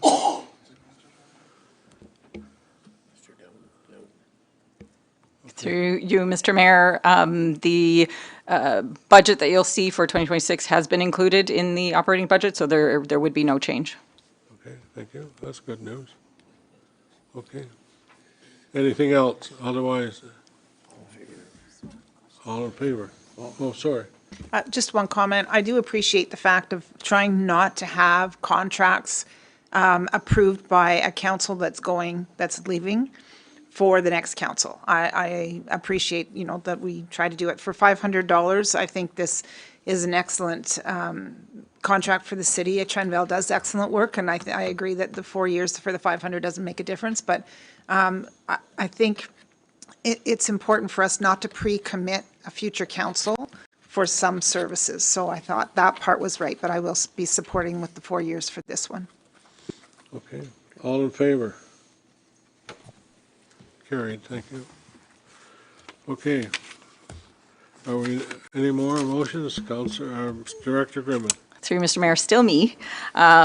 Maybe just one last parting comment with regards to the small business center agreement. The agreement will come back to a future meeting of council with a bylaw. So you will see that that agreement attached to a bylaw at a future council meeting. We have had that vetted by legal, so I just wanted to make that additional comment. The next item on the agenda, again, that was deferred, is the tourism wayfinding strategy, the signage, strategy. The motion originally was deferred, again, to deal with the budget at budget. So here we are. I know we've heard already some feedback in terms of the budget allotment and the MAT and the project coming forward, the $50,000 that we are going to move forward. So essentially, I believe it's just the plan itself that we need council's approval on. I know council heard from the consultant, both at committee and at council, had the opportunity to ask some questions. So that would kind of be the final piece of this, would be the actual adoption of the plan itself. Councilor McHugh. I'd be happy to move that motion. Councilor Card seconds it. Councilor Card seconds it. Okay, thank you. Go ahead. Do you have a comment? No? No? All in favor? Thank you. Carried. Anything else, Director? I think I've taken up enough airtime, but I appreciate everybody's questions. And yes, I'll pass it on to the next. Thank you. Thank you. Okay. So we can go on to Public Works. Thank you. Does anybody know anything about Public Works? Through your worship, I'm just teasing, man. I'm teasing I'll give him, it- not you. 2 weeks in, I'll give it my best shot. Thank you, your worship, and thanks, council, for having me here. Just to go over the Public Works budget, there were a number of staff. We've got our engineering staff and our Parks and Open Space Supervisor here.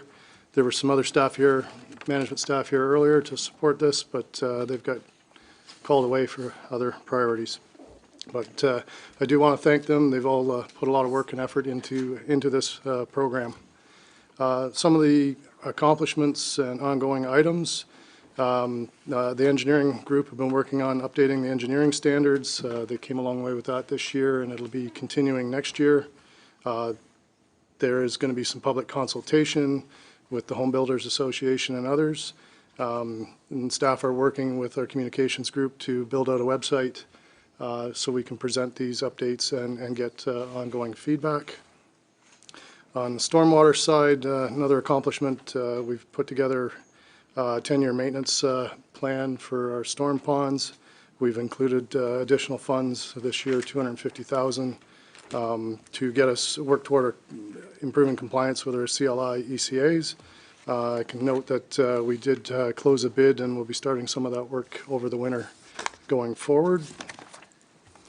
In 2006, looking ahead, one of the accomplishments, there's a new waste recycling calendar that'll be going out to all residents. That's being put together with our community service group as well. And I understand that's just about ready to go to print.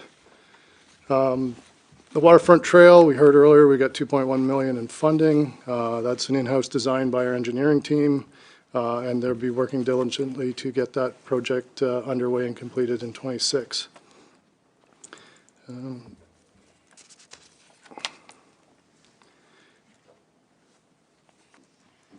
Continuing on, as I think it was noted earlier, we in the second stage of our facility waste audit recommendations. Again, we'll be working with community services to look at our centralized waste and recycling programs within the city facilities as well. Moving on for the overall budget, we'll note that we're at a 3.34% increase on a just over $19 million operating budget. Our sand and salt material costs seem to have stabilized. So we have a reserve of $540,000. However, Mother Nature is trying to work away at that today. We've taken on some more interest payments due to a Wooler Road Bridge rehabilitation project and some stormwater costs with the West End trunk sewer. Again, that project is ongoing and will be until probably this time in 2027. In terms of staffing, the staffing numbers have not changed. There's been no increase. In service levels, Mr. Director Denowden did speak about the recycling, and that's a good news story, so I won't go any further into that. We do have some increased costs for grass cutting and contracting out at some facilities. Right now, we're looking at 37 sites for the contractor, but this is going to allow city staff to keep a better level of service at some of our more main locations. Moving on, in terms of capital, yes, there's another year of aggressive capital program. The Division Street is one of the main highlights. We've got some work in North Trent Street area in Frankfurt, along with our arterial and local roads programs. I think it's important to note that through our asset management, we are looking at doing some preventative maintenance programs, so there's inclusion in the budget for microsurfacing and continuing on with our crack sealing and other developments. At that, I open for any questions with regard to projects.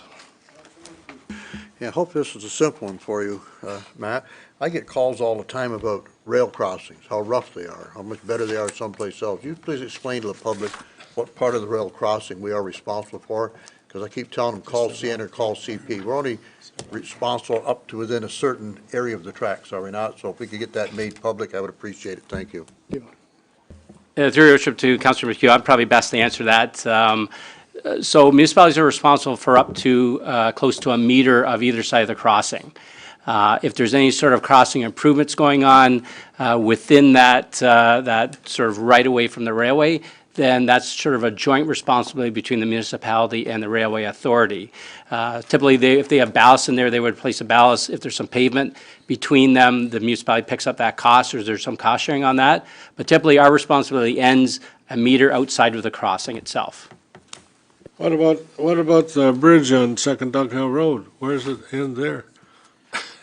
Is the height of the bridge, is that what we're responsible for? No, I'm just kidding. Well, Your Worship, I would suggest that that's probably a railway issue, a CP railway issue. For what I remember, yeah. I think the road authority, which is Quinte West, is senior, so we were there prior to that bridge being there. So any responsibility for replacing that bridge would be borne by CP. Yes, I agree with you 100%. Yes, that's one thing for sure. And I think the one on Willow Road by the Murray Centennial School, we've discussed that a good many times too. So, yeah. Councillor Stedall and then Councillor McHugh. Thank you, Worship. I have questions about specific roads that are going to be, when they're going to be done, because I get them from residents at various times, like Myra Street, Bellevue Drive, those types of things. Where do I find that list so I can at least give them some indication when those roads? Myra Street is like I believe, a major reconstruction at this point in time, Myra Street West. It is, and it's a serious issue for the traffic that's coming and going and for the ditches there, but just where is the list for these projects? Through your worship, in terms of the list of what roads will be done in future years, we are working with the finance department, and the asset management plan is the main driver for that. So if you can send me the roads particularly, we can get back to you with where they fall in the program. Okay, thank you. Okay, thank you. Anyone else? Councillor McHugh. Yeah, getting back to the theory of bridges, Matt, would you please reiterate or let the public know again, the bridge at Caring Place that crosses the Murray Canal, that's a federal issue. We do not repair the potholes on that bridge, right? I get a lot of calls that bridge is in bad state of disrepair as far as the road's concerned, and I don't think it's our responsibility to be paving that, and if we did, we'd be liable. Yeah, it's through your worship. No, that bridge is federally owned, and that it is their responsibility. Just to follow up, any chance the city can make a great big sign with a phone number on it, put on either side? Yeah, put it in the middle of the canal. No, just further to that point though, where the bridge ends on the north side or the south side, and it comes into our highway, we're responsible for repairing any of that section of the road? Through your worship, I'm not particularly clear on the delineation of that point, but yes, there would be a point where the bridge property takes over, the federal government takeover. I think so. CAO, am I right? Your worship, you are correct. There is a portion, I call it just, I think it's 3 or 4 meters on either side of that bridge that where our responsibility ends and Parks Canada's responsibility begins. Okay. So And you're aware as well, the conversations we've had over the last several years and recently with MP Millette was the replacement of that bridge is urgently needed, and we had suggested that we would help partner in a wider bridge which would accommodate an active transportation pathway that would support the waterfront trail from Dufferin Avenue all the way out to Young's Cove with resurfacing and lighting to match what we have here by our Trentport Marina. So we've asked that again of MP Millette to push that project forward because we've applied for funding for that, but have yet to hear in the last year or so if we were successful in that application. sorry, that was a part of our most recent discussion. Councilor Sharp. Councilor Sharp, go ahead. Thank you, Mr. Mayor. I just want to acknowledge all the staff team with regard to the active transportation programs and initiatives that have been done when we do roads and redevelopments, and it's really been top of mind in the funds we received. I wanted to speak to one other item that relates to the calendar that's being done. I think it's an additional $40,000 in our budget for waste management, which I think is great because Councillor Card, as chair of Environmental Services, will recall that that was a big part of people knowing the changes and recycling and which states and all that stuff, which is great. And so we're going to give the calendar because there's been a big change this last year, and we want to promote that. My question is, the city's climate change reserve, which was focused on environment, has a balance of $350,000 in that reserve. Could we use a portion of that to offset this calendar, to phase it in? I know operationally we want to do the calendar annually, but this is a new calendar that I understand. The environmental reserve is gone, but the climate change reserve, which was focused on environmental, is still there. So is this a place where we could phase this in 20,000, and reduce that piece? So that's my question. Do either Director Denouden or Director Public Works? Your Worship, I'm probably best to answer that question, and thanks, Councillor Sharp, for your question. This is going to be an annual calendar that we're going to produce. So similar to other activities we do annually, we'd rather not use reserve funds to fund annual investments for standardized items like this. In addition to that $40,000, we're receiving about $8,000, I believe, towards the cost of producing this calendar from Circular Materials of Ontario, the provincial agency that took over recycling for us in our community. So they're helping fund that. But this is an annualized calendar we're going to continue on for a next number of years. So it's really an operational cost that needs to be built in the budget and not be funded from a reserve account. Thank you. Just updating everybody on the recycling program and where we're at with that. In terms of what, Your Worship, as I can give you a bit of an overview since I know you did, but since July 1st, the province has taken over residential recycling programs in all of Ontario municipalities. For our municipality, it commenced July the 1st of this year, and our council a year or two ago agreed that we wanted to continue with the same level of services across our municipality or whoever was getting a recycling service from Quinte Waste Solutions. So Mr. Denouden had mentioned earlier that the term non-eligible recycling, so businesses in the downtown cores or other facilities, city-related facilities that used to get picked up by Quinte Waste Solutions is still going to get picked up now, is still being picked up now. by the contractor, but it's termed non-eligible, and the municipality is paying for that cost out of our annual recycling budget. Now that forms a part of the Public Works budget itself. In summary, we're taking in about on a yearly basis about 50 to 55 tons of recycling out of those non-eligible sources. In addition to that, we're also funding the Household Hazardous Waste Program with mobile events throughout Quinte West, as they did with Quinte Waste Solutions, and similar to helping fund the depot, the bricks and mortar facility at Wellbridge Crescent in Belleville itself. So. Okay, thank you. Councillor O'Neill. Thank you, Mr. Mayor. Through you to CEO Angelo. When the facility was at West Street, residents could bring lots of cardboard, lots of other items there. Do we have any location here yet that our residents can bring stuff to?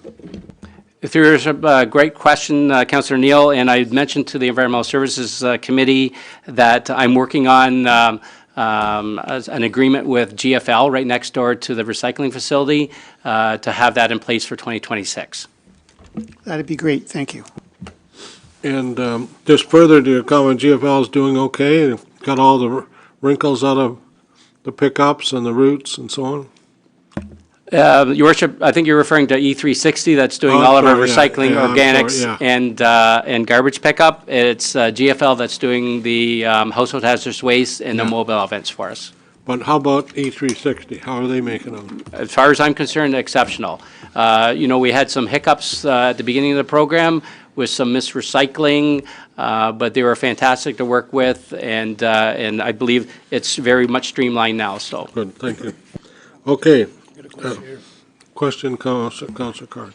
Thank you, Your Worship. I would definitely acknowledge CEO Angelo and staff for their work there. I know there were, maybe the Quinte waste, list, might have missed a few businesses, a few addresses, so I would acknowledge staff did a lot of great work there, getting forwarded on different addresses and those that were non-eligible to have their service continued. I know that was a huge relief for those businesses.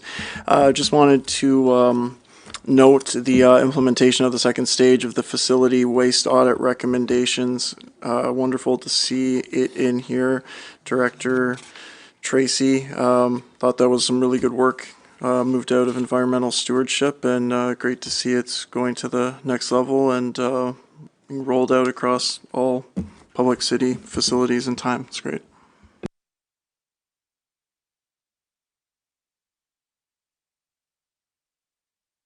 You got a comment or? Oh, Mr. Chair, I did have one thing, or Mr. Mayor. Okay, go ahead. I don't know where. Oh, thank you, thank you. With regard to what Councillor Stedall said, and in the budget report, it has some of the roads that we are included in this budget, but it can change depending on the condition assessment in April. And it's all based on condition priorities, based on facts and so forth. But I wanted to ask, and I think it's already done, is on our website, and we get, I know I do, when's my road being done? And we have the big capital plan and the 10-year plan. Could we, and maybe we already do, I think we do, could we put on there planned road resurfacing or construction? People can go and see, that's when my road's being done. That's when we plan to do it. Now that changes, I understand that. But if that is on the website, or could it be? Just with regard to roads, people ask, certainly in the rural area, all about their roads. And I know we do the roads based upon the budget and the condition all throughout the Quinte West. I just wondered about that. Thank you. I think the other point is that, yes, we do have a list of roads that we're hoping to do, but that list can change because of costs or overruns on us. But we will try to stick with the list. Like the priority. Yeah, okay. Thank you, Mr. Mayor. Just one of communication. Thank you. I'll let Mr. Tracy. Whoops. Through your worship, yes, no, just looking at head nods around here with other staff, we can definitely pull together a list for future projects as well. And then, but as noted, yes, that's subject to change. on condition assessments. Right, and we can Thank highlight you. that, Director, just subject to budget and change, but just give them some idea. Thank you. Thank you.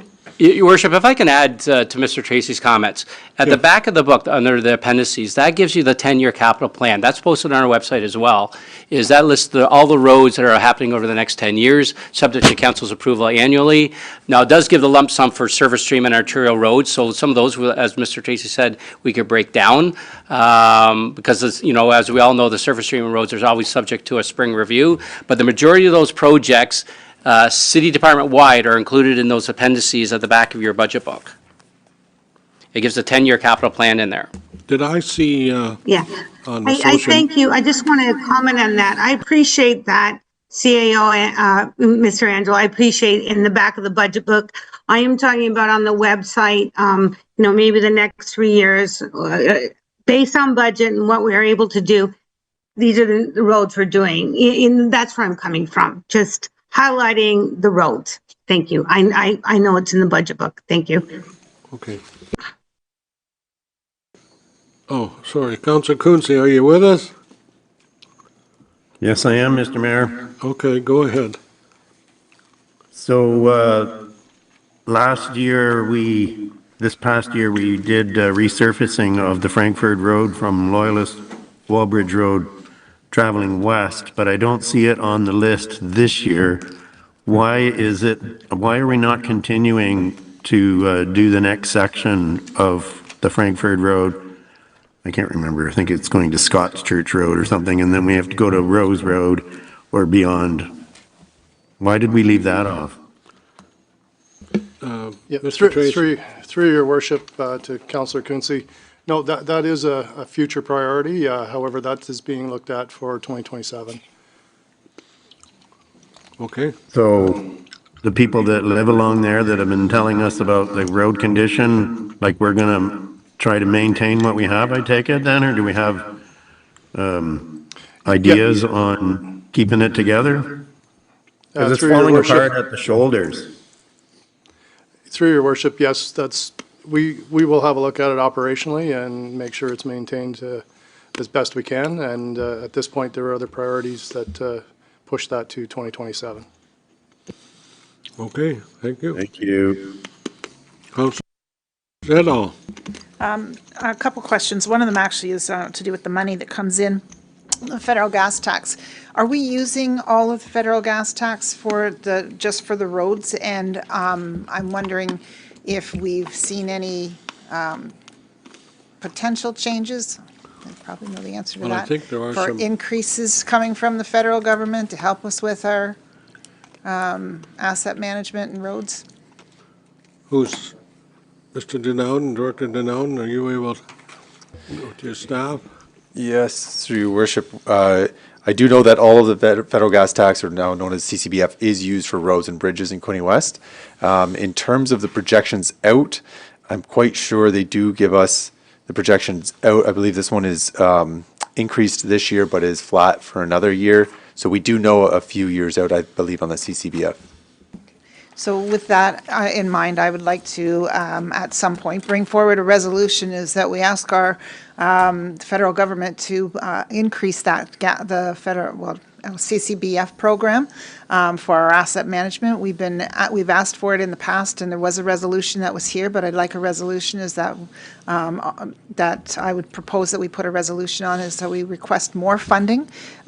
We are working very hard to try and get our assets covered, but I mean, a 3% increase in our tax rate or tax levy every year is that's costing our taxpayers a lot of money, and property taxes are very unaffordable when it comes to, at the end of the day, it's one more of our household costs that we want to try and keep down. So I would ask, a resolution is that we ask the federal government to increase, potentially double, our CCBF allocations. Okay, we can, we did talk to Mr. Millett about that, but we can send a letter to him, pass a motion here that we ask for it to be increased, doubled, or whatever. And you want to put that motion forward? Somebody second that? Councilor Roseblade seconds, so you good, Mr. Clerk, you're good? Okay, all in favor? Carried, thank you. And one more item, I had a question for the director, is to do with the ditch filling program. I'm not sure if there's another name for that.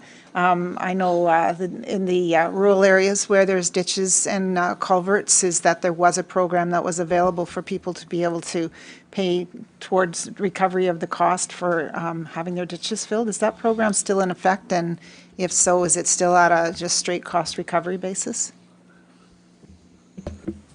Through your worship, I can answer that. Simple answer is yes, that program's still in effect, and it's still on a full cost recovery basis. So if a rural resident wants to eliminate the drainage ditch in front of their property, staff will do an assessment to make sure that they're able to do that. And then we work out a cost, send them a cost sharing agreement, and they either agree to it or not. So, yes. Okay, Councillor Boyce. Thank you, Your Worship.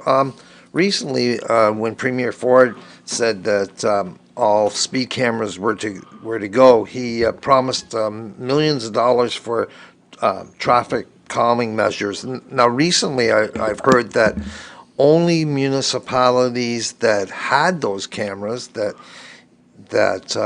can apply and receive funding for traffic calming measures. Now, our municipality, we didn't do the cameras, and but we do traffic calming measures. Have we heard from MPP, LSAP, anything about money coming to us about Nothing. that?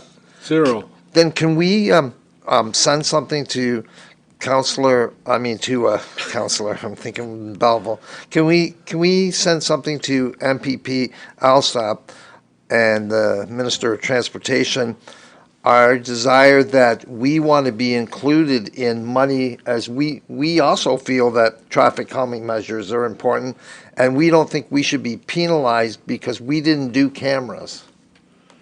That's for sure. Yeah. We did mention it, didn't we, when we met with Mr. Millett? Didn't we? Yeah. No, it would be also. He's talking provincial. I know, but. But I'm willing to second Councillor Boyce's.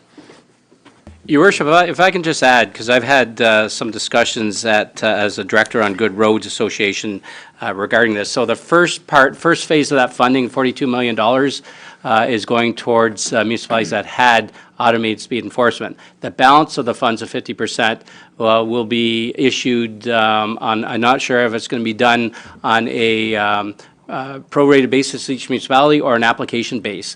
So that is going to be coming, I hope, in the mid-2026, but I don't know the details of how that funding is going to be rolled out for the other municipalities that didn't have automated speed enforcement. Yeah, I think it's really unfortunate that we didn't do it, but we prioritized traffic calming measures. Now, I feel the province is penalizing us for not putting those cameras in that they disagreed with to begin with. And so I just want it known that we want a share of that money. We don't want to have to apply. Belleville's going to get money because they put in cameras. They're going to get money automatically. We're going to have to go through a whole process, tie up staff, for funding and things, and not even be guaranteed a dime for it, eh? So I'd like to see something to MPP, LSAP, just saying that, we believe that all of the money should go to all the municipalities, regardless of whether they had cameras or not. Councillor O'Neill seconded that. Yeah. I did, and as Premier Ford said, it was a tax grab. So why are we being penalized because we didn't participate in the tax grab? You're right. That's what he called it, yeah. So okay. We can send something off, Your Worship? Yeah, we can send something off. Mr. Clerk, you can write that up, and I'll be glad to sign it. Yeah. Okay, all in favor, I guess that's what, okay, carried, thank you. Okay, who's on next for Public Works? Through your worship, I think I'm going to pass it over to Director Jardine. Okay. Thank you, Mr. Mayor. Through you to Council. Pleased to present the 2026 budget for planning and development. I'll note that this is operating budget. There's no capital budget items for the department for 2026. I'd also like to just initially extend my thanks and appreciation to the staff of the department for their professionalism, hard work over the last year, and you'll see within, I won't dwell on it today, but you'll see in the budget book a list of some of the accomplishments, projects that have been undertaken and completed in the past year, and that's obviously over and above the day-to-day workload. So moving ahead to focus on the 2026 goals. One of the first goals that we're hoping to complete this year is the ongoing update of the city's comprehensive zoning bylaw. For members of Planning Committee, you'll be aware that over the last year we have been bringing forward what we've been terming housekeeping amendments to the zoning bylaw, but we're going to complete that process and move forward with the comprehensive review, hopefully to complete that within the space of 2026, and that will be an in-house project. Electronic application system for planning services. So council are aware that we only just recently completed and implemented the electronic permitting process for building permits. So this is effectively the second half of that project. The funds related to that project are carryover funds, so no new money required. And that will open up the electronic portal for the submission and review of planning applications in concert with the building permit process that was put in place this year.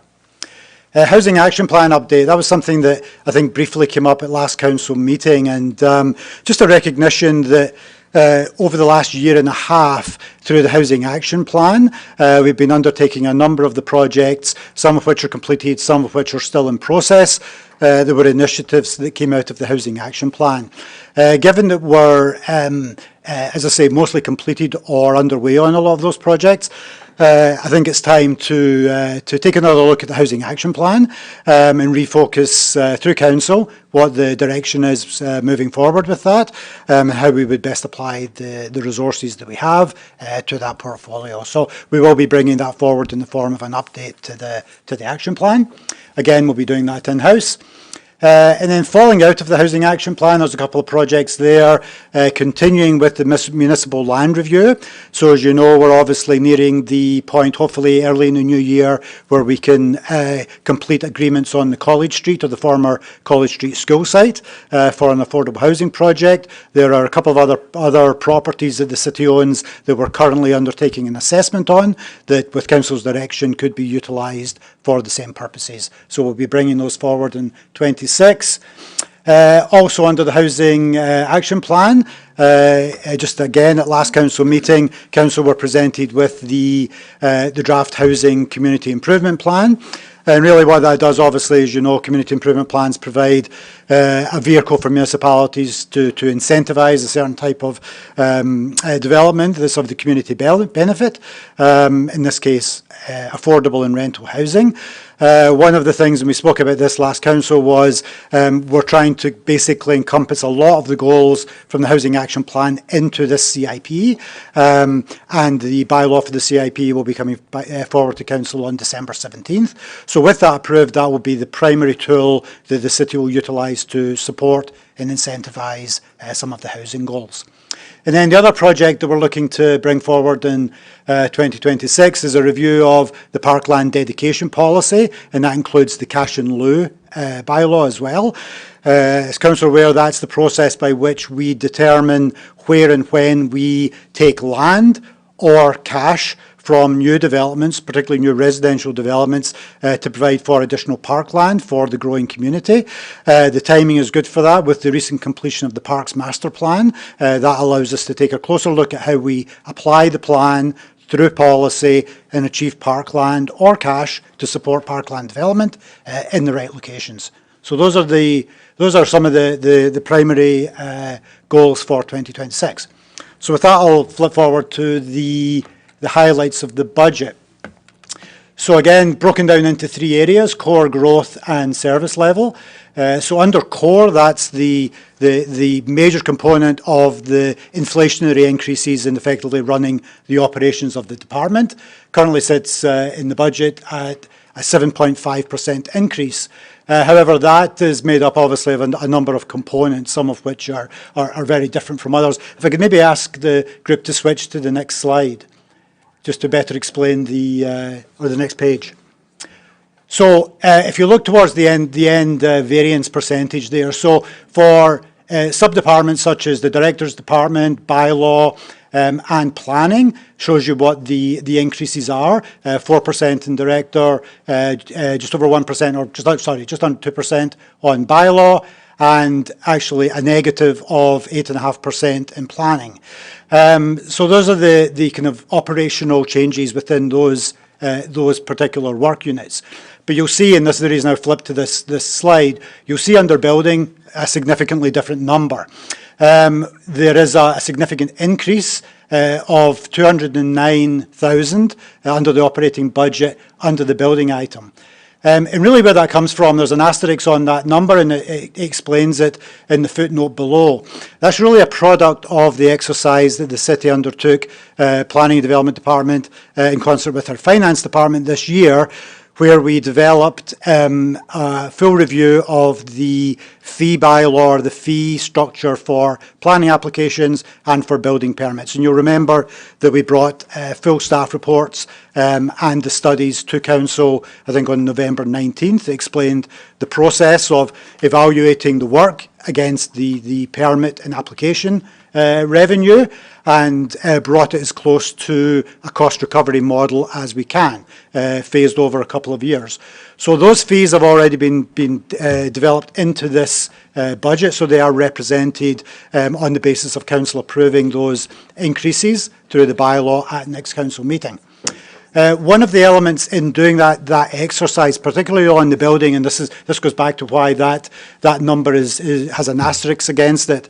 That exercise looked at the cost of running the building department, right? And the cost of running the building department is effectively split into two sections. There's the piece of work that the building department does to review and inspect and approve building permits. But then there's another part of the work that all departments do in providing a general service. And that would include things like inquiries, compliance issues, training for staff, etc. And through the exercise that we undertook, it identified that basically just over 13% of the entire total costs of running the building department were general costs that were outside of the cost of that could be recaptured through a building permit. So that's why that number is so high. That is a one-off readjustment, effectively, that readjusts the way in which the building department budget is represented this year, and then that will not carry on in future years. So recalibration, essentially, of the way that the building operational budget is referenced. But to be very clear, that is a cost to the taxpayer and a cost to the tax base to provide that general service. If I can maybe flip back to the previous. So those are the elements that make up the 7.5% core. Under growth, we have no additional growth requirements of this year. I would point out that embedded within the Housing Action Plan line item, we do have the continuation of the contract position for 2026 built into that budget, but no additional staff items. And then service level change, again driven by the CIP for housing. We are proposing a $100,000 addition under the Housing Action Plan to support the initiatives in the housing CIP, and that's represented in that service level increase. So between the core and the service level increase, we arrive at 12.14% increase for the department. And with that, I'll hand it back to Council for any questions. Thank you.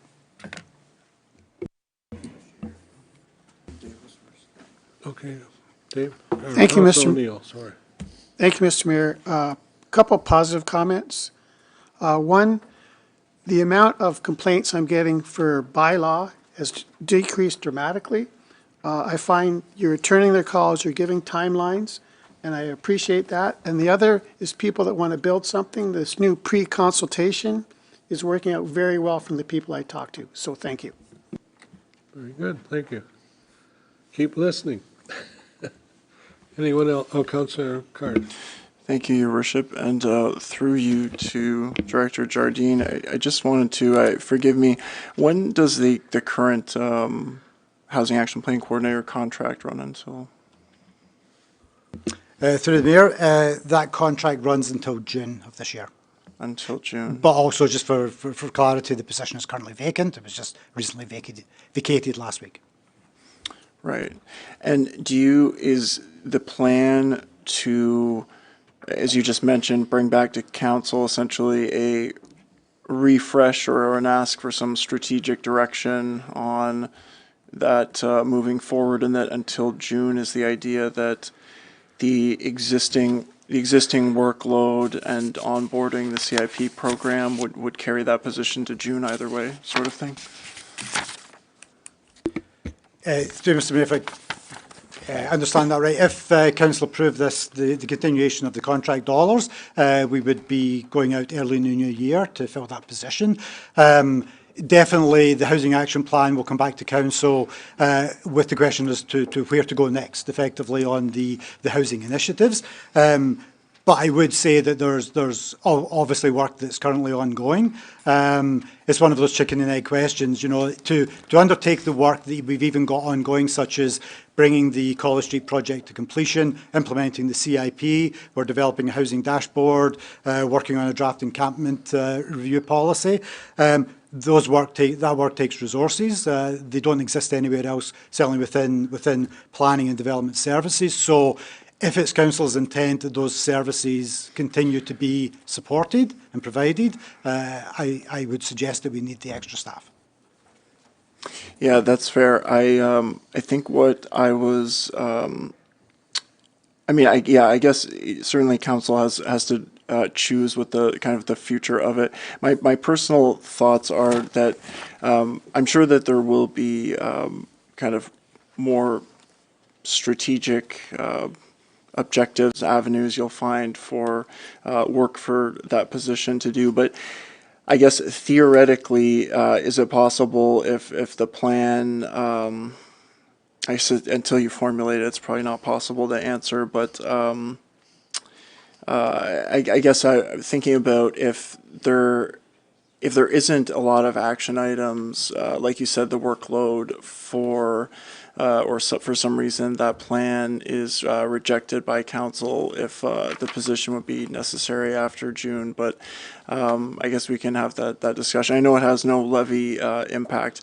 My just hesitation with continuing, if there isn't the workload or it gets to a point of whether it's close either way, is that I know that every dollar that we can use, it is limited funding, obviously, this pool and reserve funds. Every dollar that we can put into the CIP program will actually, move results on the ground, the richer that the CIP program is. And so I'm certainly, I think it's inarguable right now that with the municipal lands review and some of those other action items from the action plan, certainly there's a lot of work left to do there, but just thinking out into the future, that I'm somewhat reticent about continuing. But I guess that's that could always be spoken about later. So I think it's fine to approve now. If council didn't like the secondary plan or something, we could discuss that later. Yes, thank you, Mr. Mayor. I think there's some practicalities there as well, obviously, by virtue of the fact that the position's just been recently vacated. Obviously, very difficult, not totally impossible to hire for 6 months. So I think council would need to make the decision at least on 1 full year. I have no qualms over the fact that there's enough workload, more than enough workload. Certainly I think it definitely is timely to come back to council and ask the question again. What are we doing? It's very similar to the conversation earlier on about physician recruitment. What is our continued role? We've accomplished a lot in the last year and a half. Basically most of the projects, as I said, in the Housing Action Plan are near completion, which is quite remarkable given we had one staff person undertaking those roles. Where next is the question. Some of us have been to recent housing summits, etc., and you can sense that municipalities are continuing to struggle. We're all doing the same types of things, CIPs and various projects like that. And most municipalities, I think, are asking the same question: where do we go next? Because how much of an impact can we truly have? And I think that will be a later decision of council. But at this point in time, there is still work that needs to be completed just to round that off. And I certainly think that there's enough work there for somebody for this entire year. Okay, anyone else? Councillor Stedall. Yes, Mr. Mayor, I'd like to speak to this. Okay, go ahead. Okay, okay, thank you, Mr. Mayor. I'm concerned that, if I understand, we would only have our housing coordinator position through till June. And I know it's contract, and that's fair. Now, we do have a housing reserve fund that we started. And if we need to draw from that fund to get us an individual, and I know Director Desjardins will deal with this and come back to us, but we've made many initiatives and we can't let this ball drop. And we need to access the fund, which takes grants and opportunities and partnerships with Hastings County and our local developers. This is a major priority. So I want to make sure we don't lose sight of this as well going forward. So I'm sure Director Desjardins, you'll come back to us, but we do have that housing reserve, and getting anyone through till June, that's, probably not going to be sustainable. So I think we really, in the new year, need to really revisit this. We have that reserve. We need to make sure we follow up on this because there's so much going on. I mean, there really is. We're really making change here, and there's so much more to be done. So I really want to make sure we don't lose that. And we had a really great coordinator, and I wish the individual all the best. But when we go out to retain someone, we're going to need more than 6 months. So thank you. Your Worship, I just want to interject, if I don't mind. So this year's budget, the 2026 budget, includes a full year's salary for the contract position for the Housing Action Plan Coordinator. It's essential that we have somebody here in the city that can help move these strategies forward, that council has a priority that's identified a priority over the last several years. There's, as Mr. Jardine said, there's lots of work still to do. There's the new CIP incentive program. There's forms and everything else that need to get developed, and we still need to move the needle on housing and affordability in our community. And that's a direction that all of you have given us to do. So that contract position has been included for a full year's contract salary within the 2026 budget. Good, thank you. Thank you, Mr. Angelo. I misunderstood. We need that job. Councillor Stedall. So I just need some clarification. So there is that fund, the reserve, the Housing Action Plan. So is that how this position is being funded, from that fund? Is that correct? Your Worship, yes, the Housing Action Plan Reserve, which I think currently sits about $850,000, with an additional $150,000 from this year's budget. And then on top of that, there's the $100,000 directed specifically for the CIP projects. So yes, that Housing Reserve Fund would pay for the contract staff for the 1 year. Thank you. Yeah, because it does show that it's going from 903,000 to 553. So I would imagine that's money being funded for this position and for the investment in the CIP. And just so further clarification, this reserve is all been funded out of either the money that we received from the PIL, the payment that the province made to us for the PIL that we lost. We moved the money into that, I thought, and then we also, did we move more money from taxation into that, or was it fully funded just from that PIL? So, Your Worship, yes, to correct on the PIL, we split that when it came, and I think close to $1 million, or the 850 went in. And then what we do every year is that Housing Action Plan had, I think it was 150,000 allocated. If we only use part of that for a salary, the remaining would go back into that reserve. And so that's kind of the ins and outs of that reserve. And then, of course, now with the CIP, again, depending on applications, the CIP would either, if it wasn't subscribed, additional funds would go into the reserve. If it was oversubscribed, we would take from the reserves. And when the CIP comes back, I know at the last meeting when we had the CIP, I spoke against CIPs being funded from taxation. But we're going to, I understand, reevaluate that program and exactly what is being funded and how it's being funded. Is that correct? Like it's not, we're not levying new tax dollars to pay for those CIP. We're taking the money out of this reserve that came from the federal government or for provincial government from the PIL. Is that correct? Through your worship, see if I get this one right. So the $100,000 CIP money would come from the tax base. It will be added to the reserve for an overall reserve that could be utilised for the staff position, for the CIP, but also for those DC reductions that are legislated under provincial legislation. And the reason, I apologize for asking all the questions, but I'm just trying to get to the heart of housing is not, I mean, it's the same as physician recruitment. It's not really a municipal responsibility. It should be the federal responsibility. We should be asking the feds for more money, and even the provincial government.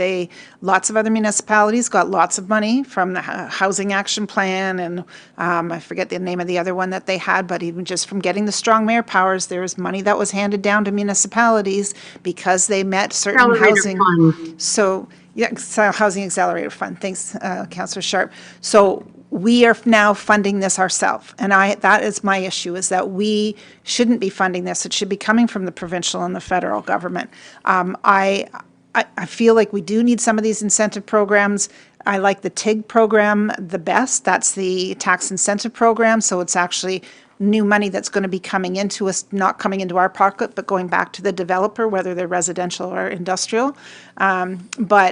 I'll support this 100,000, but I really think the city needs to do some really strong advocacy to ask for more housing money. Everybody else got it. We didn't. This is the same issue we're having with, the speed cameras and everything else. Like, how come the city of Quinte West is getting missed when there is housing money that's going to other municipalities, and we need the money?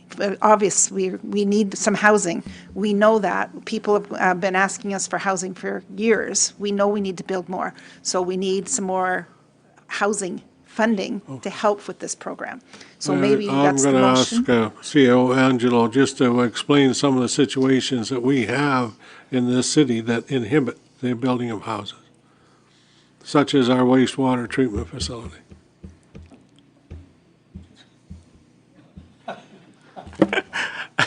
I'm not 100% sure what you're asking me, Your I know Worship. what I'm asking is, we can't build if we can't get rid of our sewage. Correct. There is some, as council knows, there is some available capacity. We know we have to do infrastructure upgrades over the next 5 or 10 years to support growth in all of our wards of Quinte West. And we've mapped that out through the 10-year capital plan. We know we need federal provincial support for expansion of the Trenton wastewater plant. We know at some point the Frankfurt plant will need to be expanded. We know the Battawa wastewater treatment plant will need to be expanded. So when all those growth opportunities are coming upon us, we need to plan for those, and we do plan for those through our capital investment plan and through our asset management planning. But we're going to need the assistance of the federal provincial governments to help make all that come to fruition. So can I put a motion on the floor, is that we ask the federal and the provincial governments to assist us with additional housing money, specifically for the Housing Action Plan, since other municipalities have received it and we have not? Got the ability to build. Take Hillier Road, Angelo Puglisi out on that area. We had to take the 30-inch water line out there. He paid for a part of it, but a good portion of that will be covered through development charges, Your Worship. But as I mentioned at the beginning with my opening remarks, we received $11 million from the provincial government for extension of increase of infrastructure and road rebuilding on Highway 2 and Suckendale Road to accommodate 5,000 new homes in that west end of the Trenton urban area. So we are receiving some money. We have yet to hear from the federal provincial governments about our application for the Trenton wastewater treatment plant expansion. Okay, but we can send a letter. I don't have any problem with that. But we also did mention it when we talked to them, and I know Tyler Alsop also has been informed, and he knows, but maybe we should put it in writing, and then we'll get some kind of confirmation, maybe. Councillor Card. Thank you, Your Worship. I did just want to clarify too, I definitely do support hiring the program. This is a huge priority for the community. I just think that it's one that we definitely need to have the pulse check on. It's a very dynamic market. Different levels of government certainly are making a lot of changes on different levels that are going to have downstream effects for us. So I think that kind of checking in, having the pulse check, very important, and kind of, watching that reserve fund. I think the worst thing that could happen is if we, municipality woke up in 5 years and the 4 years and the reserve fund was depleted, but there had been, very little uptake on the CIP program. So there's been such good work by the coordinator position to do the housing needs assessments. We identified the problem. We proposed, consultants proposed adopting a solution. I think it's now time to implement the solution as we see it. And so I would hate to see a situation where that happened. We draw down the reserve and there hasn't been, we haven't actually moved the needle with the CIP program, the instrument of that. But anyway, definitely more work to do here. One further question to C.O. Angelo. Let's take 2nd Doug Hill Road and Steakhouse Development. How many houses has he been able to build in that area, and what's the future? Can you tell me? Steakhouse. Yeah, good question, Your Worship. Perhaps Mr. Jardine can answer that question. Your Worship, I'm thinking their most latest development on the south side of what was Appledene, as I think approximately 80 new units through the Appledene subdivision. We're probably talking about 250. There's also 150 apartments, different developer, 150 apartments. First building of 3 is under construction right now. So, and then there's obviously Clemence's on the opposite side of 2nd Doug Hill Road. So significant development in that area. I would also say that because of the fluctuations, and I've spoken to certainly planning committee about this before in the last few months, with some of the fluctuations in the housing market, developers are still working on the planning and the pre-development stages on developments, and we have, the number fluctuates, but we have probably around 1,000 lots that are ready for development right now for building permits to be pulled, and those have services available. And so there's lots of inventory there and lots of ability for developers to build should the market the market right itself. Yeah. Okay.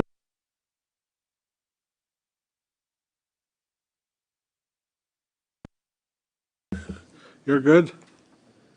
Thank you. Councillor Stedall's motion.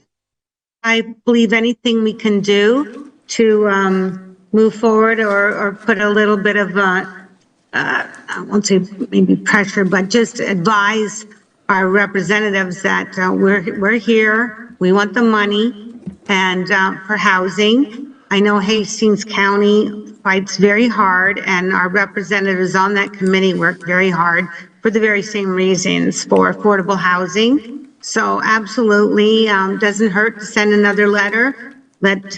Just reminder, we're here. And so I want to support the motion. Thank you. Okay, well, we'll get it done. All in favor? Okay. Okay, carried. Thank you. And also, Mr. Mayor, our CAO did mention he's planning on having quarterly meetings with both the federal and provincial members to do that. Sorry, he's already started, right? When's the next one? Got it on your calendar? I think it's on my calendar. I just haven't looked at it lately. Okay. So. All right. Yes, we are, and we will. Okay. Fire and emergency services. We're on there. Who's on first? Who's on second? That'd be me, Your Worship, and Good. I'll go through our strategic goals. First of all, thank you, Your Worship and Council, for your ongoing support.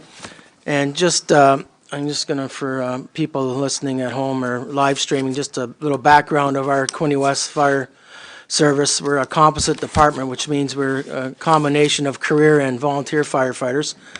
At our headquarters, the Station 1 in Ward 1, we have 18 career firefighters and 19 volunteers. and a total of 7 stations, so our other 6 stations are strictly volunteer. With Deputy Caddick and myself and our executive assistant Lily Marshall, we have our hands full with 157 staff. And both Deputy Caddick and Lily they do an exceptional job every day. I'll start with our strategic goals, and our first one is the mandatory staff certification. I'm going to come back to that, Your Worship, in a bit. Our fire master plan, that it was put into place this year, and we'll have the final report in January, and that's it's been paid out in different invoices. That's why you'll see the 7,100 there.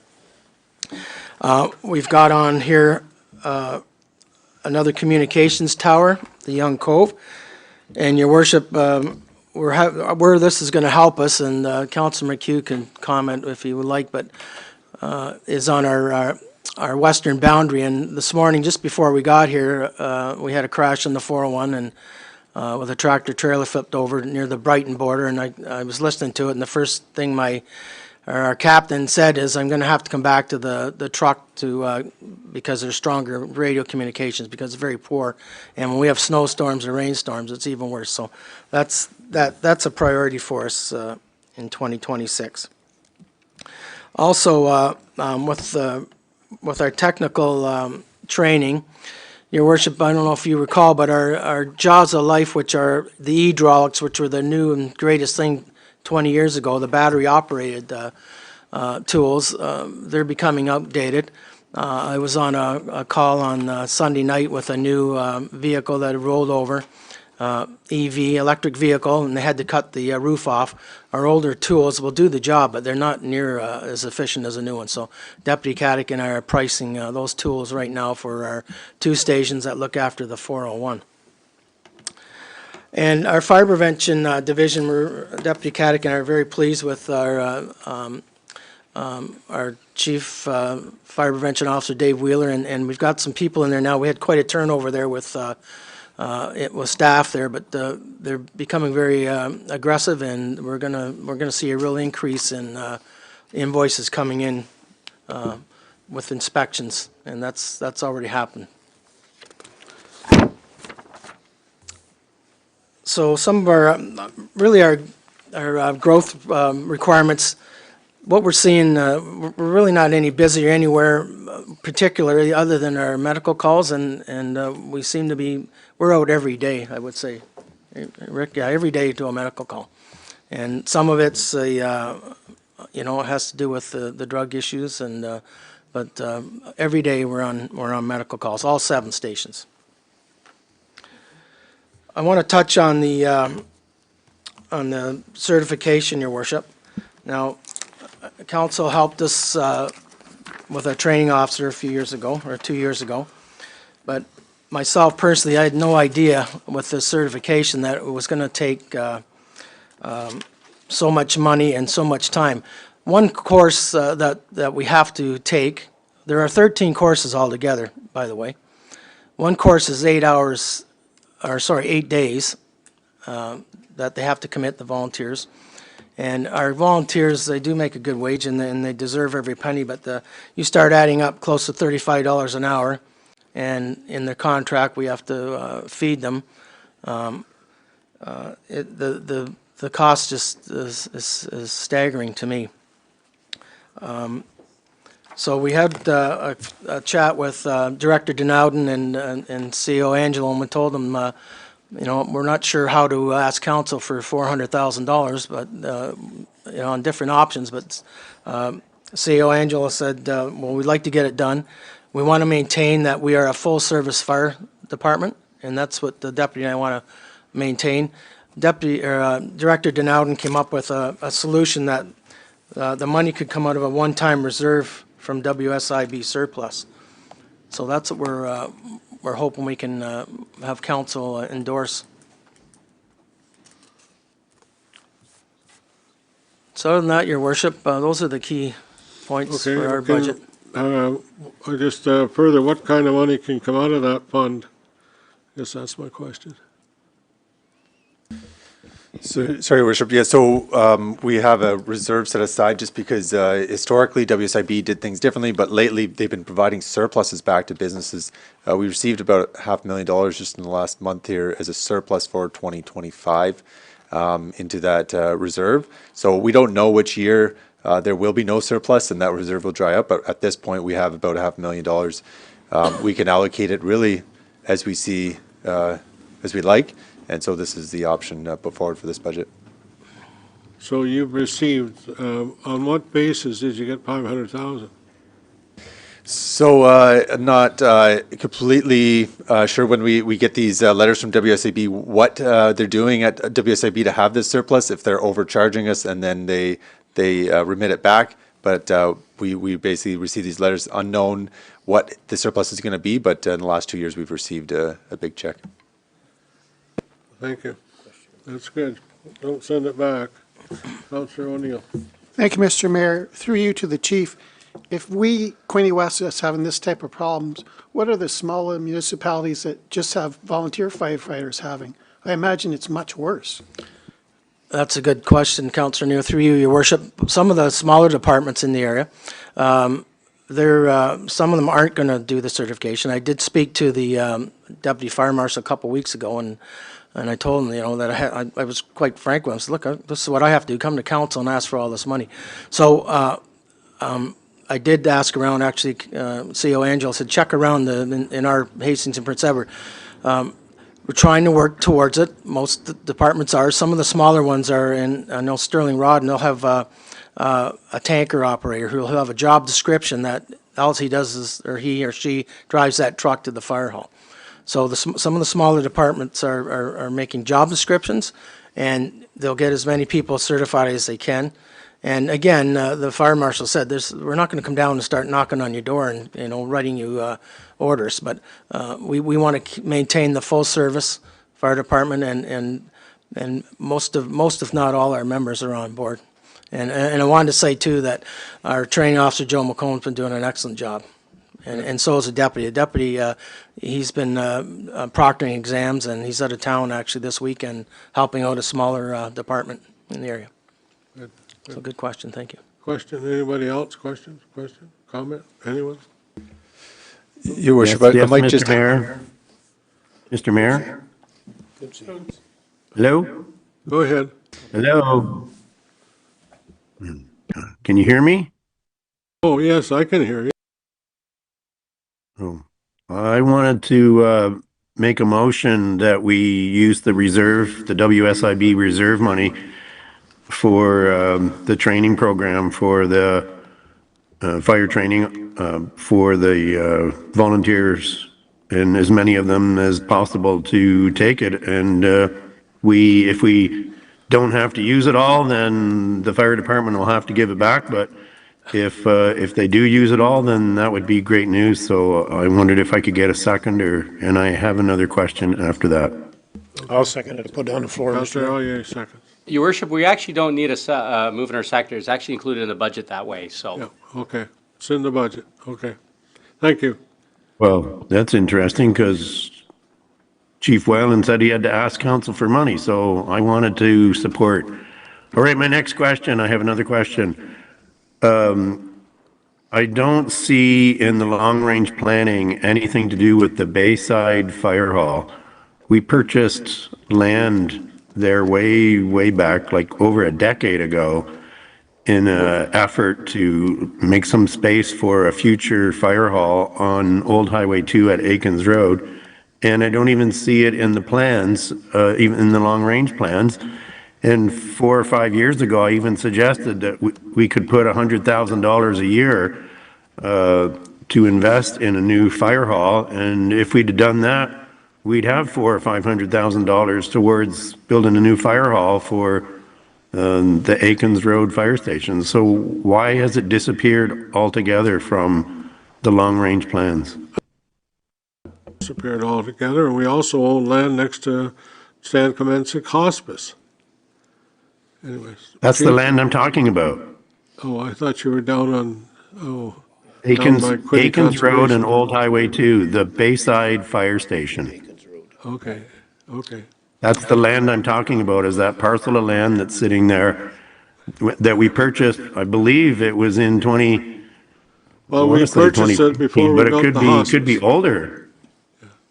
Anyways, Chief, your comment? Well, yes, and thank you, Your Worship, through to Councillor Quinte, and he's right. That, long-term, we were going to put that, another hall in there, or land market, and then, my understanding was when the property was sold to hospice, that project had gone, but now I've been told there's enough room there to put a fire hall, so we'll be looking at that with, our CAO and Director Denowden to put back on the books. Yeah. Would that be addressed in the fire master plan coming up? Yeah, and that, actually, yes, that's a good point. Yes, it was, or I think it's going to be. Any other comment, question? Sorry, just before we leave fire, there is another page on the capital, if Chief, if you just want to highlight the capital. There is an additional transfer in the operating of $175,000 this year. We are slowly working towards a transfer to fleet reserves, as we're noticing to replace the fire fleet is quite expensive. And it was in here, you'll see 3 vehicles, and then the 4th vehicle, it does show the year of replacement is 2027. So again, we're asking for pre-approval on this one so we can procure and get it in time. Anything you wanted to add, Chief? All right, Chief, any further comments on that? No, Your Worship, just that, as everyone knows, how much the vehicles are to purchase these days. Very expensive. You mean there's a discount? Because of your age or the age of the truck? No, but if you, Deputy Caddick and I are quite proud of what we're purchasing vehicles for when we look around our area, Yes, price-wise. You just got one, and how did you get it, and what did it cost us? Well, we used the canoe process, and the vehicle came in at $780,000, and it's got every option on it that any fire service would like. And we received that vehicle within 6 months of the order. Yeah. Wow. 700. Again, back to that question. How do small places, small municipalities deal with that kind of cost? I mean, the truck is one thing, but all the training and all the other equipment that you need to man that truck and use it and store it properly. Wow. That's a big figure. Anyways, okay. Councillor Gutsovas. Thank you, Mr. Harrison. Just a quick question. There's 2 rescue van replacements. Is one in better condition than the other? And I asked that, could it be deferred until 2027, or they're both needed immediately? My answer, through Your Worship, the Council Costavos, is no, and no. The one is a 2005, and it was pulled off the road last year. It was certified at one of our local dealerships, and it was pulled off the road from the MTO just because the underneath of it. And that was for the one that's at Station 1. The other truck is, it was a 1982 back end put on a truck. So safety-wise, I would say no. Thank you. Thank you. Older, yeah. Lucky they're still running. Or maybe they're not. Okay. Anything else? Okay. Your Worship, before we leave the fire department, the chief and the deputy have a report on, for council's consideration to receive it, and this regarding the volunteer fireman certification. So we need to receive that report with a mover and a seconder. Okay. If there's I'll any move to questions. receive. It's a very good report. Moved by Councillor Sharp, was it, or Councillor Reed? Which one? Yeah, I'll move it. Okay, seconder? I'll second it. Second, Councillor Elliott. Okay. Any further comments? No, all in favor? Carried, thank you. Okay. Is that all we need for the fire? Yes, Your Worship. I guess before we leave and go into the municipal enterprises, water and wastewater, just want to make sure that there's any questions that council members may have about any city departments, anything you haven't asked yet that you want to ask us, questions, now would be the time before we move on to water, wastewater. Okay, Councilor McHugh first. Yeah, I'd like to circle back to the beginning of the meeting here. Councilor Elliott spoke with regard to the Lower Trent Conservation. I think it's 9.4. And I get the impression there might be some wiggle room there. Are we happy to send both him and Councilor Reid back and accept the 9.4, or do we want to send them back with a stronger mandate to try to get that reduced? To get it reduced is that's what I gathered. I'm not willing to pay I'd be happy to put a motion on the floor to do that. Did you want to put a figure on that, or just tell them to? Between 5 and 6. I got 5 of the left going once, going twice. Okay, I'd be happy to put a motion on the floor. We direct them to come back with an increase no greater than 5%. I'd second that. Okay. You got all in favor? Yeah, Cootsy's got his hand up again. Carried, thank you. Okay, go ahead. Counselor Cootsy's got his hand up. You just, It's down now. yeah. One question I had. Pardon? I had one question to do with SUPs. Why, and I should know that the SUPs are down. The SUP revenue is reduced by, I think, $200,000, the supplemental taxes. Is that just due to reduction in construction? Get Don on. Yeah, through your worship, yeah. So we took a look at our trends, and the longer we push away from 2016, the less changes we have. And we also actually look at, so both write-offs and SUPs, they're work together, so less write-offs. And then the SUPs is the building, and we look at the building permits and what's outstanding and what we think will come on in the next year. So yeah, we took an analysis of both of them and projected it to be lower in 2026. Thank you. And I guess the other question I had is in regards to the average tax rate increase being 4.99. But if you actually look at what the tax rate increases are in the various different wards and areas, that it's that average is a little bit, it's actually higher in some of the wards, especially I'm seeing specifically in Sydney, but Sydney and Murray, I believe it's not sure what page that's on. So. Page 31. 31. Just to clarify, it's weighted, so we weight it not divided by 4, but assessment weighted. So if there's higher assessment in one of the wards, it weights more heavily towards that average. It is weighted. Okay, that was the question I had, because it looks like in Sydney and Murray ward, it's like without the streetlights, 5.41%, and that I don't know what percentage of the ward has no streetlights, but that means that some of the very rural areas are getting hit a lot harder than some of the more urban.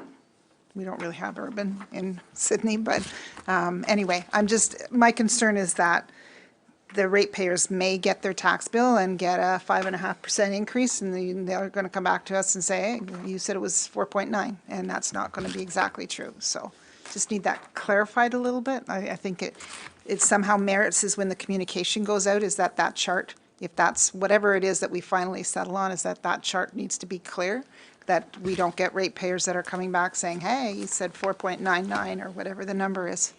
So anyway. Murray Ward doesn't even have a hydro. Councilor Coonsey. Councilor Coonsey, go ahead. Then I'll come to Councilor Sharp.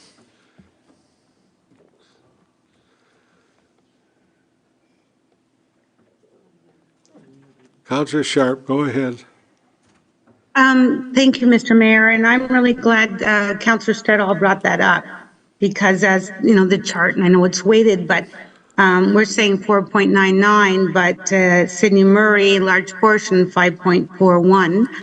I wonder on page 31, and the communication now needs to really address is if, pardon? I didn't say anything. Okay. If I could, Director Denouden, I've heard this, or I didn't hear this. I had a call yesterday, quite honestly, related to street lights, and now I see the street lights, Sydney Murray, if you have street lights, you're at 4.11. And then I hear, oh, I don't even have street lights, I don't have this, and I'm 5.41. Can you just kind of highlight that for the public and even for my own education? I see the description here, but it is confusing. I don't have street lights, but I'm paying more. Yeah, through your worship. So yeah, area rating has always kind of caused this issue. It's not necessarily with the ward. There's two area rated items still. There's street lighting and career. There used to be even garbage, but that one has amalgamated, so it's all within the general levy. So, when you look at, for example, the Sydney Murray without streetlights, they would see a $206 yearly increase at 5.4%. So the percentage looks higher, but really, if you look at Frankfurt or Trenton even, it's still around $200 yearly increase, but the percentage is lower. And that's because they already pay a higher yearly amount because they pay for those additional services of streetlight and or career fire. So the percentage is based on the combination of things that are paid for in that ward. So maybe for those residents, it might be easier to look at what the yearly increase is. And it's pretty consistent, actually. It's Sydney Murray without streetlights that sees the lowest, just $160 more per year, and we've advertised $199 on average. It's a difficult thing to get your head around and which part of this column to communicate. But yeah, sorry, I'll do what I can to communicate the best way I can. I appreciate that, Director Denouden, because I was trying to explain this to a taxpayer yesterday, and I was struggling. So, but anyway, we can communicate this differential with the area rating, streetlights, career firefighters, and that change. So I'm glad Councillor Stedall brought it up. Thank you. Anything else? Councillor Quinte, you got your hand up. Can you hear me? Can hear you, yeah. Okay, so in about 10 seconds, this computer's going to go out onto the street for the snowplow to take it away. Well, don't throw it, carry it out. No, I don't need to throw it. I'm going to place it gently. So, in regards to Lower Trent Conservation, let the record show that I did not support that vote. And earlier, I requested some information about Frankfurt Road, and it's supposedly in the 10-year capital plan, but I don't see it in the 10-year capital plan, so it's not there.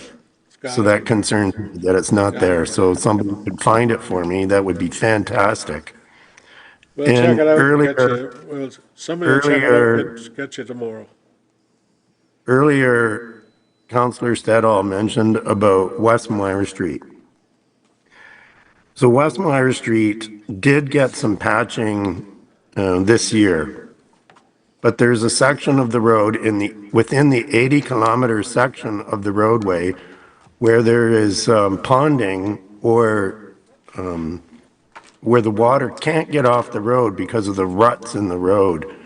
And that is the dangerous situation about it. Most of the road is in decent enough shape, other than it's a little narrow, but that ponding is a problem where the water can't get off the road. And Mr. Angelo also had the grader go and try to make some cuts.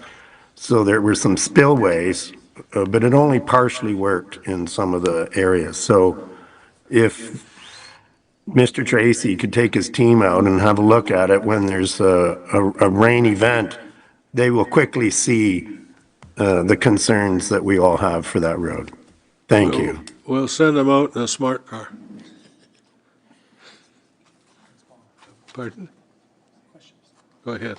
Oh, I didn't know who to ask this question to, but I'll ask it to the director. On Second Doug Hill Road near the church, across the street on the east side, there's a playground, and it doesn't have a fence at all. And it presents, I think it's been brought up before, but being a potential safety issue.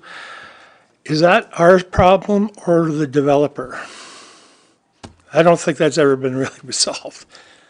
Yeah, through your worship to Councillor Armstrong, that's included as part of our revitalization of Duck Hill Road. when we go to rebuild that section, urbanize it with streetlights, paved pathway, we'll be addressing that with a chain link fence in that area.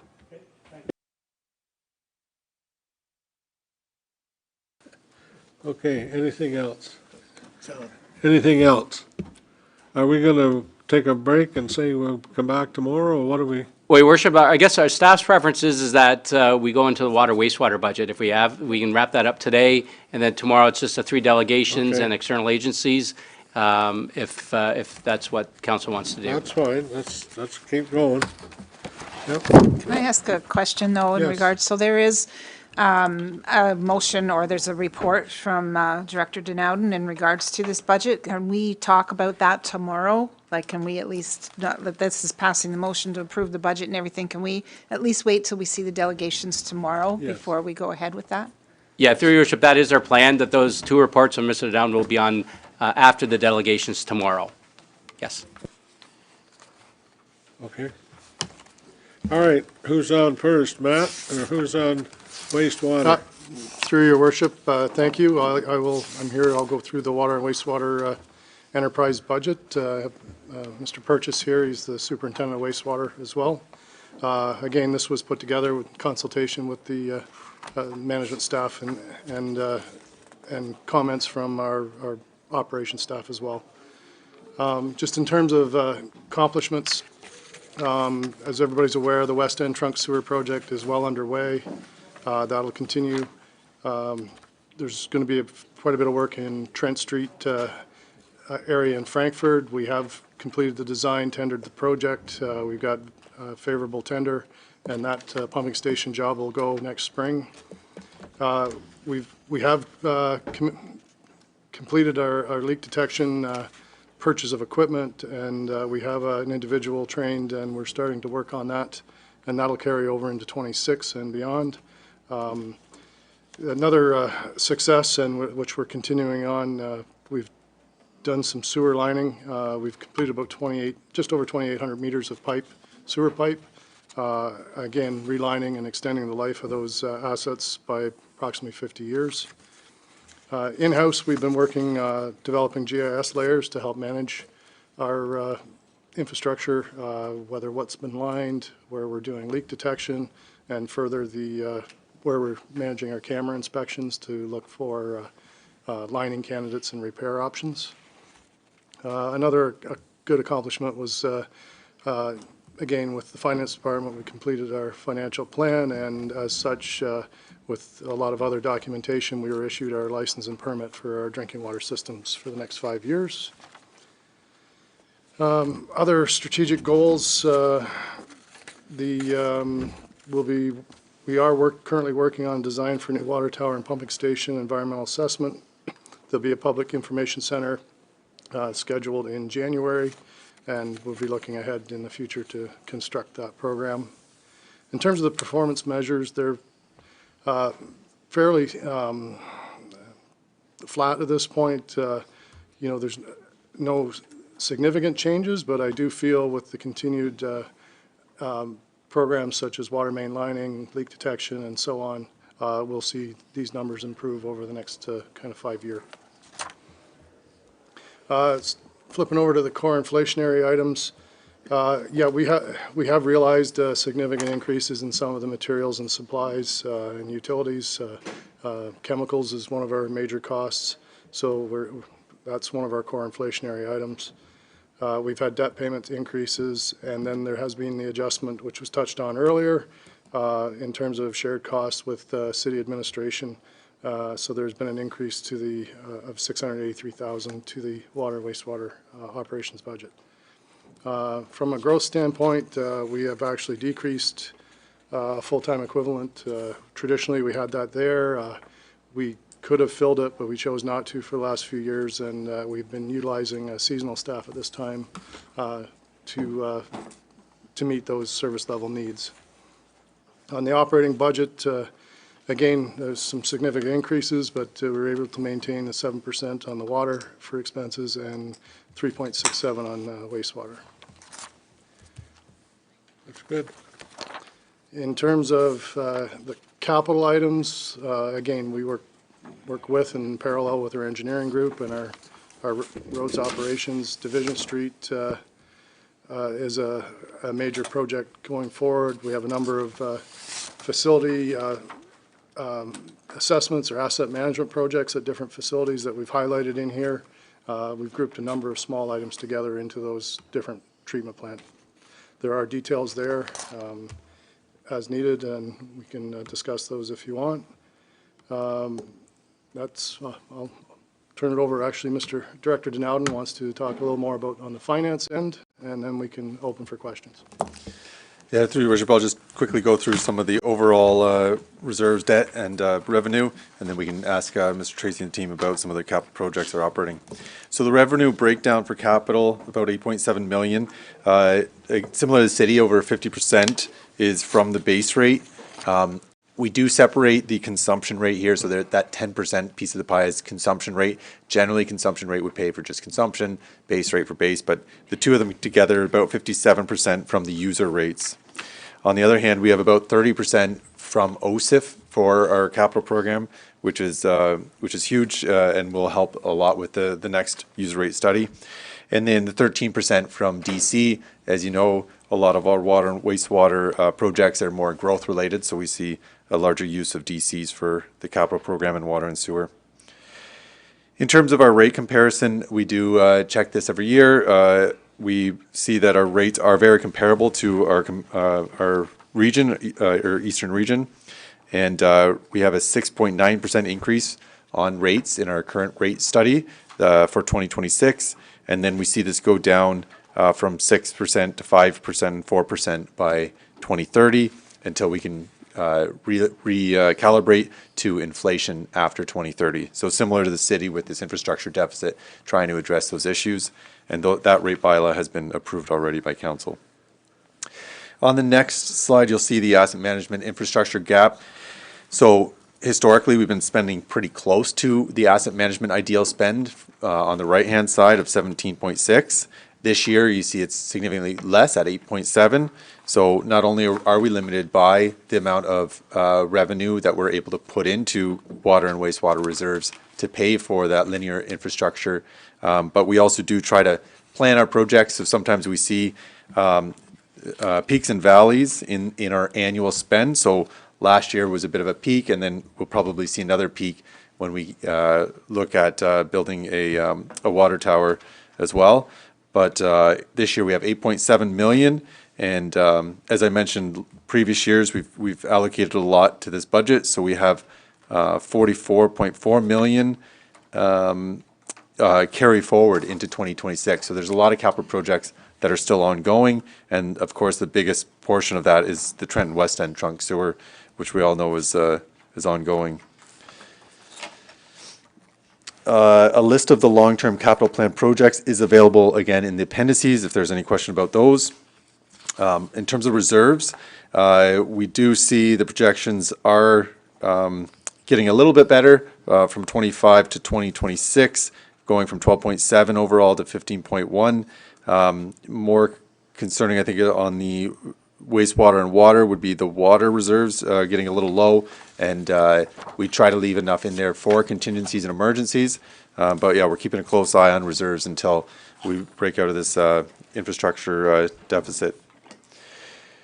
And so this also kind of shows that first 5 years on those graphs, you see more of a concern that levels of reserves is a bit low, and we'll be working towards elevating those over the next 5 years.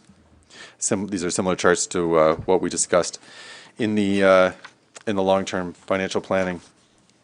When we get to the debt, at the end of 2025, the Water and Wastewater Division will have 62 million in outstanding debt, with the potential of 32.8 million in new debt for some of the projects we've already approved, bringing total debt for just water and wastewater to about 100 million.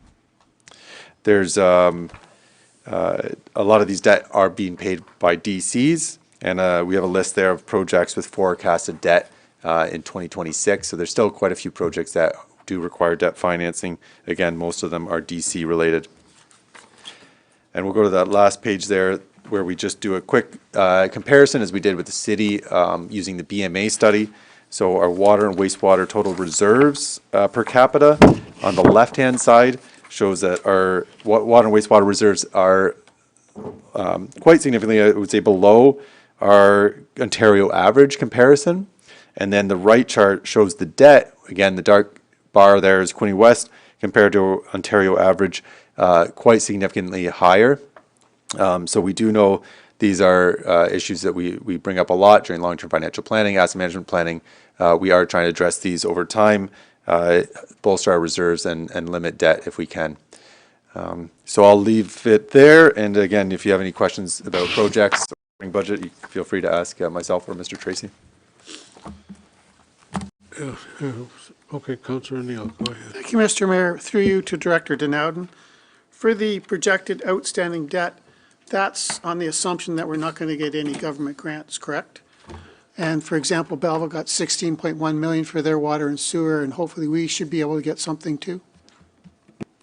That's correct. On the long term, going beyond 2026, those are projections not based on government funding. But we certainly won't send any back. Guarantee it. We have to get it first. That's right. Councillor Stedlow. Just a couple questions. So just some of the operations. So capital. The Trenton wastewater treatment expansion, I see that the money is put in there for the design, and I'm wondering, what is the total cost expected for that? We got a number, or is that like ridiculously high, $50 million? That is one of the big staple projects, the long-term future. So right now, we've looked at deferring the overall project slightly, and we've came back, I think last year we had 1.6 million in for design. We deferred that. We've scaled this project back to 600,000 for design, and we're just looking at the design of the electrical system as a interim measure. And again, we still have some capacity available in the facility. We understand that development is slow right now, and we'll be looking at the larger scale project as planning for it in the future when development starts to ramp up, and we will monitor the new builds and capacity on an annual basis. So currently our plan is shown there. We had 9.5 million in for 2028 for the electrical portion of the upgrade, and then we also have 23 million in 2030 for the capacity upgrade. Okay. And a question about, there's a new flusher truck that's in the budget, and I'm just wondering, is that a new replacement, or is that something new that we're doing now in-house, was contracted? Through your worship, no, we've always maintained 2 flusher trucks. This is a replacement. This was pre-approved in 2025 in 2024, 25. We've already procured this truck. We just carry it for 2026. It was approved. We've added just I think 24,000 to the budget this year because we've already procured. We know what it's going to cost. So it should be delivered in about February. Okay. And my final question is right now on the carry forward, because last year we had 27.5 million in carry forward, and now this year we're looking at 30 million we're carrying forward from 25 into 26. And I just are we planning too much in capital? When you carry forward, I guess it costs you more when you have to procure something later in years if it's already been pre-planned. I'm just wondering, those are pretty heavy. $30 million carry forward each year is pretty heavy. So I'm just wondering if that's just how pre-planning, or if it does cost us more when these things don't get done. Through your worship, no, that is a significant number. Pretty much 35 million of that is the West End Trunk Sewer project that just started in August. So it'll be all of 26, mid 27 for completion. That number I'm talking about is with that out. It's not that one was The already additional, excluded. the other half of that number roughly is, yes, there are a significant number of projects that are out there and ongoing, but I do expect some of them will be coming off the books this year. Consider a big number of those should be finished up. Is that the one that's going right through by the cenotaph here where the red stake is? Has been there for the last 6 months? Yeah, that's the trunk sewer project. Yeah. The contractor, we're expecting to mobilize there early this spring and work through here. Okay, thank you. Anyone else? Anything else? Anything? Anything? Councillor Clark. Thank you, Your Worship. Director Tracy, want to update, how's the pipelining program, how is that making out? Do we have, I guess at what point, if we don't have enough data already to speak about some of those projected or hoped for savings, have those transpired, or is it too early to tell yet on loss through transfer in the pipes?